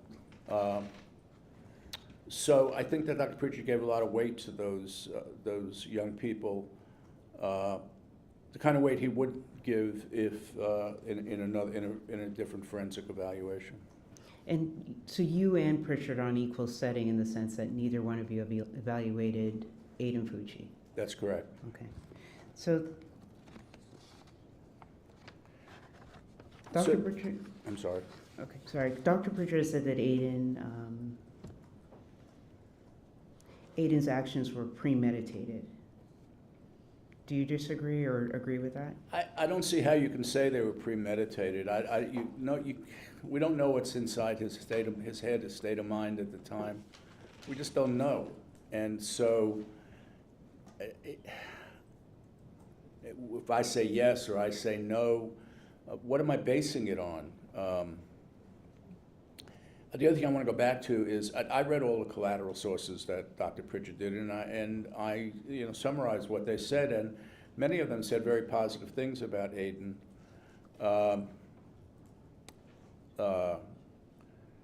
And that, so we really have to look at that collateral issue. Premeditated, it's beyond me to try and get inside of his head and to draw together strands of information to say that this was premeditated. I just couldn't do that, and I don't see the evidence for it. Meaning you wouldn't rely on the police reports alone. You would have an evaluation or at least an interview before you reach that conclusion. It's such a big thing to say someone premeditatively did this that I think you can say that's my thought, that's my hunch, but to say it, I couldn't say it definitively. I couldn't possibly say it definitively. I didn't have enough information. And to reach that, Pritchard was in reliance on statements to the girlfriend regarding plans or ideas of what he would do in the future. I believe that's part of what Pritchard's relying on, along with, go ahead. No, go ahead, I'm sorry. So the statements of the girlfriend and then the actual scene itself? I don't know. Dr. Pritchard also talked about fantasies being rehearsals. Fantasies are a lot of things. When I worked in a drug program, as well as when I worked with psychosexual offenders for the Federal Probation Department, we had people keep journals of their fantasies. Not so that they would rehearse doing psychosexual lewd and lascivious acts or relapse into drugs, but so they wouldn't. So lots of people have fantasies and they don't act on them. Also, I just don't see fantasies as rehearsals. And so fantasies can be scary. Talking about it with your girlfriend could be a way to alleviate that fear. I haven't interviewed the girlfriend, so I don't know exactly what what he said to her or didn't say to her, or how she perceives it, or any of that. So I just don't think there's enough information to definitively say that it was premeditated. So part of what Dr. Pritchard's relying on is the actions in terms of 114 stab wounds. Yes. And in his opinion, that shows premeditation and a lack of impetuosity. How? Or how do you disagree with that?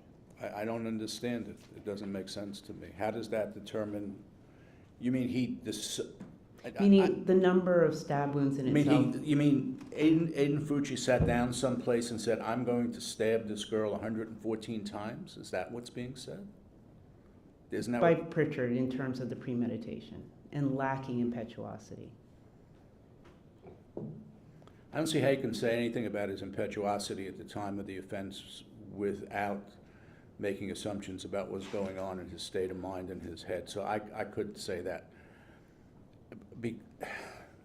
Stabbing someone 114 times is a horrendous act. I don't know what happened. Did he dissociate at the time? Did he go away from normal thinking?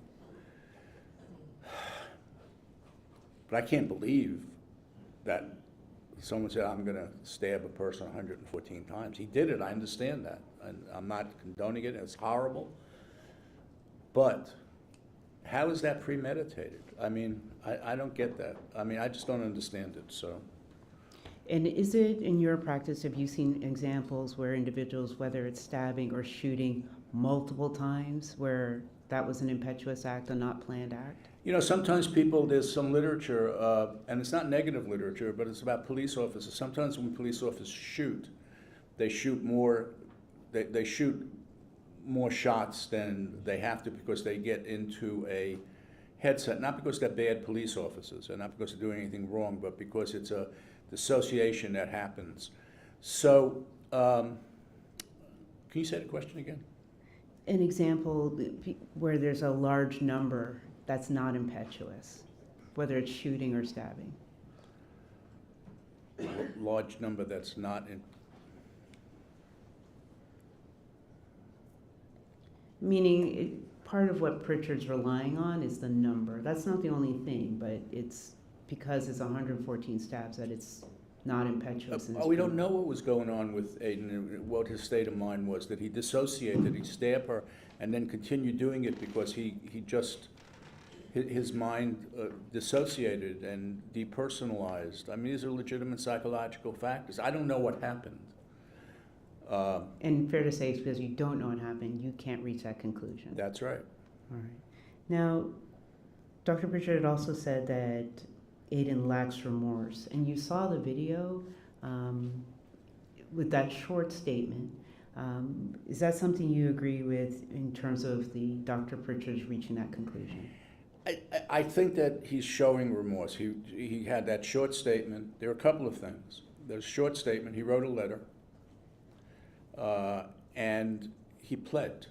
He accepted responsibility. He didn't say, I want to go to trial, I didn't do this. I'm going to plead not guilty. Let's go to trial and drag everybody through this. He pled. So it shows that he,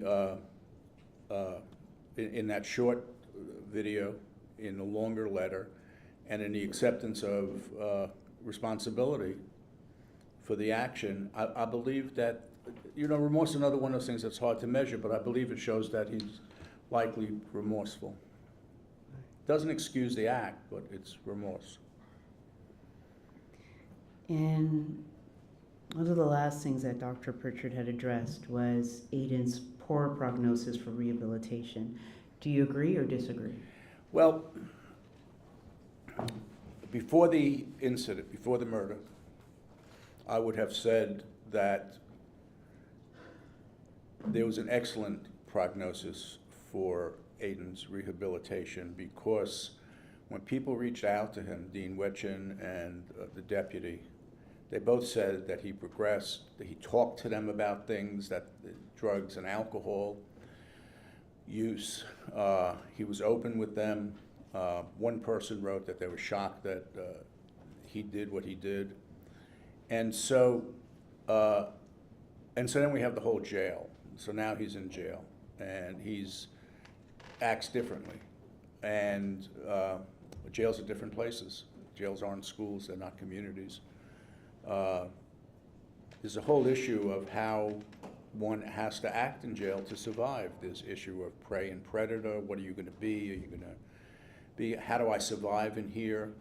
So I think that given mentorship programs, counseling, people reaching out to him, that there's a likelihood that he could be rehabilitated. It won't be easy and won't be quick. He has to talk about what happened, and he has to explore with someone who can explore with him why it happened. And these are not easy things, but they're possible things. And they can happen in the Department of Corrections. But it requires a lot of work on both his part as well as the people providing service. He didn't have any, there's no conduct disorder, there's no history of arrests or anything prior to this. So something happened, and it's mind-boggling what happened. So in the past, meaning before May 9th, at least within the school records, there's examples of him learning if there's a behavioral issue to go to Dean Wetchen, go to see Officer Beasley. So there's an ability to learn and modify his behavior. Yes. And then this event, which is a significant distinction between any infractions that were in school. Absolutely. But because there's that, is this fair to say because there's that history of him learning to go to mentors, so to speak, persons in authority, that he can do that moving forward into the future? I think so, yes. And that's possible in custody, provided those programs are provided to him? Yes. Right. So if he's just in custody without any of these programs, he's not likely to... If he's just in custody without any programs, there'll be asocial people who mentor him instead of pro-social people. And that's the scary part of young people in the prison system. Meaning other criminals? Other criminals. But if he's provided with these programs where he's got some decent mentors and ability to learn and grow, he has a good prognosis of rehabilitation. I think there's a prognosis that's positive, yes.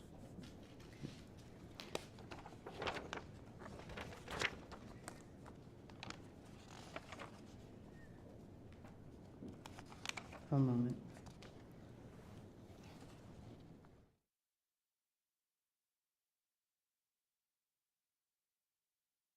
This last point then regarding rehabilitation.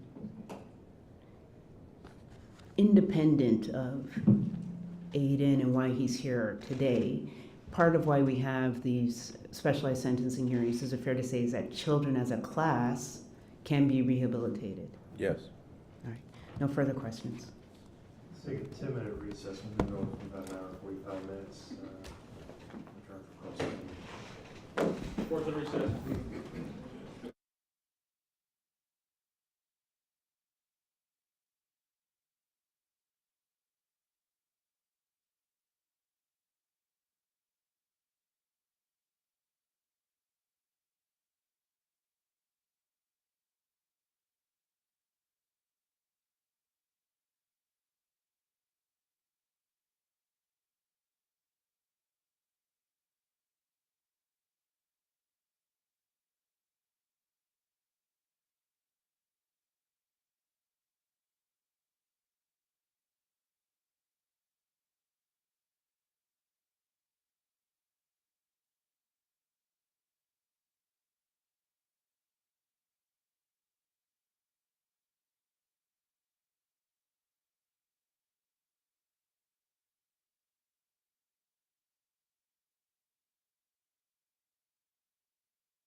So you just kind of circle call over to the order. You can all be seated, thank you.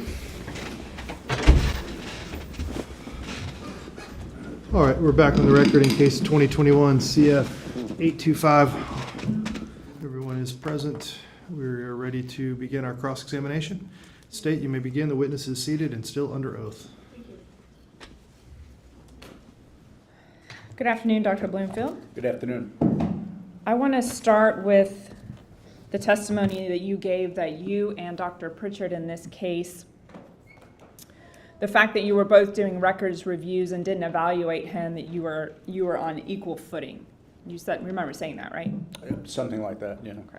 You understand and you're well aware that the decision on whether to evaluate him, and especially with you, lies at this table. The defendant and the defense, that's a decision this table makes, correct? Yeah, I imagine so, yes. Right. And you wanted to do that if you were allowed the opportunity. Well, that's not exactly true. When I was contacted, I was asked to do a very specific, two very specific things.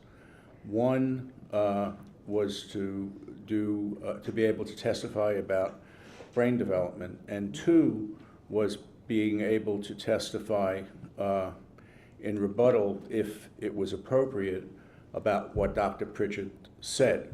So I said, well, does that involve an evaluation of Aiden Fucci? And the answer was no, because we're not asking you to evaluate him.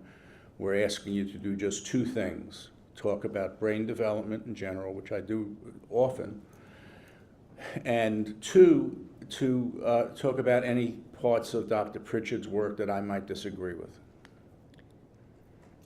Dr. Bloomfield, my question was, considering you were asked to testify in a sentencing of a juvenile with all the factors that you know are into play, you would have liked to evaluate him. That would be the preferred method in order to speak to this court and not be limited in your opinions. I don't think that I can answer that question. I answer it the way Well, it's a yes or no. Would you prefer to speak to an individual before providing testimony about them? It actually hasn't been. I don't know. You ask me to answer something yes or no, but it involves more than yes or no. The preferred way for anybody to do a full forensic evaluation is to see the individual, but that's not what I was asked to do. I was asked to do. I understand it wasn't what you were asked. So, in order to do what I was asked to do, I didn't need to see him. And you also understand that same latitude or decision-making is restricted on the state side. Say again? The state's hands are tied in a different way than yours and the defense's hands are. You understand that, Yes, correct? sure. You've been in this system a very, very long time. Yes, I have, yes. Okay. Dr. Bloomfield, you talked in the beginning of your testimony about, obviously, basically educating the court about adolescent brains, right? Yes. We heard about that for a while. Adolescent brains are different. Adolescent brains and adolescents take more risks. And that is well accepted medical and psychological science, correct? Correct. And I believe I heard you say you watched the testimony yesterday. Did you watch Dr. Pritchard testify? Yes. And he said he agrees with that, 100%, Yes. correct? He said that. Yes, he did. Okay, so no one here in this courtroom is disagreeing with that fact. I know Dr. Pritchard's not. Right. And it's those facts that gave judges in homicide cases committed by juveniles, ultimately after all these cases came out, that's what gave the judges discretion when dealing with juveniles on how to sentence, right? That's my understanding, yes. Right. There's no more with a juvenile, they committed first-degree murder, we don't care how, why, or when, life. There's no more of that in Florida for juveniles. That's my understanding, yes. Right. And so because of all of this medicine and psychological information about juveniles and brains, Florida crafted this statute. Are you aware of the statute and the factors that were here? Yes. Okay. And they did that to provide guidance to courts on how to sentence juveniles, correct? Correct. So the general information we know about his peer group is accepted, right? Yes. Now this court needs guidance on how to sentence this individual, correct? Yes, So we should be looking at Aiden Fucci and the crime Aiden Fucci committed, correct?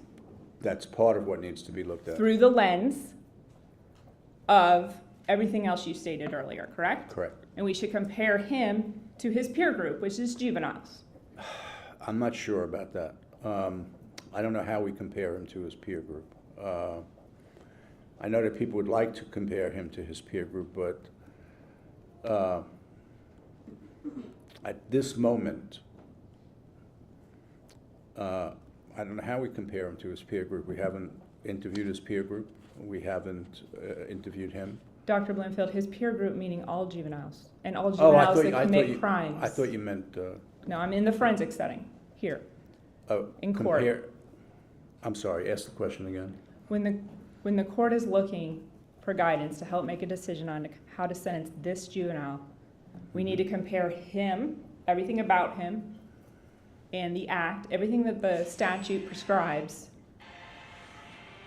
We need to look at that and compare that to other juveniles that commit crimes and commit violent acts and homicide, correct? Can Yeah. everyone please turn their cell phones off in the courtroom? Because we're not going to compare him to adults, right? Right, we're not going to compare him to adults. I think the court needs to do what the court feels it needs to do about how to come to a decision. This is a hard, sentencing's hard, and different judges, different courts, different psychologists look at different things and give weight to different things. And so I'm not going to prescribe to the judge what he should be looking at. He's aware of what he needs to look at. Right, the statutes tell him what he's to look at. That's but right. The whole point of this is that we're looking at him individually in his crime because of this lens and brain development and everything we're supposed to look at juveniles through, correct? Yes. All right. And you said that all juveniles take more risks. All juveniles are immature. This is this group again. And all juveniles can be impetuous, right? Can be, yes. But not all juveniles commit crimes That's in general. correct. Absolutely. And not all juveniles commit violent crimes. Absolutely. And not all juveniles commit murder. Absolutely. And you heard Dr. Pritchard talk yesterday about the statistics and trends, not even trends, statistics by the U.S. Department of Justice that indicate that less than 1% of juveniles who commit crimes commit murder. Right. Correct. Right? Mm-hmm. And you don't have a problem with that statistic. You're aware of that. You've worked with juveniles your entire career. And I read the research that he quoted, yeah. Okay. He provided it. And then based on all of your knowledge, experience, evaluations in the criminal justice system, not all juveniles that commit murders like what occurred to Tristyn Bailey. That's fair, correct? Yes. A lot of juveniles may shoot someone one time, may make an impetuous decision, right? Some do, yes. Some do, right? Not all murders committed by a juvenile or an adult are as vicious, I think your word was horrific, and awful as that committed to Tristyn Bailey. That's true. Many are. Many are. It's not unique. This murder is not unique? I don't have when we talk about horrific things that juveniles do when they murder someone, it's not the first case I've been involved in where a juvenile has murdered someone and done it in an unusual, horrific manner. And so I don't have a way to weigh that. I'm not condoning it. Please, I don't want that to be heard. But juveniles who commit murders often do horrible things, set people on fire, put people into waterbeds, throw babies against bookshelves, rape, behead. These are all things that people do. I don't have a way to judge how horrific something is. All of them would be horrific if it happened to me or somebody I knew. All of them. There would be. I couldn't understand it. So It's a horrific crime, but so are all the other ones I just mentioned. And so there are some murders where a gun goes off and somebody is murdered. And there are others where there are horrible, horrible things that happen. And so that has to be weighed, of course. And I imagine the court will be able to do that.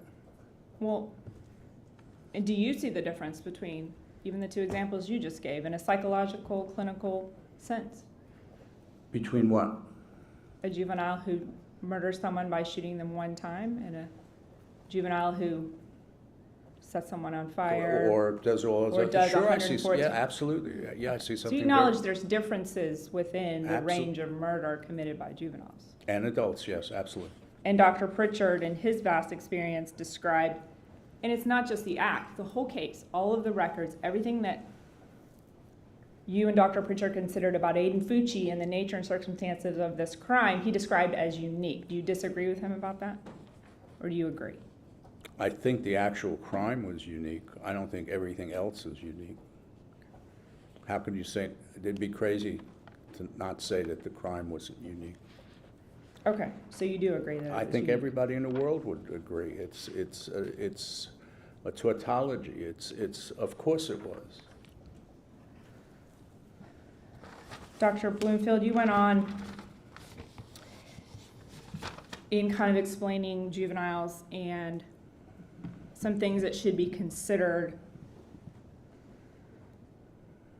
when kind of thinking about, could they make better choices? Did they have support and things like that? You would agree that you see some juveniles and probably adults that don't have that in their life, don't have support, mentors, people, which is probably why it's something to consider, right? Yes. Okay. You would agree, though, that, and I think you did at least mention one, Mr. Fucci had, you mentioned the school resource officer, right? You saw Yeah. that there was a bond or relationship there, Correct. right? He had Dean Wetchen. Did you read his information? Yes, I did. I think he provided a great deal of support. And through the school, he had tutors at least one day a week that he was going to see. Dean Yeah. Wetchen, I think, was the one talking I about think that. Dean Wetchen was the one who did that, right? Yeah. He's had his grandmother, seemed to love him a lot, lived with them a majority of the time, right? True. And they were close. He had a mother in the home. True. He had a stepfather in the home, Mm-hmm. Yes. right? Yes. And he had his biological father. Yes. And so this adolescent had some of that support, mentors, and things that you would hope one would have to help them through life and make decisions and things like that, correct? He had some, and he had some where he was totally on his own with his 3 or 4 friends they would do drugs, have sex, do all kinds of things, cut himself.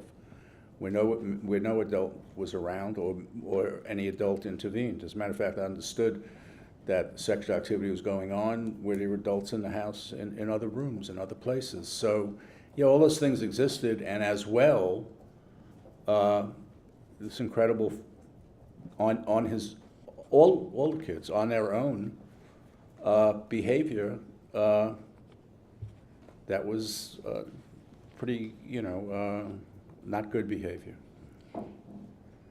And you said, as a group, again, juveniles fail to sometimes understand consequences, right? Yes. There's a diminished capacity there. Yes. But not with everything, isn't that fair? Probably. There's juveniles that understand consequences and can behave accordingly generally. Generally. Sure, yeah, sure. In general, There's straight A students that go through school and never, ever get in trouble disciplinary-wise, things like that. There's juveniles making good decisions, correct? there are juveniles who make good decisions, yes. Okay. Do you agree with me then that there's a difference between a juvenile, because I think you used the word that all juveniles can't perceive the risk of harm, risk of consequences, but there's a difference between a juvenile who can't perceive them and someone who knows and appreciates the risk and consequences and just chooses to do something different or doesn't care. There's a difference. I'm sure, in what you framed, of course, there's a difference. You framed it as a difference, yeah. Right. And you recall when you read through all of the teachers' depositions, I believe you listed a lot of their names. A lot of them. Right, a lot of them. And do you recall a theme within all of those teachers that Mr. Fucci's problem was not that he didn't have the ability to do X, Y, and Z. He didn't have the ability to conform behavior. He didn't have the ability to not listen to teachers. His general problem was he just didn't want to. I didn't read that. I mean, if you did that, you read something that I didn't read. I read that he was having a tremendous struggle in school, that he, from early on, compounded by audiological problems that were never remediated. He was having trouble in school from 4th grade on. His teachers talked about him struggling academically. His grades were horrible. His testing on standardized tests were the lowest that could be. And it wasn't just choice for him. He couldn't do it. He couldn't do the work. And teachers tried to work with him, but they were unable to remediate those specific learning disabilities. And I'm not saying he wasn't still having problems, but what I'm saying is I didn't see the same thing you saw, if we read the same things. Did you see that when he applied himself, when he tried, he would actually make some progress? Matter of fact, the last 2 years, his grades were going up, not down.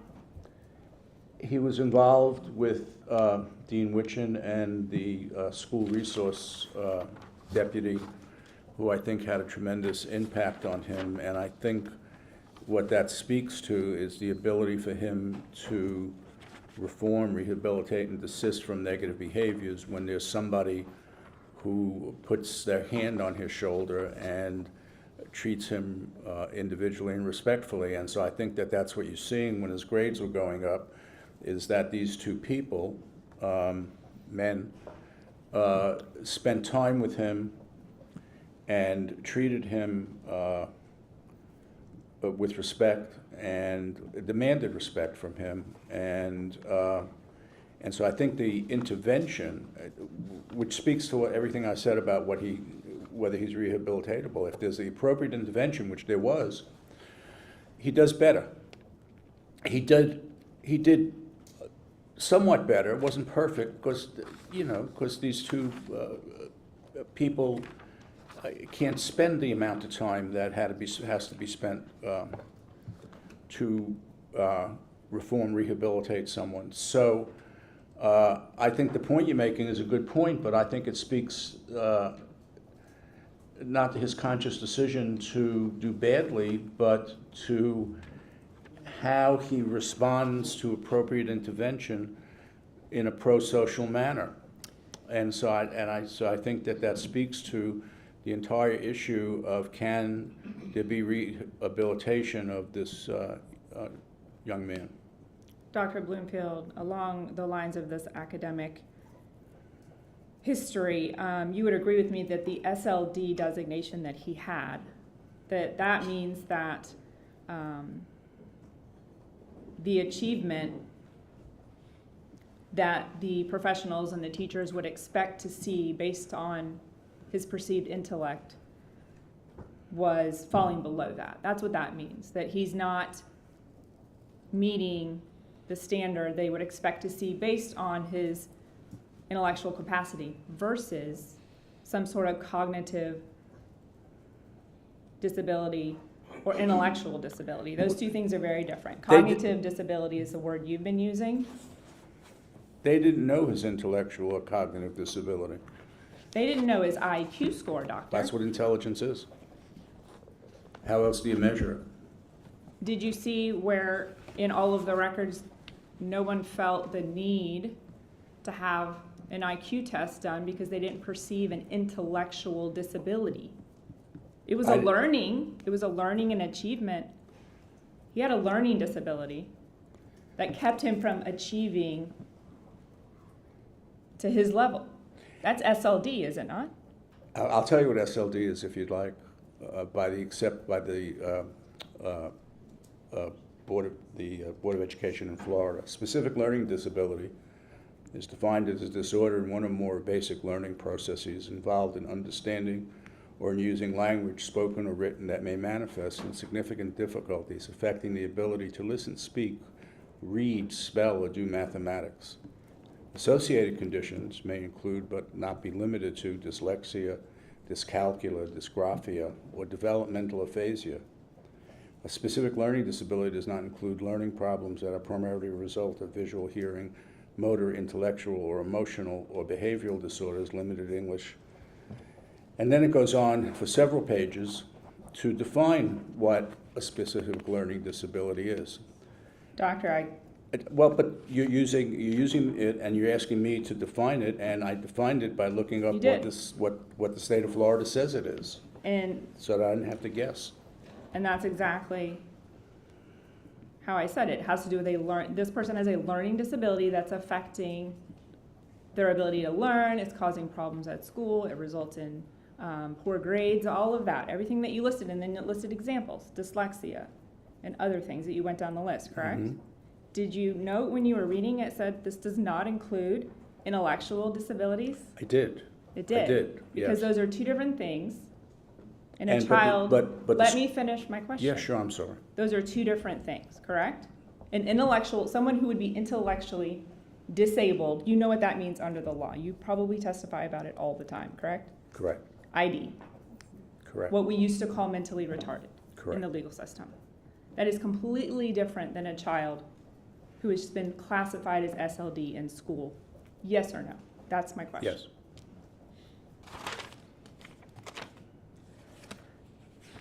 Dr. Bloomfield, when you were asked about Aiden Fucci's, Ms. Peoples asked you, did his family have a history of mental health? And I believe you mentioned an uncle. I think that was it, correct? I think, yeah. Okay. You didn't see any evidence in the records that you saw that the defendant has a mental health history diagnosed, correct? That's correct. His mother has a mental health history, correct? Not that I know of. And his biological father. None of that, correct? Not that I know of. Nobody living in his home, correct? Right, that's not what yes. Okay.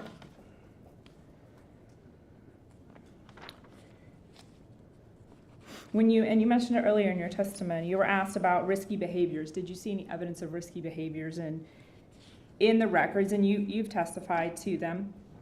But I just want to ask you about one of them. You mentioned that the risky behavior, one of them that you saw was that he cut himself one time to see what it felt like. You remember saying that? Yes. And you got that information from Michaela Harris, basically, yes. The friend, right? And the context, though, of that cutting, when she described how that came about, isn't it true that it was because Aiden saw that she was a cutter, saw evidence of that, and he thought that would be cool? Yes. So he did it, okay? Yes. So it wasn't reported out of a phase of depression or suicides. That wasn't the context. No, it was risky behavior. Correct. Do you think the context for that behavior is important?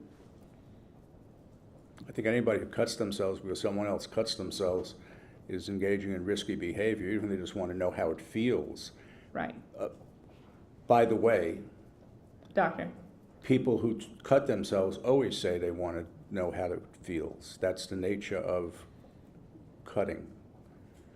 There's a whole process of people who cut themselves to relieve psychic pain and to know what it feels like to not have that. So Aiden looking at her doing that and saying, oh gosh, I'm gonna do that, I'm gonna see what it feels like.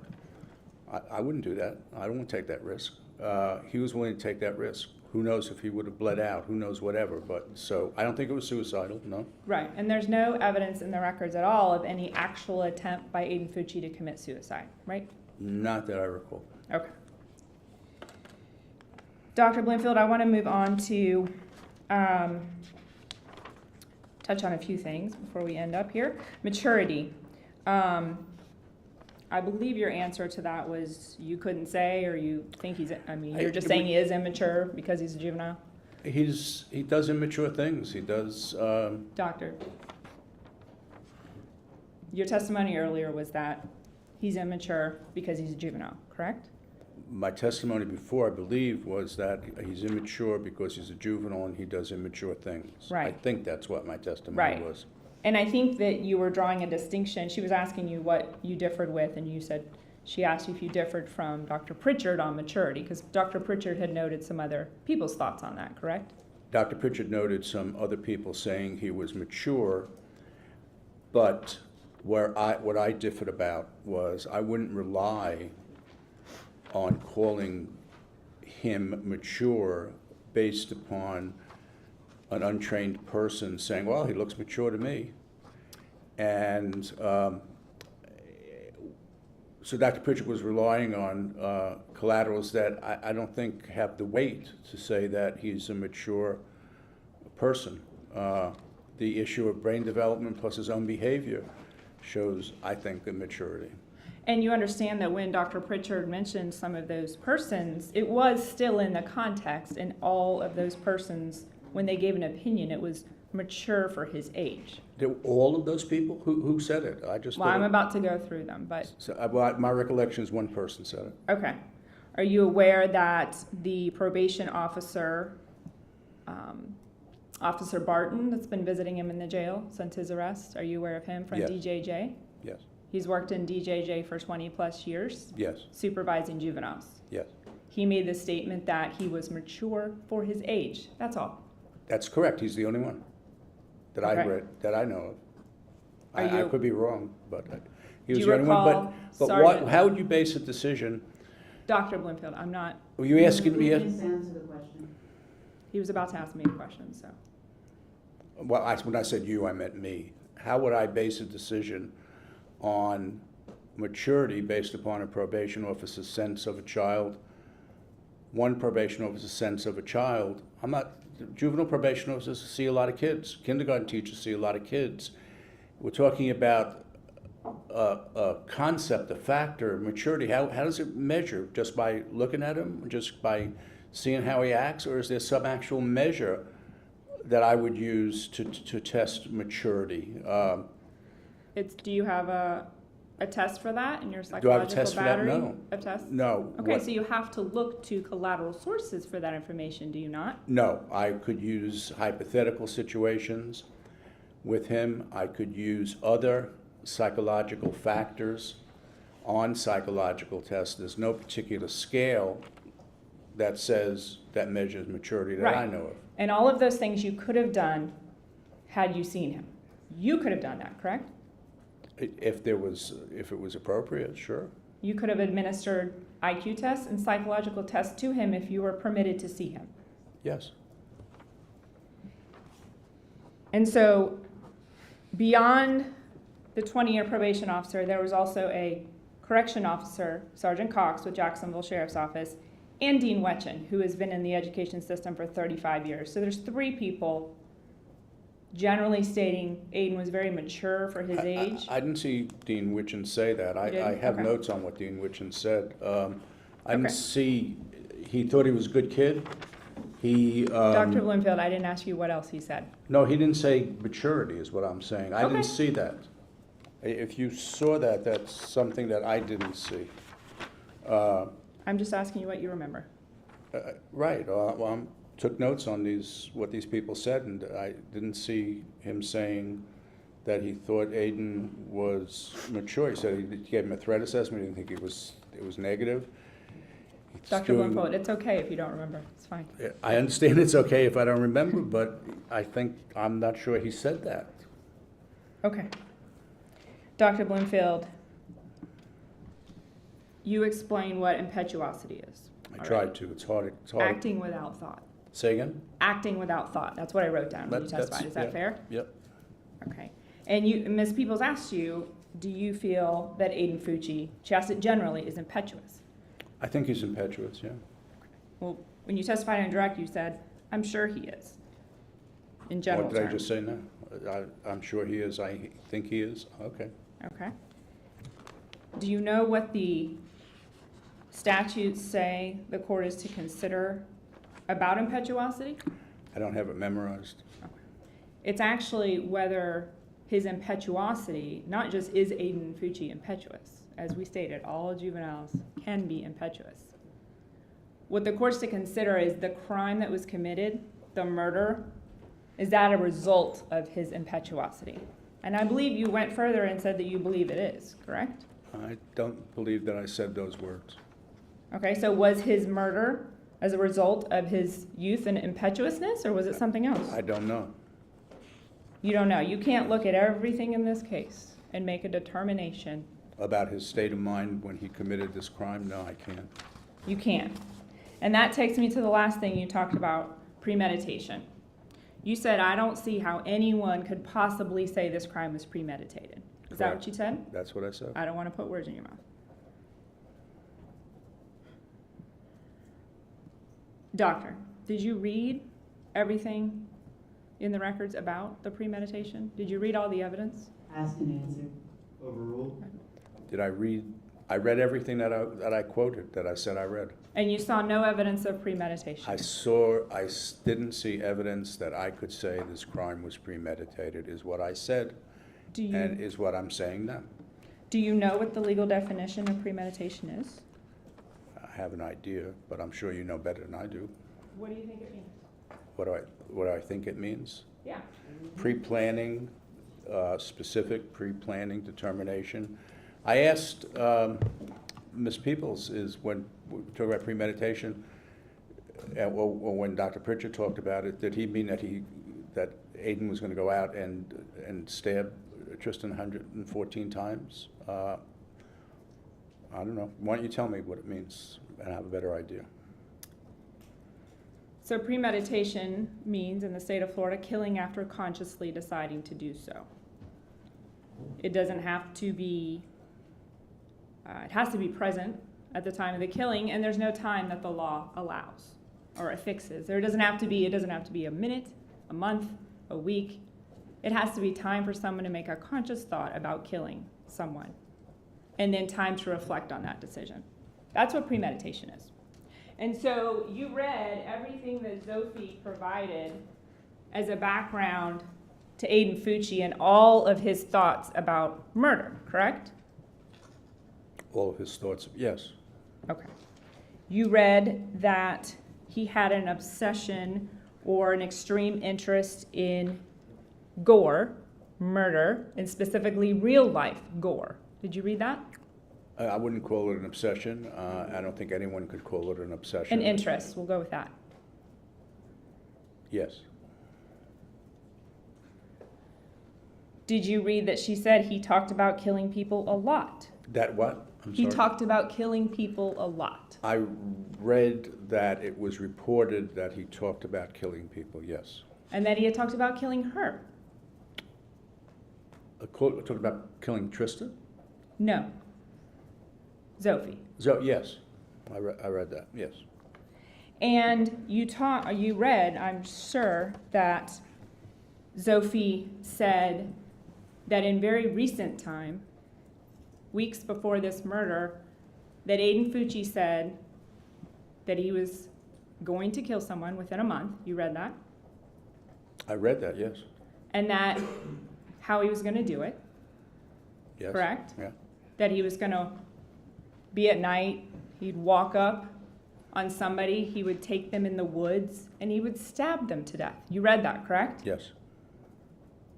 Are you telling this court, saying all of those things and then doing exactly that weeks later is not a premeditated thought to commit murder? I think premeditated is a legal concept. The court can decide if it's premeditated. I don't know why he said it. I don't know what he was saying. I don't know how reliable Zoe is as a reporter. She's has her own deficits. I don't know the context of how this was talked about. I don't know whether it was egged on. So I don't know a lot of things. You're asking me to make a determination, or Dr. Pritchard, by the way, about premeditation. That's not a psychological term, it's a legal term. And so lawyers and judges can make decisions about premeditation. I don't feel I can based upon what was said, and that's what I've been saying when in direct examination as well as cross-examination, that I don't feel I could make determination that this was premeditated. Dr. Blanfield. If it was premeditated, it could be decided on a legal basis. You read me the law, legal basis of the law. Nowhere in psychology is there a definition of premeditation. It's a legal It's definition. not, but when the definition of impetuousness is acting without thought, thoughts matter, premeditation matter in making a decision of whether this act was impetuous. You said this homicide was a result of his impetuosity. I said everything he does is a result of his impetuosity. Right, so therefore this homicide is. That means killing without thought. That would be the answer to that.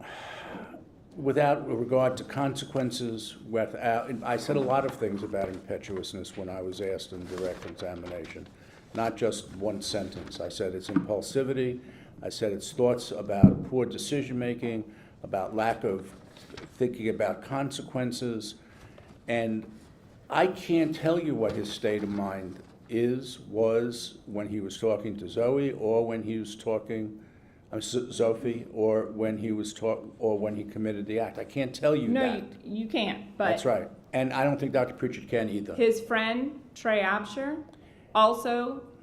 Let me ask the question. Go ahead. I didn't say anything. Did his friend Trey Absher corroborate what Sophie said?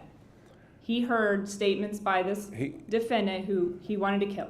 He heard some statements. Yes, okay. Not exactly. It's true that this defendant had an interest in knives. Yeah.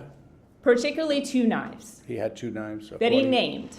According to self-report, not self-report, according to report, he had 2 knives that he named. Yes. Of his 2 best friends in life, right? Right. Both of whom have their own problems. Both of who picked the murder weapon, poker, as it was named by this defendant, from a photo that was pulled out of a pond. They were shown a knife that was pulled out of a pond that they had seen before with him. What? Yes. Right. So they described a knife that you're saying that they're not necessarily reliable. I'm pointing out they described a knife, very specific details given at 2 different times by 2 different people. It's pulled out of a pond. They're shown several pictures of knives, and they picked that one out. He pled to the offense. Right. We know he did it. I mean, I don't understand what you're asking me. We know he did it. We know he did it with a knife. You made an incredible statement that this crime was an impetuous act and not premeditated. So I'm asking you about that. I said that I can't, based upon the evidence, I cannot make a statement that this was premeditated. And I don't think one can do that. That's what I said. Okay. And you can't do it by the act either, right? 114 stab wounds? I don't know his state of mind at the time. I don't know whether he dissociated after the first stab wound, whether he was depersonalized after the first stab wound. No, I can't. I can't talk about Aiden Fucci's state of mind at the time of the offense, nor do I think anybody else can at this moment. Dr. Bloomfield, you're aware we're here because he pled guilty to killing Tristyn Bailey in a premeditated fashion. I'm aware that we're here because he pled to murdering Tristyn Bailey. I'm not sure it was, I don't know, was it he said Okay, it was well, if you'll take me at my word, he pled guilty. He was required to plead guilty and not plea no contest, okay, to her murder, and he was charged with premeditated murder. Well, if okay. he pled to premeditated murder, then right. he pled to it. There's nothing I can say. Versus, there's no insanity issue here. I don't know. Well, you were just saying, I don't know what happened. I don't know if there's a sanity issue. What do you want me to say? How do I know if there was a sanity issue? I'm not asking you if there's a sanity issue. issue. You did. You said there's no sanity issue here. You asked the question, not me. I don't know if there was a sanity issue. Obviously, the defense didn't raise it, so it didn't get raised. And they didn't let you talk to him.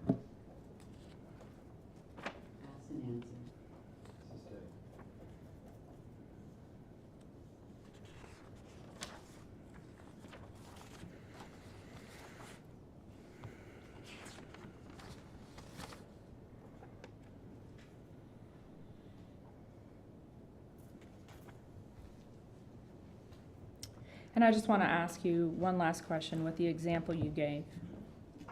You gave an example when talking about this.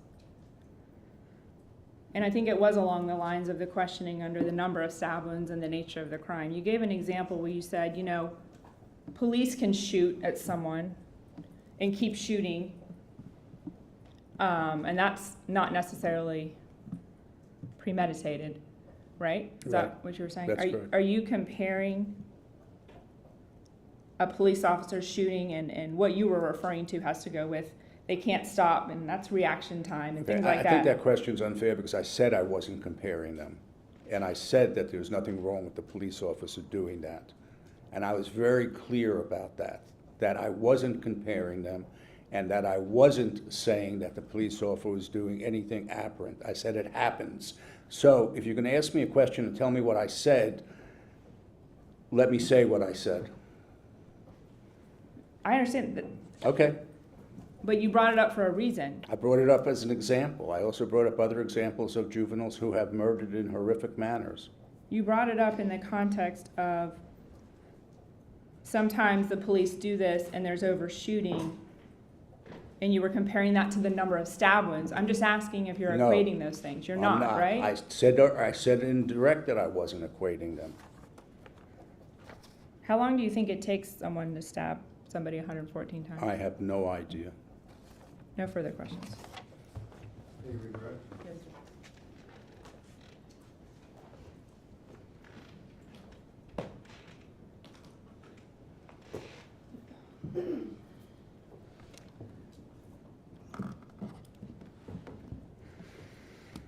Dr. Bloomfield, the school records didn't indicate any mental illness, correct?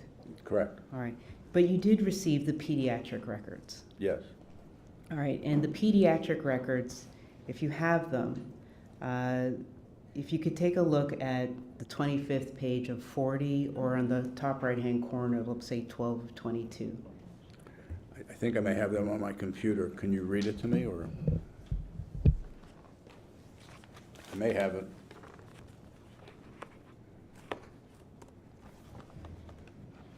One second.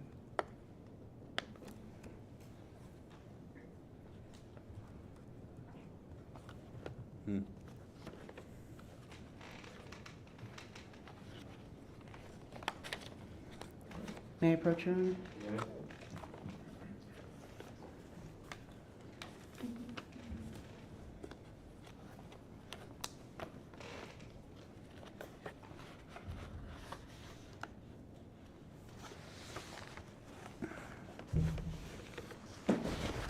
What page was it? What page did you say it was? Maybe 12 or 22. I think I have it.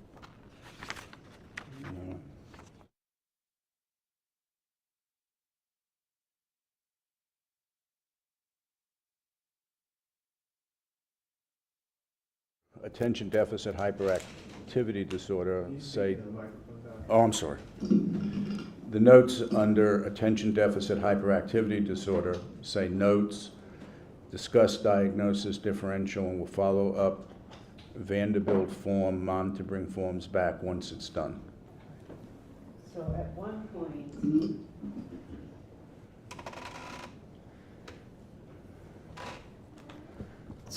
point, on April 8th of 2015, the pediatrician made a note of that, but there's nothing in the school records indicating that this issue was raised. Correct.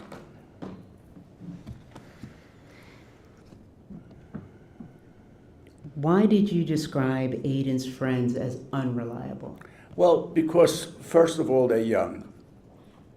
And they each have some of their own problems. I'm not diagnosing them or saying that they're bad or do things wrong, but DA was expelled from school, went to Gaines Alternative, and was expelled from Gaines Alternative. That's pretty drastic problem behavior.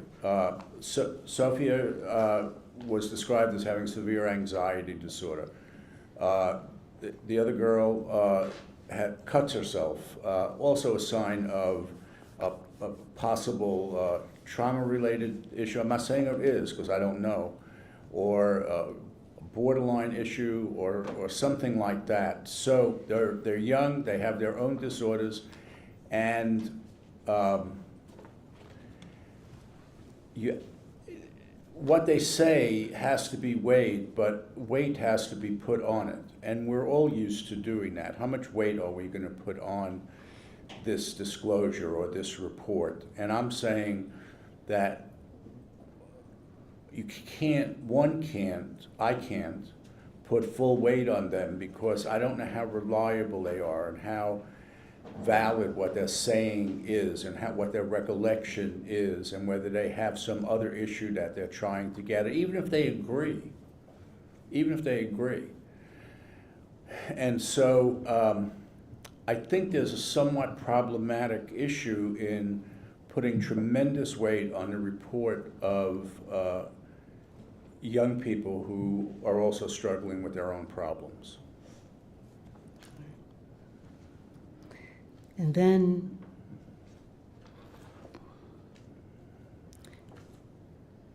one moment, Your Honor.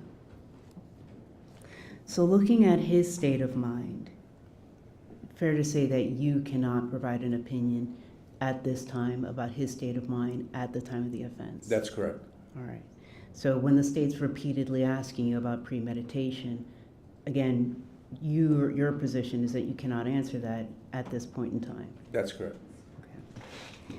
And then whether or not, and it's not to blame the schools. Say again? It's not to blame the schools, but looking at the records that you have, there's nothing in the school records indicating that there's any follow-up regarding ADHD, or even that the IEP recognized ADHD. That's correct. All right.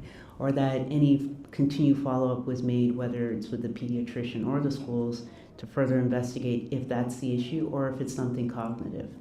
Correct. One moment, Your Honor.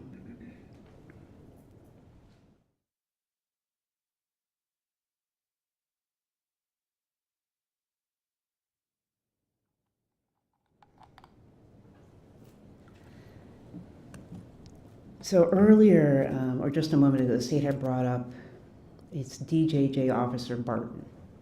Correct. All right.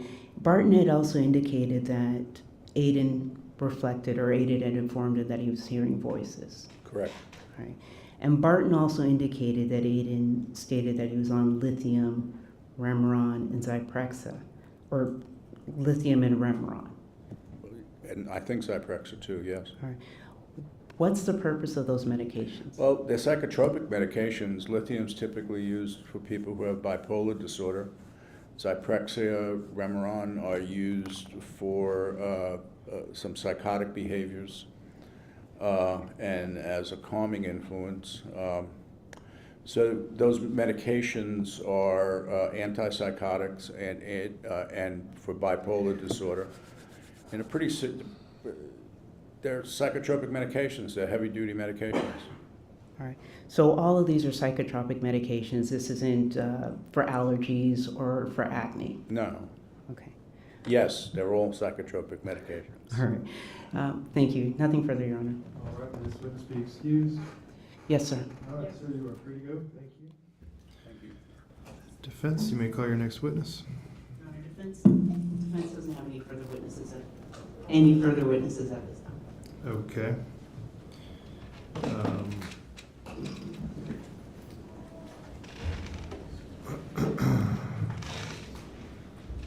Are there any rebuttal witnesses that the state plans to call?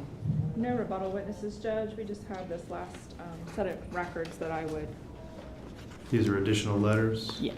Or, yes, letters, not records. Thank you. Okay. Are there any other letters or any other evidence that the defense wanted the court to consider? Yes, Your Honor, we submitted them. We have some additional reports and just a summary of the education records that we'll submit this evening. I'm sorry.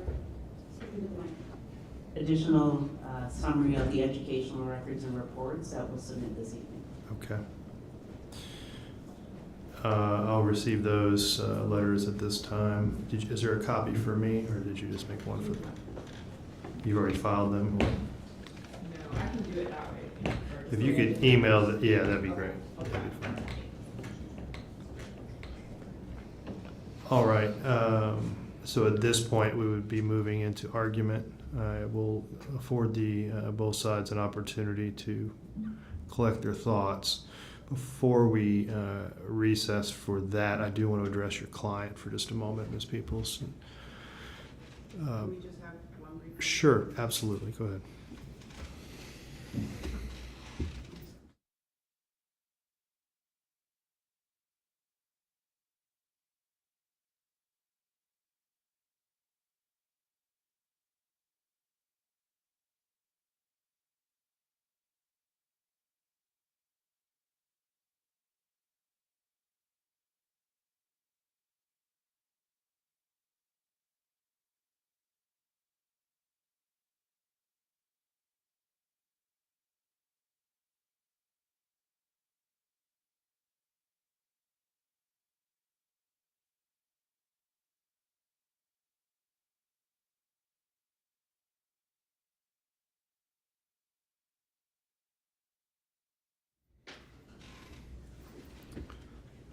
All right, Mr. Fucci, if you'll raise your right hand, do you swear or affirm the testimony you're about to give will be the truth, the whole truth, and nothing but the truth, so help you God? Yes, sir. All right.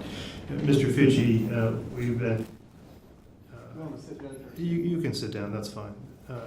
We've been obviously here for the last couple of days conducting a sentencing hearing. You've been present for the entirety of the sentencing hearing. So I have a couple of questions for you. You've heard the witnesses that have been called. You've been present for each of their testimony. Were there any additional witnesses that you had requested or that you requested for your attorneys to call on your behalf during this sentencing hearing? No, Your Honor. They have called all witnesses that you wished for them to call, and they've presented, have they presented, was there any other evidence that you requested that they present on your behalf that they have not presented during the course of the sentencing hearing?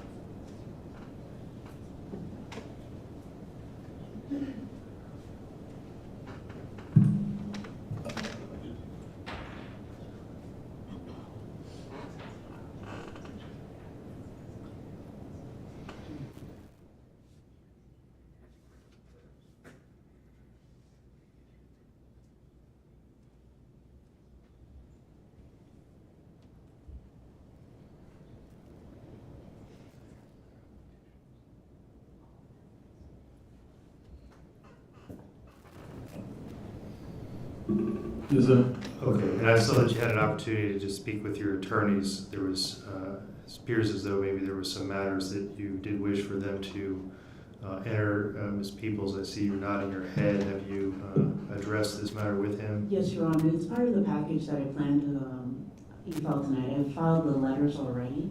Okay. So those have been e-filed today or just about an hour or two ago. There's some photos, some records and additional records that we've discussed that he'd like filed, and those will go through tonight, if not first thing in the morning. Okay.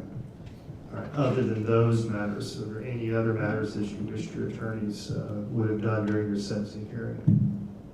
No, Your Honor. Are you satisfied with your attorney's representation of you throughout this sentencing hearing? At this time, I am. Well, when you say at this time, so at this point, as far as what they have done, you are satisfied with their representation, is that correct? Yes, sir, at this time. And, okay. So we will revisit this then after they've made closing arguments, as you stated at this time. I want to make sure that you're satisfied throughout. And so, is there anything else at this point, knowing that we're about to close this portion of the sentencing hearing, there will not be any further evidence presented other than the apparently some photographs is going to be submitted later tonight. Is there anything else that you wanted your attorneys to present on your behalf during the sentencing hearing?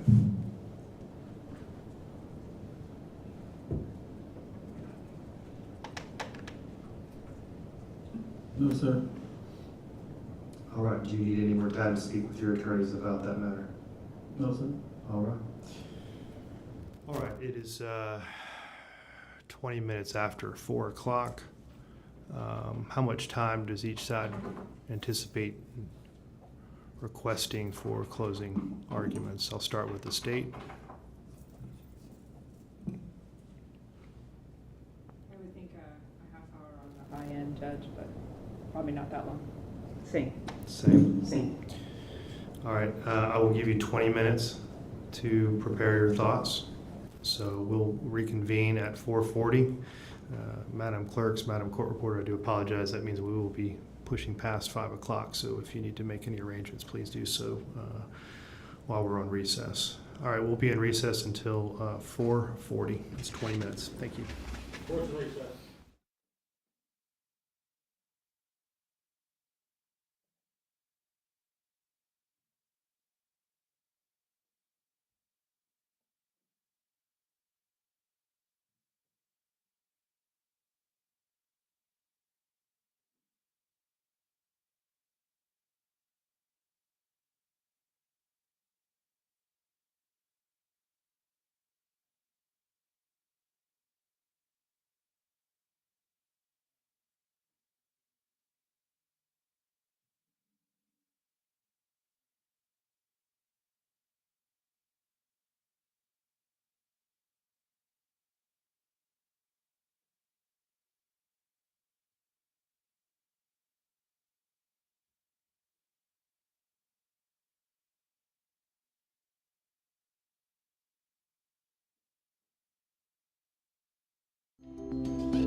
St. Johns County Circuit Court will return to order. You can all be seated, thank you.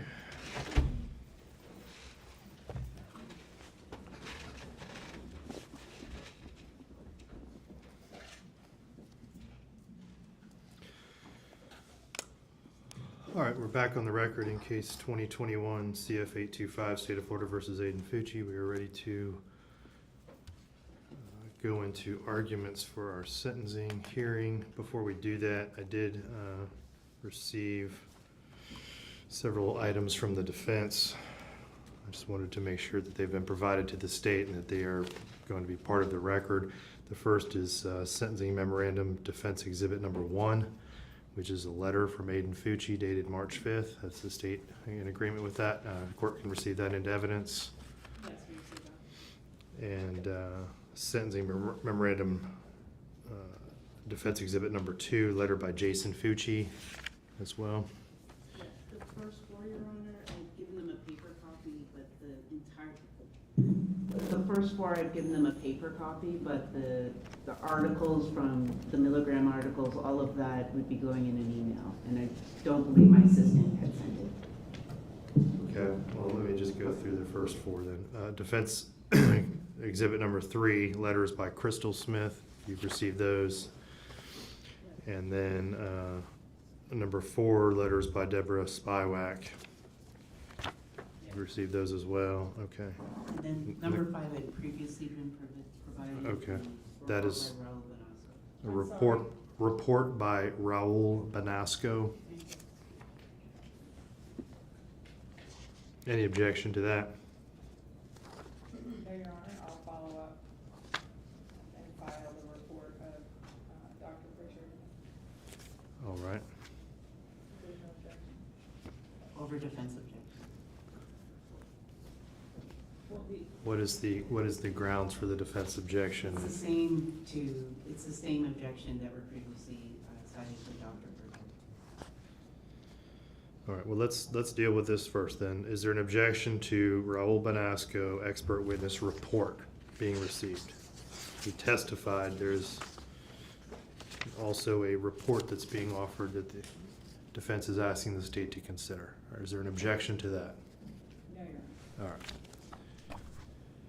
And then defense exhibit number 6 is the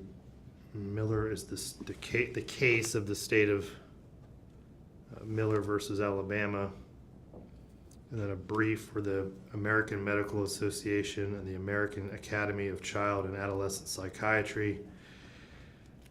Have you received this? I have not. I would be okay with anything that's case law being filed, but articles and whatnot, I don't have an objection.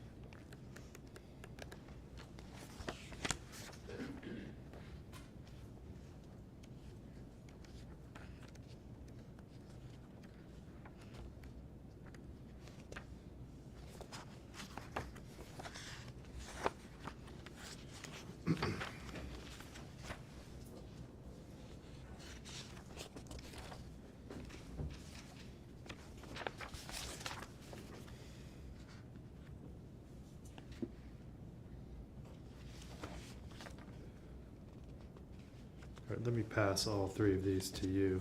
Yeah, So I'll see they're that. basically the briefs that went with the Miller case. That were filed in court. That were filed, yes. And one was from the American Medical Association and the American Academy of Child and Adolescent Psychiatry. The other was the brief for the American Psychological Association. That's fine, Your Honor. If they're the briefs that you could access anyways through that court, that's fine.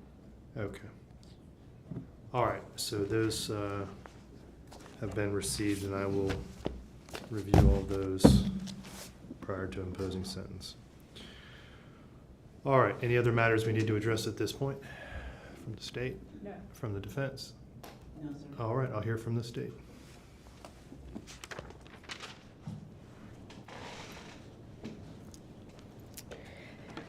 Thank you, Your Honor. I want to start this afternoon by first just discussing the framework in which Your Honor is to make your decision before sentencing Aiden Fucci in this matter. When you begin with the Florida Rule of Criminal Procedure 3.781C on the sentencing of juveniles, in this structure, the rule states that the court shall make, when you come back and pronounce sentence, you shall make specific findings on the record that all relevant factors have been reviewed and considered by the court prior to posing a sentence of life or a term of years equal to life. And then you are to make some findings in writing, and just one specifically as to whether the defendant is eligible for a sentence review hearing under Florida statutes. And that's based on whether the defendant killed, attempted to kill, or intended to kill the victim. So you have to make a specific finding of fact that he killed Tristyn Bailey and intended to kill her in this case, which would result in his sentencing review after 25 years. And so that has to be writing. Subsection 2 doesn't apply to him because he doesn't have a prior offense enumerated. And 3 just says that a copy of your written findings about his review hearing, judge, have to be made part of the packet that goes to DOC with him ultimately. Let me just back you up. Yep. Go back to that slide. As far as the court's determination that he killed, attempted to kill, or intended to kill the victim, is that based on the evidence that you're asking the court to make a factual determination from the evidence, or is it also from his guilty plea, and was that stipulated to prior to this hearing? That wasn't stipulated to. I mean, he did enter a guilty plea. So I obviously think we're in a much different posture than obviously a jury would be making a pure factual finding. But no, you should make your own factual finding. It's why we presented the evidence we did for the record here now, for you to make that finding and for any future court. So you do have to make that specific finding. All right. And we believe we provided the evidence for you to do that. And then obviously, judge, the factors. We've heard this statute number a lot, obviously, in the last couple of days, and we've all been listening and hearing about the factors. And what I want to do now is talk about those and the evidence related to each factor and why that evidence means that the court should, in this case with Aiden Fucci, impose a life sentence. That based on all of these factors, even after reviewing everything, the appropriate sentence for Aiden Fucci is still life. And so when you review these factors, it starts with A, and right at the top, the nature and circumstances of the offense. You know, everybody knows the saying that pictures are worth 1,000 words, and that's very true. Even without the pictures, the testimony of Dr. Fulcher painted a picture of this crime alone. But I know you will never forget those photos. What those photos factually showed, and through Dr. Fulcher's testimony, is that there were 114 stab wounds. 49 of those were defensive. And then you see, and you've heard the other numbers here, 35 or more to her head and neck, and 29 throughout the rest of her body. When considering the nature of the crime, what was also important from Dr. Fulcher was to know and learn that she was conscious and alive for this attack. We know that obviously from at least 49 defensive wounds. She was fighting. Another important factor about this particular murder is the high degree of force that was used and would have been necessary to cause these wounds, the amount of wounds, and specifically Dr. Fulcher talked about there's a high degree of force that's needed to penetrate someone's head, make slice marks in her skull, chip out bone in her skull, and ultimately break off the tip of a knife. That takes a high amount of force that this defendant used to carry out this crime, and then the pure number of wounds, Your Honor. And 6 fatal wounds. And he described that death and what happens when the lungs collapse. And he also went further when you had to view the photos and some of the internal organ photos. There's a purpose for those. He described to you that those injuries you saw in her lungs and the hemorrhage medical term for the blood pooling, a hemorrhage around those. What that tells him is she was conscious, she was alive, and there was a heartbeat throughout that process. And we know she was conscious because she's defending herself. So none of these wounds were post-mortem. That's the nature of the physical crime. The circumstances are even more horrific. And that includes several things, but most importantly, the circumstances that led up to this crime was the defendant's verbalization that he wanted to do it. If he was going to kill somebody, he would plan it. It's what he told Sophie, his most closest friend and girlfriend in his life. He said it would be at night, he would drag somebody in the woods, and he would stab them. And he said it would be soon, within a month. He said he would act innocent, keep killing, and then run away. The nature and circumstances, just factually alone, is horrific and some of the worst that this court could probably imagine. And then you put it in context through this group of juveniles that you're supposed to consider, juveniles that commit murder. And who helps you do that? Dr. Gregory Pritchard. And so he is called in to talk about the nature and circumstances of this offense and how does that compare? Because that's what the court's ultimately being asked to do. You're given discretion now. You can't just hand a life sentence out for first-degree murder to a juvenile. You can't. You're asked to weigh 8 factors about the juvenile and to weigh the offense. And so that's the purpose in this type of testimony. And so Dr. Pritchard told this court, that this act was extremely unique and extremely violent for anyone to commit, let alone a juvenile. And I think Dr. Bloomfield today eventually admitted that. Yes, I think anyone would say this is unique. And of course they would. But it's also statistically unique. It's not just a layperson's view at uniqueness, but Dr. Pritchard, with his vast experience in seeing these types of crimes, and that's backed up by the statistics. The U.S. Department of Justice tracks this information, and only 7% of all the juveniles in the U.S. in crime statistics that were arrested were even arrested for violent offenses, and only 1% of those were homicide. So homicide alone with juveniles is unique. And then you look at the type and nature and circumstance of this crime, which is obviously extremely unique and different to other murders that could be committed and are often committed by juveniles. He described it as an outlier and unusual. And when you read Miller v. Alabama and some of the cases that come after that, Horsley v. State with the Florida Supreme Court, they talk about those, that there will be juveniles that will deserve a life sentence. There will be those cases, which is why it's on the table, Your Honor. There will be outliers.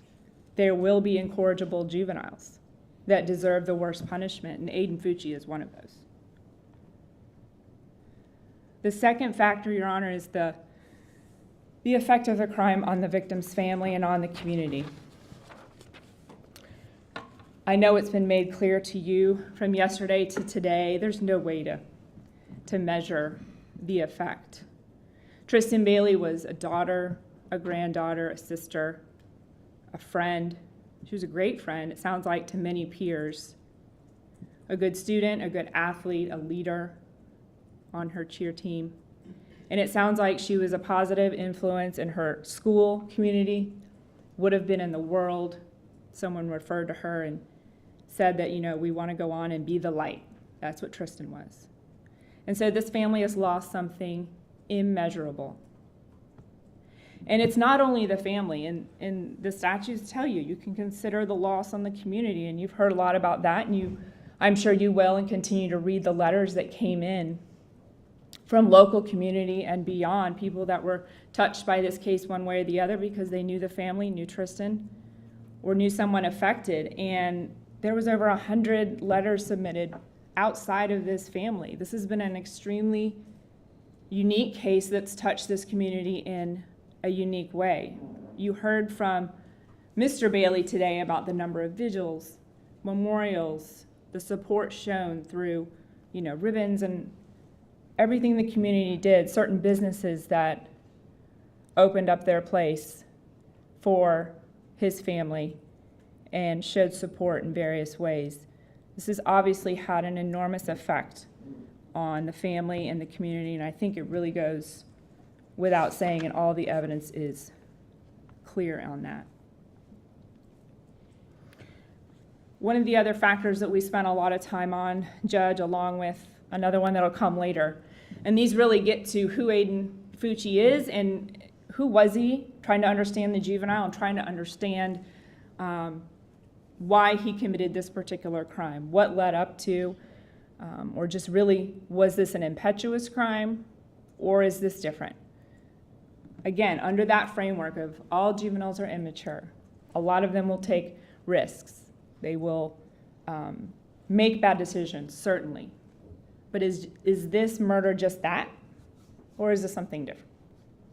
And so this is a factor that helps you with that, Your Honor, and we've already gone over some of this already. We know he was young. You've heard the testimony about maturity as compared to his peer group. I want to comment on intellectual capacity. You heard a lot about that through both Psychologist in this case, and I just wanted to point out, and I think Dr. Bloomfield finally conceded this point earlier when he just testified, that there's no evidence of a cognitive deficit, aka an intellectual disability, in Aiden Fucci. You heard the testimony through Dr. Pritchard of how the teachers described it. It was more academic and a lack of motivation. That's completely two different things. And Dr. Bloomfield even had to agree to that point today. He was designated SLD, which means his performance was not up to par where they would expect him to be, and that was based on a learning disability. His last IEP was done right before this homicide. He was on track to earn a standard diploma. And then you heard about the behavioral issues in school which start to go to this mental and emotional health at the time. And again, we're comparing him to like peers. We're comparing him to juveniles in general. And this juvenile had overall 22 disciplinary referrals. Testimony in the records showed several suspensions. And again, Dr. Pritchard has information and relies on general information about juveniles when saying this is an outlier. Only 5 to 7% of students, K through 12, in their whole life get suspended one time. And this is obviously a teen who had continuous disciplinary problems, behavioral problems, some of them violent, threatening to throw another student out a window, fighting, disrespect. Dean Wetchen said he definitely didn't like to be disrespected, and he had a huge problem with authority. So that is who Aiden Fucci is at this time. And again, Dean Wetchen commented he's more mature than his peers. He's been in the education system for 35 years. He's clearly comparing him to his peer group. And he said he's mature and he had his problems, but he knew what to do. And what's the point of bringing that up? All of these teachers were asked, and I believe I went through this with Dr. Pritchard, you had all of his 8th grade teachers essentially and the dean interviewed, and they all stated he knew the difference between right and wrong. He knew how to react. Yes, he had a learning disability. We're not talking about that. But he knew and he understood consequences, and he was able to make changes. It's just whether he wanted to or not. And that's the general sense that the teachers and then Dean Wetchen gives about Aiden Fucci. And then you have Mr. Barton from DJJ, obviously another person with experience in talking with juveniles. And he, again, said he's more mature than others, that Aiden Fucci never complained to him about any abuse in his life or abuse at the jail or being beat up by inmates, guards, or otherwise. And he never said that he was suicidal while he was in the jail. And this was somebody who was visiting him regularly to check on him, and it was the same type of well-being check every time. This would have been someone Aiden Fucci could have talked to had that been something of concern with him. And then the statutes ask you to look at his family and his background. And so, Dr. Pritchard commented, it's someone unremarkable and normal. Well, he's looking at that from, his world and criminal persons that end up in the criminal justice system. And he said it's, quote, normal from the perspective of we often see defendants and juveniles specifically that are committed awful crimes and they suffer from poverty and extreme abuse in their life, sexual abuse, neglect, and all of these things, and that's just absent here. It's absent here, and that is consistent with all the family accounts. The grandmother, Miss Spywak, she describes him growing up in a loving home, mainly with his mom. His parents were separated, and she said Jason Fucci never missed a weekend with his child. Did he discipline him? Sure. Had Aiden told her about that? Oh, Dad's going to discipline me more than Mom. And he had verbalized a few things to Sophie Bauman about that, but outside of that, outside of being disciplined when he misbehaved, there's no reports, no evidence of any sort of unusual, neglectful, abuseful home. He had it all, according to Grandma. He was spoiled. And the brothers felt the same way about being raised in that house. And so then we get to immaturity, impetuosity, which has obviously been a big thing that we've been talking about the last couple days, and failure to appreciate risks and consequences. Dr. Pritchard doesn't attribute immaturity to the commission of this offense, and that's what's important. It's a fact that Aiden Fucci was 14. It's a fact that he's a juvenile and less mature than adults. What matters was the crime, was the act a result of an immature, impetuous decision or behavior? And no, the evidence is overwhelming that it is just not in this case. And Dr. Pritchard gave good real-life examples where if he was asked as a psychologist, he would have to say, well, yeah, this is different. And he gave a good example of a juvenile who goes into a store to rob it, carrying a gun to scare people, but never intended to kill. And that clerk does something, makes a movement, does something that causes that juvenile to react in that moment and make an impetuous, stupid, horrible decision and kill that clerk, run out of the store. That is a very, very different crime than what we have here. And I'm sure we can all think of similar acts like that by juveniles. Juvenile makes out with their friends and people are drinking and they're partying and a juvenile gets on the hood of a car and someone drives them around, that juvenile falls off and gets killed. I mean, these are the examples of risky behavior, impetuous behavior, juveniles not thinking of consequences. And there's dozens more examples like that that can be contrasted with the homicide of Tristyn Bailey and what Aiden Fucci did in this case.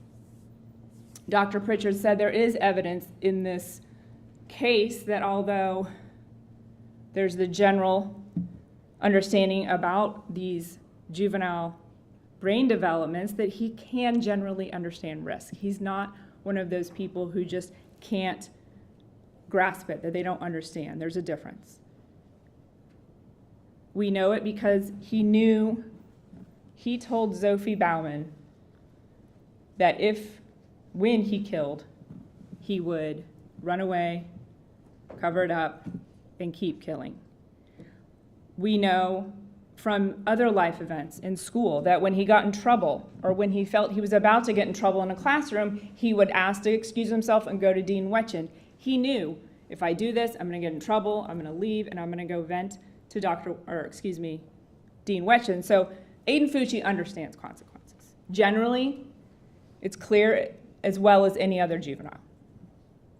And then after the murder, Dr. Pritchard attributed his actions into whether this was an impetuous offense by talking about what he did after. No, he knew what consequences were because he immediately hid a murder weapon so he wouldn't be caught with it on his way home. He went right up into his room, as evidenced by that video.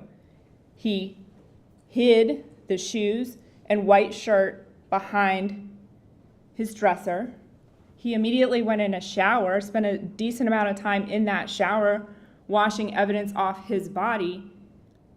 He snuck through that house quietly so nobody would find him or hear him coming home. He did things. He knew he had just done something wrong, and he was trying to cover it up. And then he lies. This isn't impetuous behavior. Your Honor, we know that he was the sole participant in this homicide. It's overwhelming, but it explains why we put forth some of the evidence we did, obviously the premeditated statements. The other reason we, large in part, introduced all the video surveillance was just to prove that he is the only person who was walking with Tristyn Bailey. He's the only person. He did this alone, and then we know all of the evidence related to this homicide ended up in his bedroom and in a pond nearby. There's no evidence of any pressure on Mr. Fucci to commit this crime by anybody else. One of the other factors, Judge, is criminal history. He has none. And then the effect of his youth on his judgment. And some of these factors, Judge, overlap, but essentially Dr. Pritchard and Dr. Bloomfield agree. Youth affects judgment. Yes, we talked about that. That's the lens you're to look at him through. But what did Dr. Pritchard say about Aiden Fucci? He has personal dynamics, personal features that make him unusual and dangerous. Dr. Pritchard testified that he has clinical concerns that something is seriously wrong with Aiden Fucci, and in a bad way. It goes beyond poor judgment. It goes beyond youth with this individual and this crime. Obviously, that's why he made such a point of the unusual preoccupation with death and killing. That's not youth and poor decision making. Again, it's a preoccupation with death, and unfortunately here he carried that out. And then finally, Judge, the possibility of rehabilitating the defendant. And this is a factor to consider in sentencing him, and when you review some of the case law on these post-milligram sentencings, this is a factor. It's not as weighty as it is in resentencing juveniles 25 years from now. Things sort of flip when they get reviewed. A lot of emphasis is put on rehabilitation, but it is something for the court to consider now based on the information we would have to this point. And so that's all the doctors could speak to. Dr. Pritchard told you that he believes there's a poor prognosis based on what he's seen thus far. And that's all he can say. And he told you why he felt that. He told you, that behavior right after the homicide, his actions in the back of the patrol car and laughing, just the callous behavior that he exhibited when he was the only person in the world who knew where Tristyn was, and that she was laying in the woods, dead from his actions. His demeanor in the interview room, just showing he's calm. He's asking his parents, what does this have to do with me? Why am I here? Not even looking, told his parents he wasn't scared. Not really. And then, of course, his behavior in the jail and all of the extortion and threats to guards and other inmates. So not just the fact that a juvenile inmate gets in a fight. Of course, those things happen. But what Dr. Pritchard found unique and concerning about Aiden Fucci is that he would brag about his crime, the specifics of his crime, in a way to boast him up and get what he wanted. So I don't shoot my victims. I stab them face to face.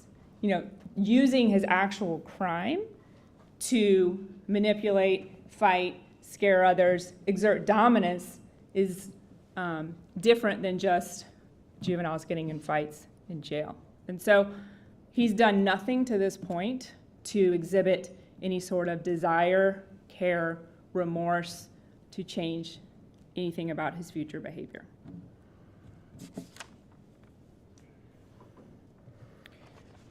And so, Your Honor, just going back to what we were talking about in the beginning, the framework, and this is just the statute number. 775.082 1B1 is where it states that when you make the finding that Aiden Fucci was the one who actually killed and intended to kill Tristyn Bailey, he will be entitled to a review hearing in accordance to the statute. And that statute says that he is entitled to review after 25 years. So we've already gone over some of this stuff. You have to make it in writing. He admitted it again, and all of the evidence we've supported and put forward in this case supports that.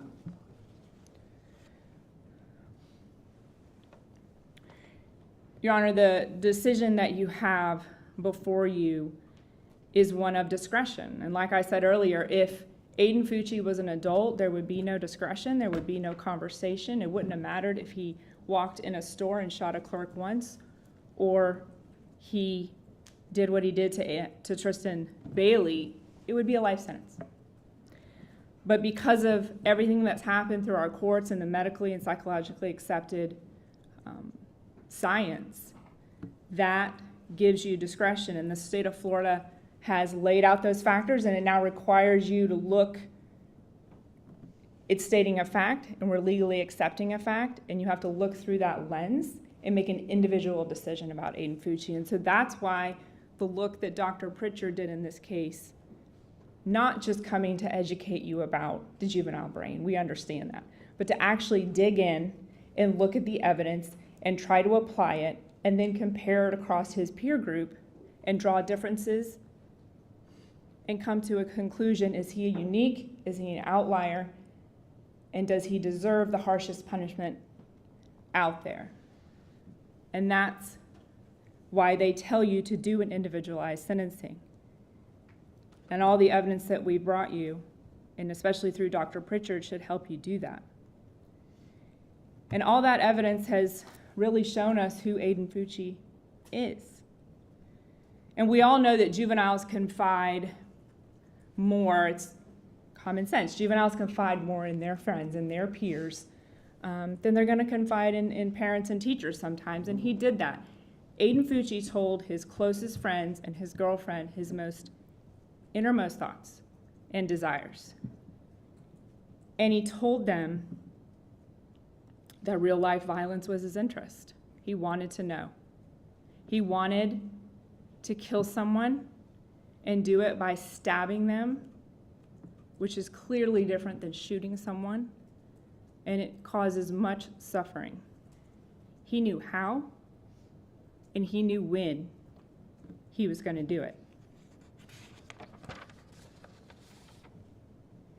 How he was going to do it is he was going to take someone in the woods, just like that, and he was going to kill him. He was going to stab them until they died. That's what we knew. We knew he knew how. We knew that he knew when, that it would be soon. And unfortunately, Judge, his when ended up being May 9th of 2021. And his who ended up being Tristyn Bailey. And for all of the evidence that we presented in this case, all of the factors, and showing you how those factors show you who Aiden Fucci is, the uniqueness of this crime, all of that shows you that this particular juvenile should be sentenced to the harshest penalty possible, which is life in prison, and he will be entitled to a 25-year review. And he will have a chance to attempt to rehabilitate himself and prove himself at that time. Thank you. Thank you. Defense?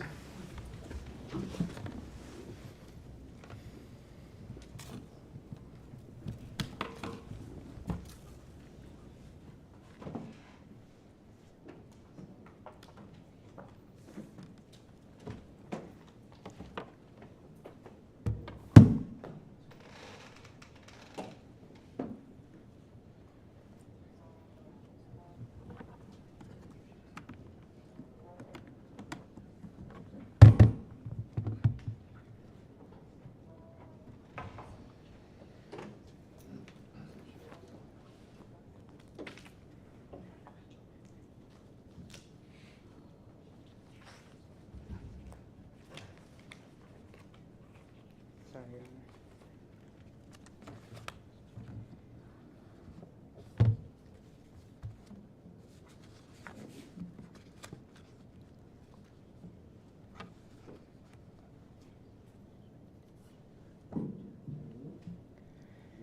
Good afternoon. When this kind of crime visits a family, every word that the defense has to say, every motion, every argument can only seem like minimization of the pain to the family and the survivors. But we can't go backwards in time. We can't undo the action. The only thing that we can do today is answer the question of a sentence.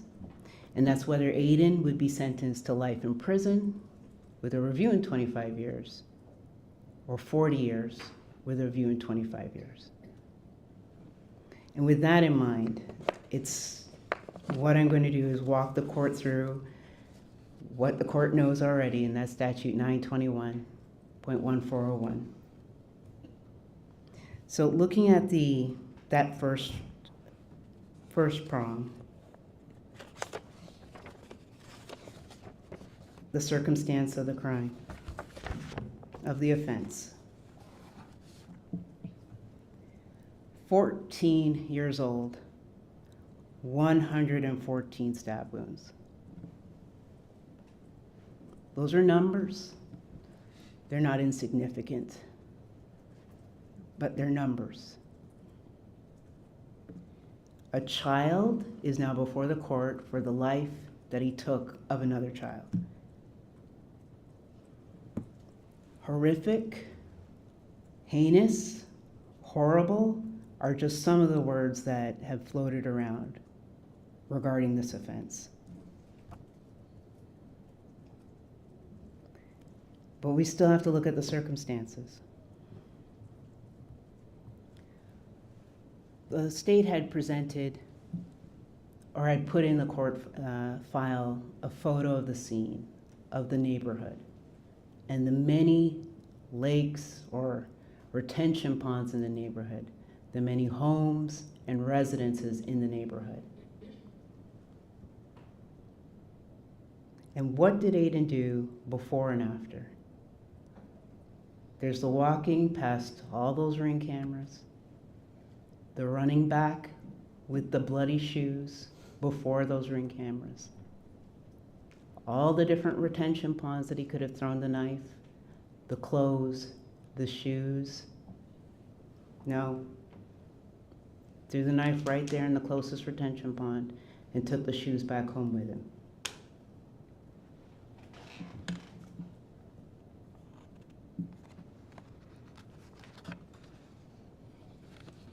And then the location matters. It's a spot that the kids had gone to before and visited in the past. A spot that wasn't covered in terms of there's a lot of vegetation there, a lot of palm fronds. There's no effort to hide the body in terms of covering it or burying it. There was no effort to conceal the decedent in terms of removing hands, removing head. All the things that could have been done to disfigure and hide the identity was not taken by Aiden Fucci. Was the crime heinous? Yes. Was that a terrible act? Terrible doesn't begin to describe it.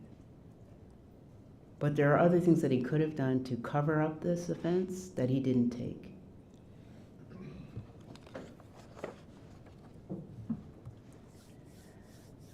(921-1401) 2B.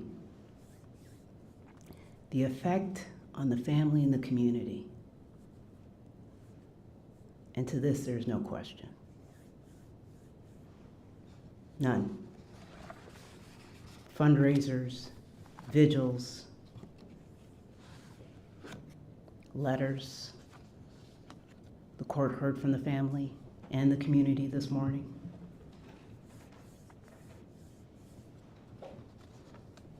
And Aiden's family. His grandmother, who tearfully expressed the loss to her family and prayers that she and the rest of the family have for the Baileys. But Your Honor, I have to quote Francis Bacon and observe of revenge.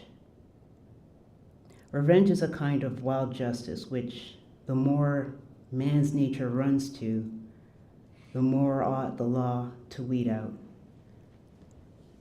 And looking to the effect of this on the family and the community, revenge and the calls for it are not appropriate.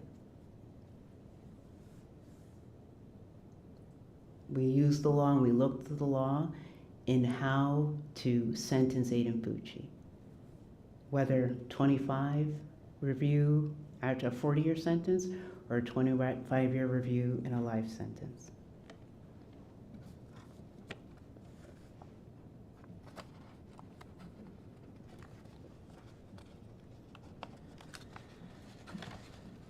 So subsection C,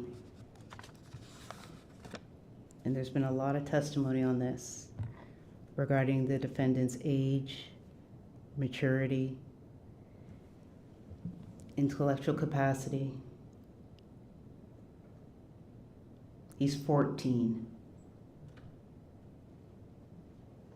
Now today he's 16 before the court, but at the time of this offense he was 14. And some say he's mature. And Dr. Bloomfield rightly pointed out, by what measure?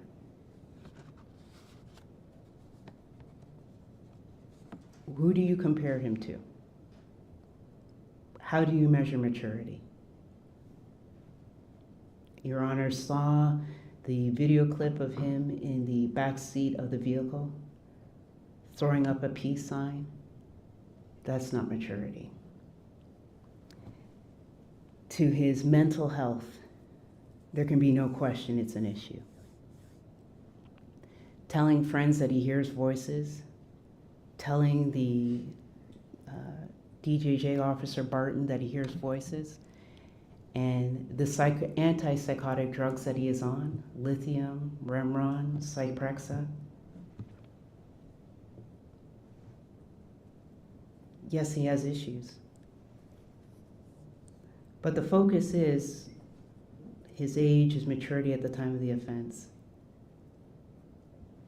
He was not mentally well. He was not mature for his age.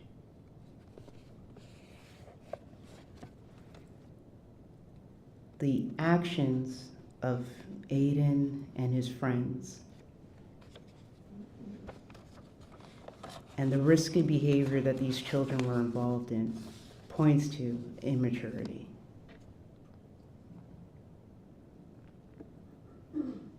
A 14-year-old isn't a late adolescent, but an early adolescent, Your Honor. And you've heard both Pritchard and Bloomfield in agreement about the brain science, that a child that age doesn't have a fully formed brain, that the part of the brain that's involved with risk assessment, the prefrontal cortex, is the last part of the brain to develop.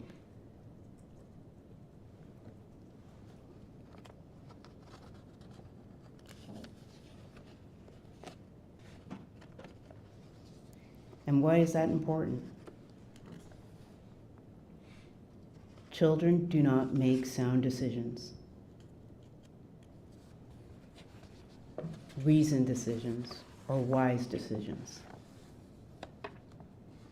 Nothing in this offense points to maturity or assessment of the risk, despite what the state would argue to the court. But he will mature, and the brain will form. It's the same with that prefrontal cortex. We're already seeing forms of maturity in Aiden. February 6th, he apologized. That was the first chance that he had that the defense team would allow for him to say something in open court. and members of the family don't accept it. And what apology could he present that would be acceptable?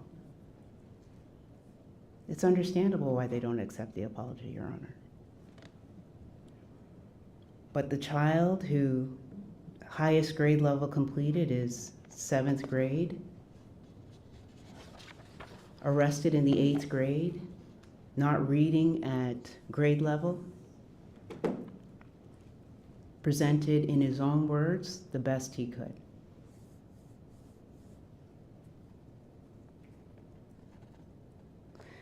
So Dr. Pritchard had much to say about Aiden. And yes, Dr. Bloomfield was contesting certain portions of it. Interesting though still that both of them are in agreement on brain development and that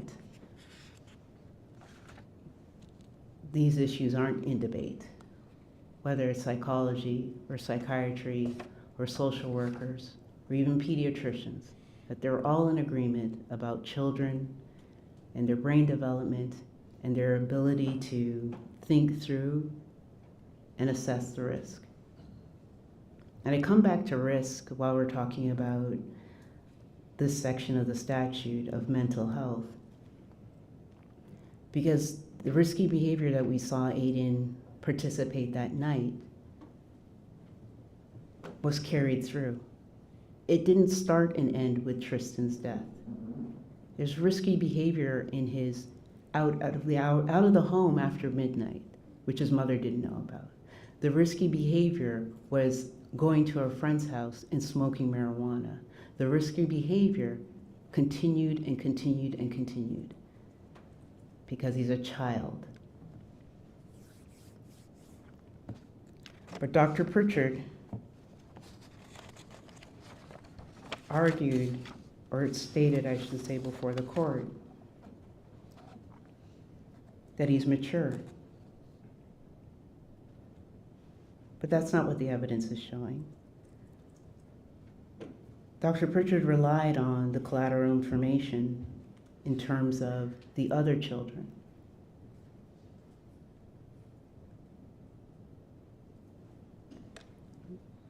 The other children who had their own problems of anxiety and depression and their own risky behavior.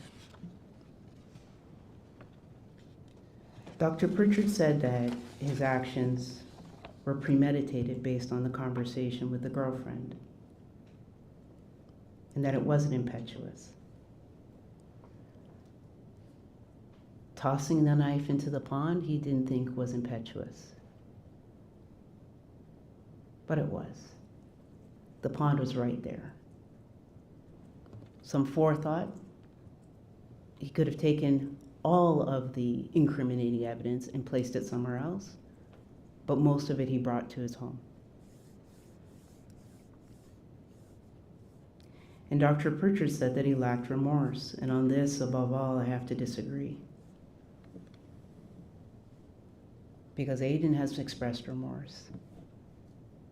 The court has the letter.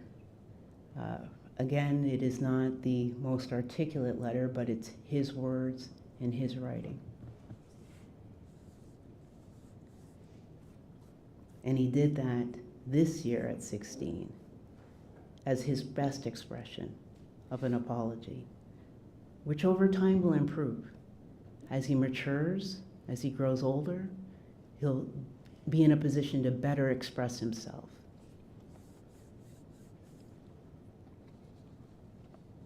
And then Dr. Pritchard said that he had a poor prognosis for rehabilitation, but I'll come back to that one.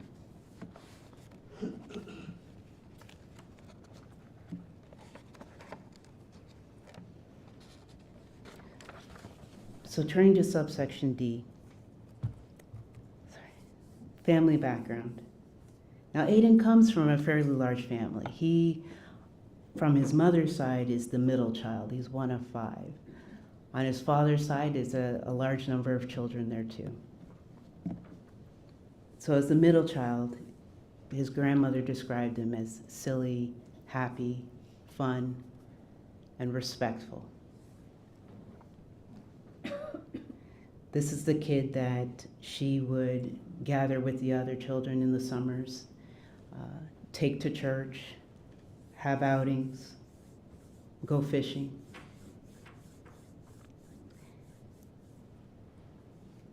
Aiden's family loves him, and they care for him, and they don't understand what happened. Both of his parents have provided letters. But what was his daily life like? And there's conflict. We hear from the same girlfriend that he was neglected emotionally, that his father is physically abusive. And then there's the constant movement. Every Tuesday and Thursday and every other weekend, he was in a different house.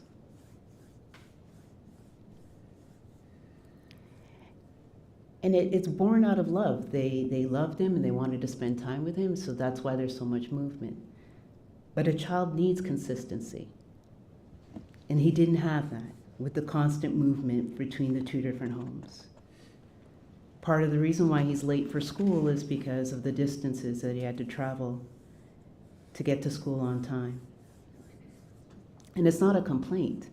It's just pointing it out, that his background and the complexity of it.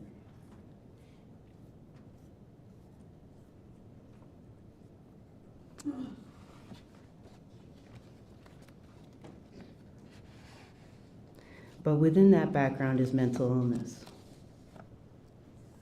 So his grandmother also testified about his uncle. And the uncle at 14, the same age that Aiden was at the time of this crime, was Baker acted and struggles with depression. That his grandfather had some mental illness issues that were so great that she separated the children, his mother and uncle, from the grandfather. So there is a family history of mental illness.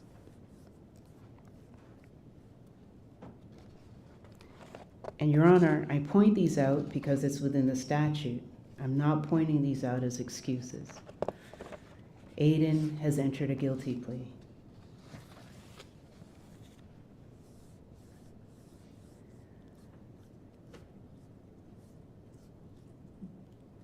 So turning to subsection F, Aiden stood alone and entered that guilty plea.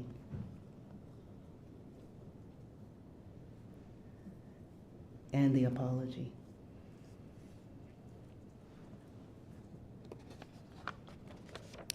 (921-1401) subsection G.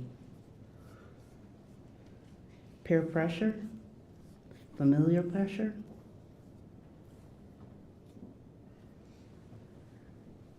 We know that he was, again, with the children and the risky behavior. We know that there was drug use that night. That it is reported that he had smoked marijuana that evening before walking down or walking off with Tristyn.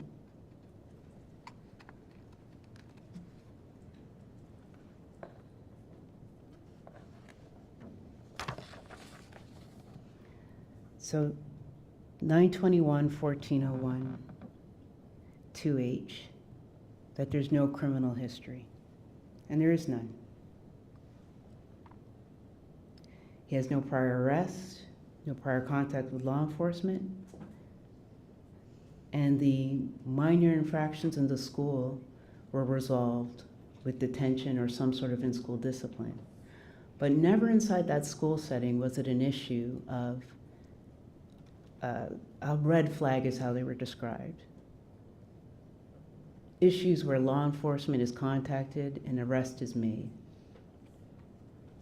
Any issues that they had with Aiden never rose to criminal conduct or an arrest. But in candor, yes, there's illicit drug use and there are allegations of drinking, not in school, but underage drinking. that are part of who Aiden Fucci is and was.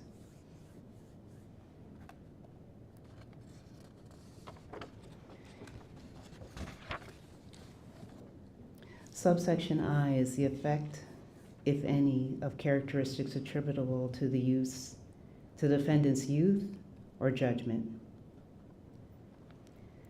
So here we have a demonstrated lack of judgment that can be completely attributable to his age of 14. A child in middle school who's struggling academically. And his actions are a full demonstration of a lack of judgment in his actions with his peers and the results of his actions.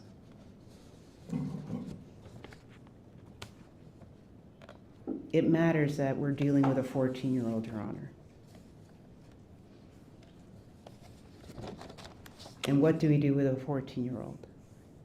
He's been direct filed, and he's been brought before the court with these adult charges on an indictment. But the court still has the opportunity to consider his age and give him a term of years. And it does make a difference in terms of the life sentence versus 40 years. Because the court has heard from Raul Banasco in terms of what the Florida Department of Corrections and the resources available and the targeting of those resources to inmates that actually have a release date. At 14, he goes to the Department of Corrections without completing the 8th grade, again with a reading level and academic level that was scoring below 8th grade. No skills, no skill set. All of those that he would have to learn in prison. With a term of years, he'd actually be in a position where they could place him into one of those programs. He loves working with cars like his father. And that opportunity to learn a skill so that when he reaches his 25-year review, he would actually have an opportunity to present himself as a skilled or some sort of skilled trade would be another reason why to give him a term of years versus a life sentence. But then there's the other half. It's not just that he has no working skills at this point. If he's given that opportunity of a term of years, he can receive programs for rehabilitation. And this is a child that does listen to authority and respond well, because we saw that in his interactions with Dean Wetjen and Officer Beasley. So this statute does not bind the court. The court can, it is a non-exhaustive list. So there are factors that the court can consider, whether it's his grandmother's discussing his faith or his good behavior in court, or that he's loved by his family and that he loves his family. His little sister who longs to figure out what's going on with him and where he is, shows that he is able and capable of forming loving relationships, that he's able and capable to care for others. The court can look out and not see his father and not see his mother on his request that they don't appear, because he is well aware of all the negative press and harm that his actions have had on his family, on his father's employment, that even his mother and his mother's family had to move, and he didn't want any further harm should they even come to court.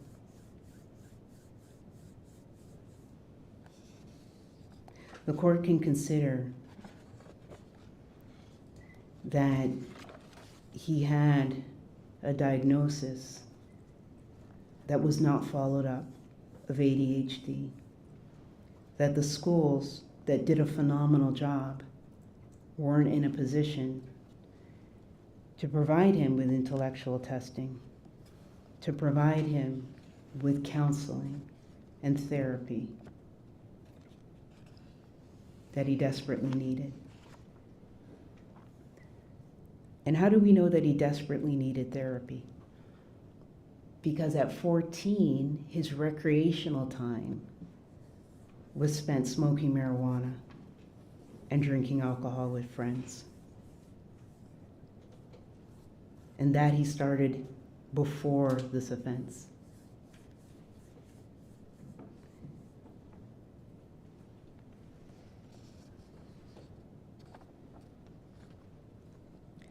That within the school,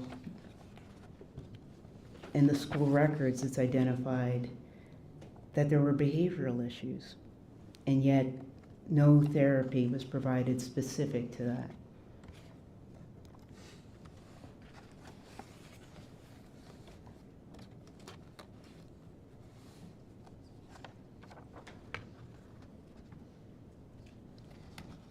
So Aiden is presenting as disabled, and the full depth of it, we don't know. It's based on the records. We know that he had issues with auditory and speech that were not fully developed or fully examined in the school, and that he had a language-based learning disability. And that the school psychologist that was within the IEP wasn't a psychologist in the sense of a trained professional. And I don't mean in the sense of 40 years like Dr. Pritchard or in excess of 40 years like Dr. Bloomfield. She had a bachelor's degree, not a master's or a doctorate. Perhaps had she had one, she would have recommended the testing that Aiden didn't receive in the schools. That wasn't followed up on as suggested by his pediatrician. So, Your Honor, turning to 921-1401, subsection J. He's 14 and he's presumed to have a potential for rehabilitation. And I do understand that Dr. Pritchard thinks not, but he does. We have the example that has been testified to by Dean Wetchin, that in the school setting, given an opportunity for the mentoring between Dean Wetchin and Officer Beasley that demanded respect as the officer and the dean, that Aiden responded well. That given an opportunity to express himself or deal with behavioral issues by going to them, he did that, and there was a noticeable difference in terms of the disciplinary issues that they had at the school.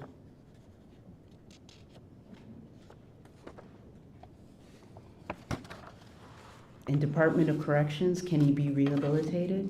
Yes. And the best way for that to happen would be with a term of years. With a term of years, you'd have access to programs for counseling, for mentorship, and for skills. Again, he's going in with nothing. Absolutely nothing. He doesn't know how to fix a car. He doesn't know how to do anything electrical. He has no skill sets. So given that ability to get the term of years and get into one of those programs that would allow him to improve would be a benefit. Not just to Aiden, but to everyone.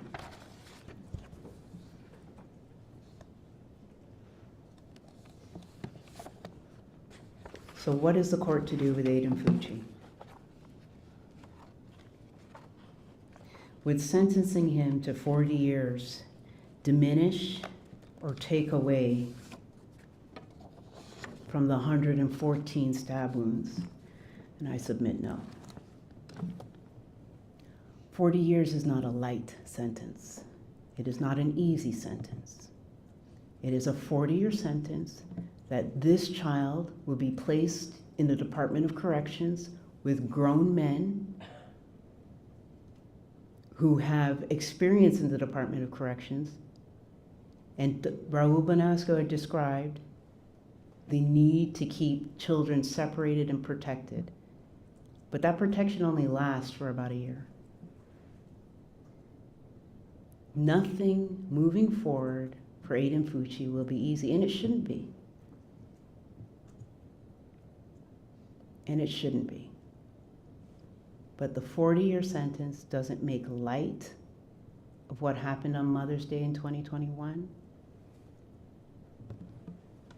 It still is punishment. That every day that he's in custody, away from his friends, away from his family, is punishment.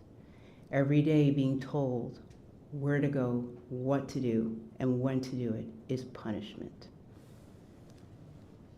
Your Honor, we are talking about a prison sentence for a child and asking for 40 years as punishment.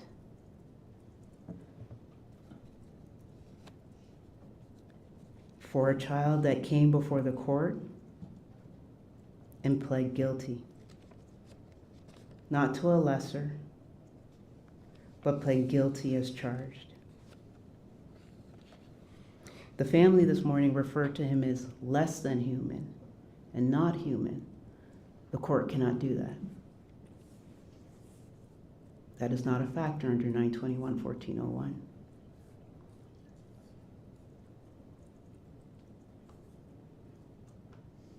But the court can punish Aiden Fucci with a prison sentence of 40 years. And that's what we're asking, Your Honor. We're not asking for a release, but the child that is before the court today, that is loved by his family, we're asking for a 40-year sentence with a 25-year review.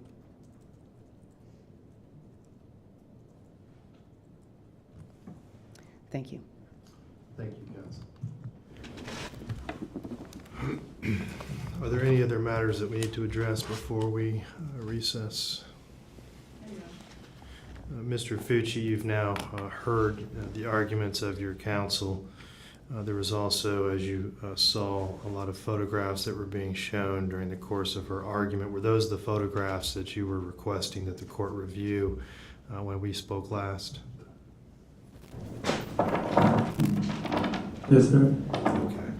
And you're going to provide me a copy of those, counsel? Yes, Your Honor. All right. Now, having heard your counsel's argument, once again, Mr. Fucci, is there anything else that you wanted your attorneys to present or argue on your behalf during the sentencing hearing that they have not done so, that they have not already done? No, sir. And up until this point, are you satisfied with your attorney's representation of you? Yes, sir. Very good. All right, we will be in recess. I do have a couple of fairly quick matters on Friday that I will take up first, so we'll probably get started on this at about 9:15, perhaps 9:30, but I will start court at 9 a.m. I don't anticipate those other matters taking more than 15 minutes. If the attorneys could be here by 9 o'clock, and then we'll get started as soon as possible. All right, they were in recess.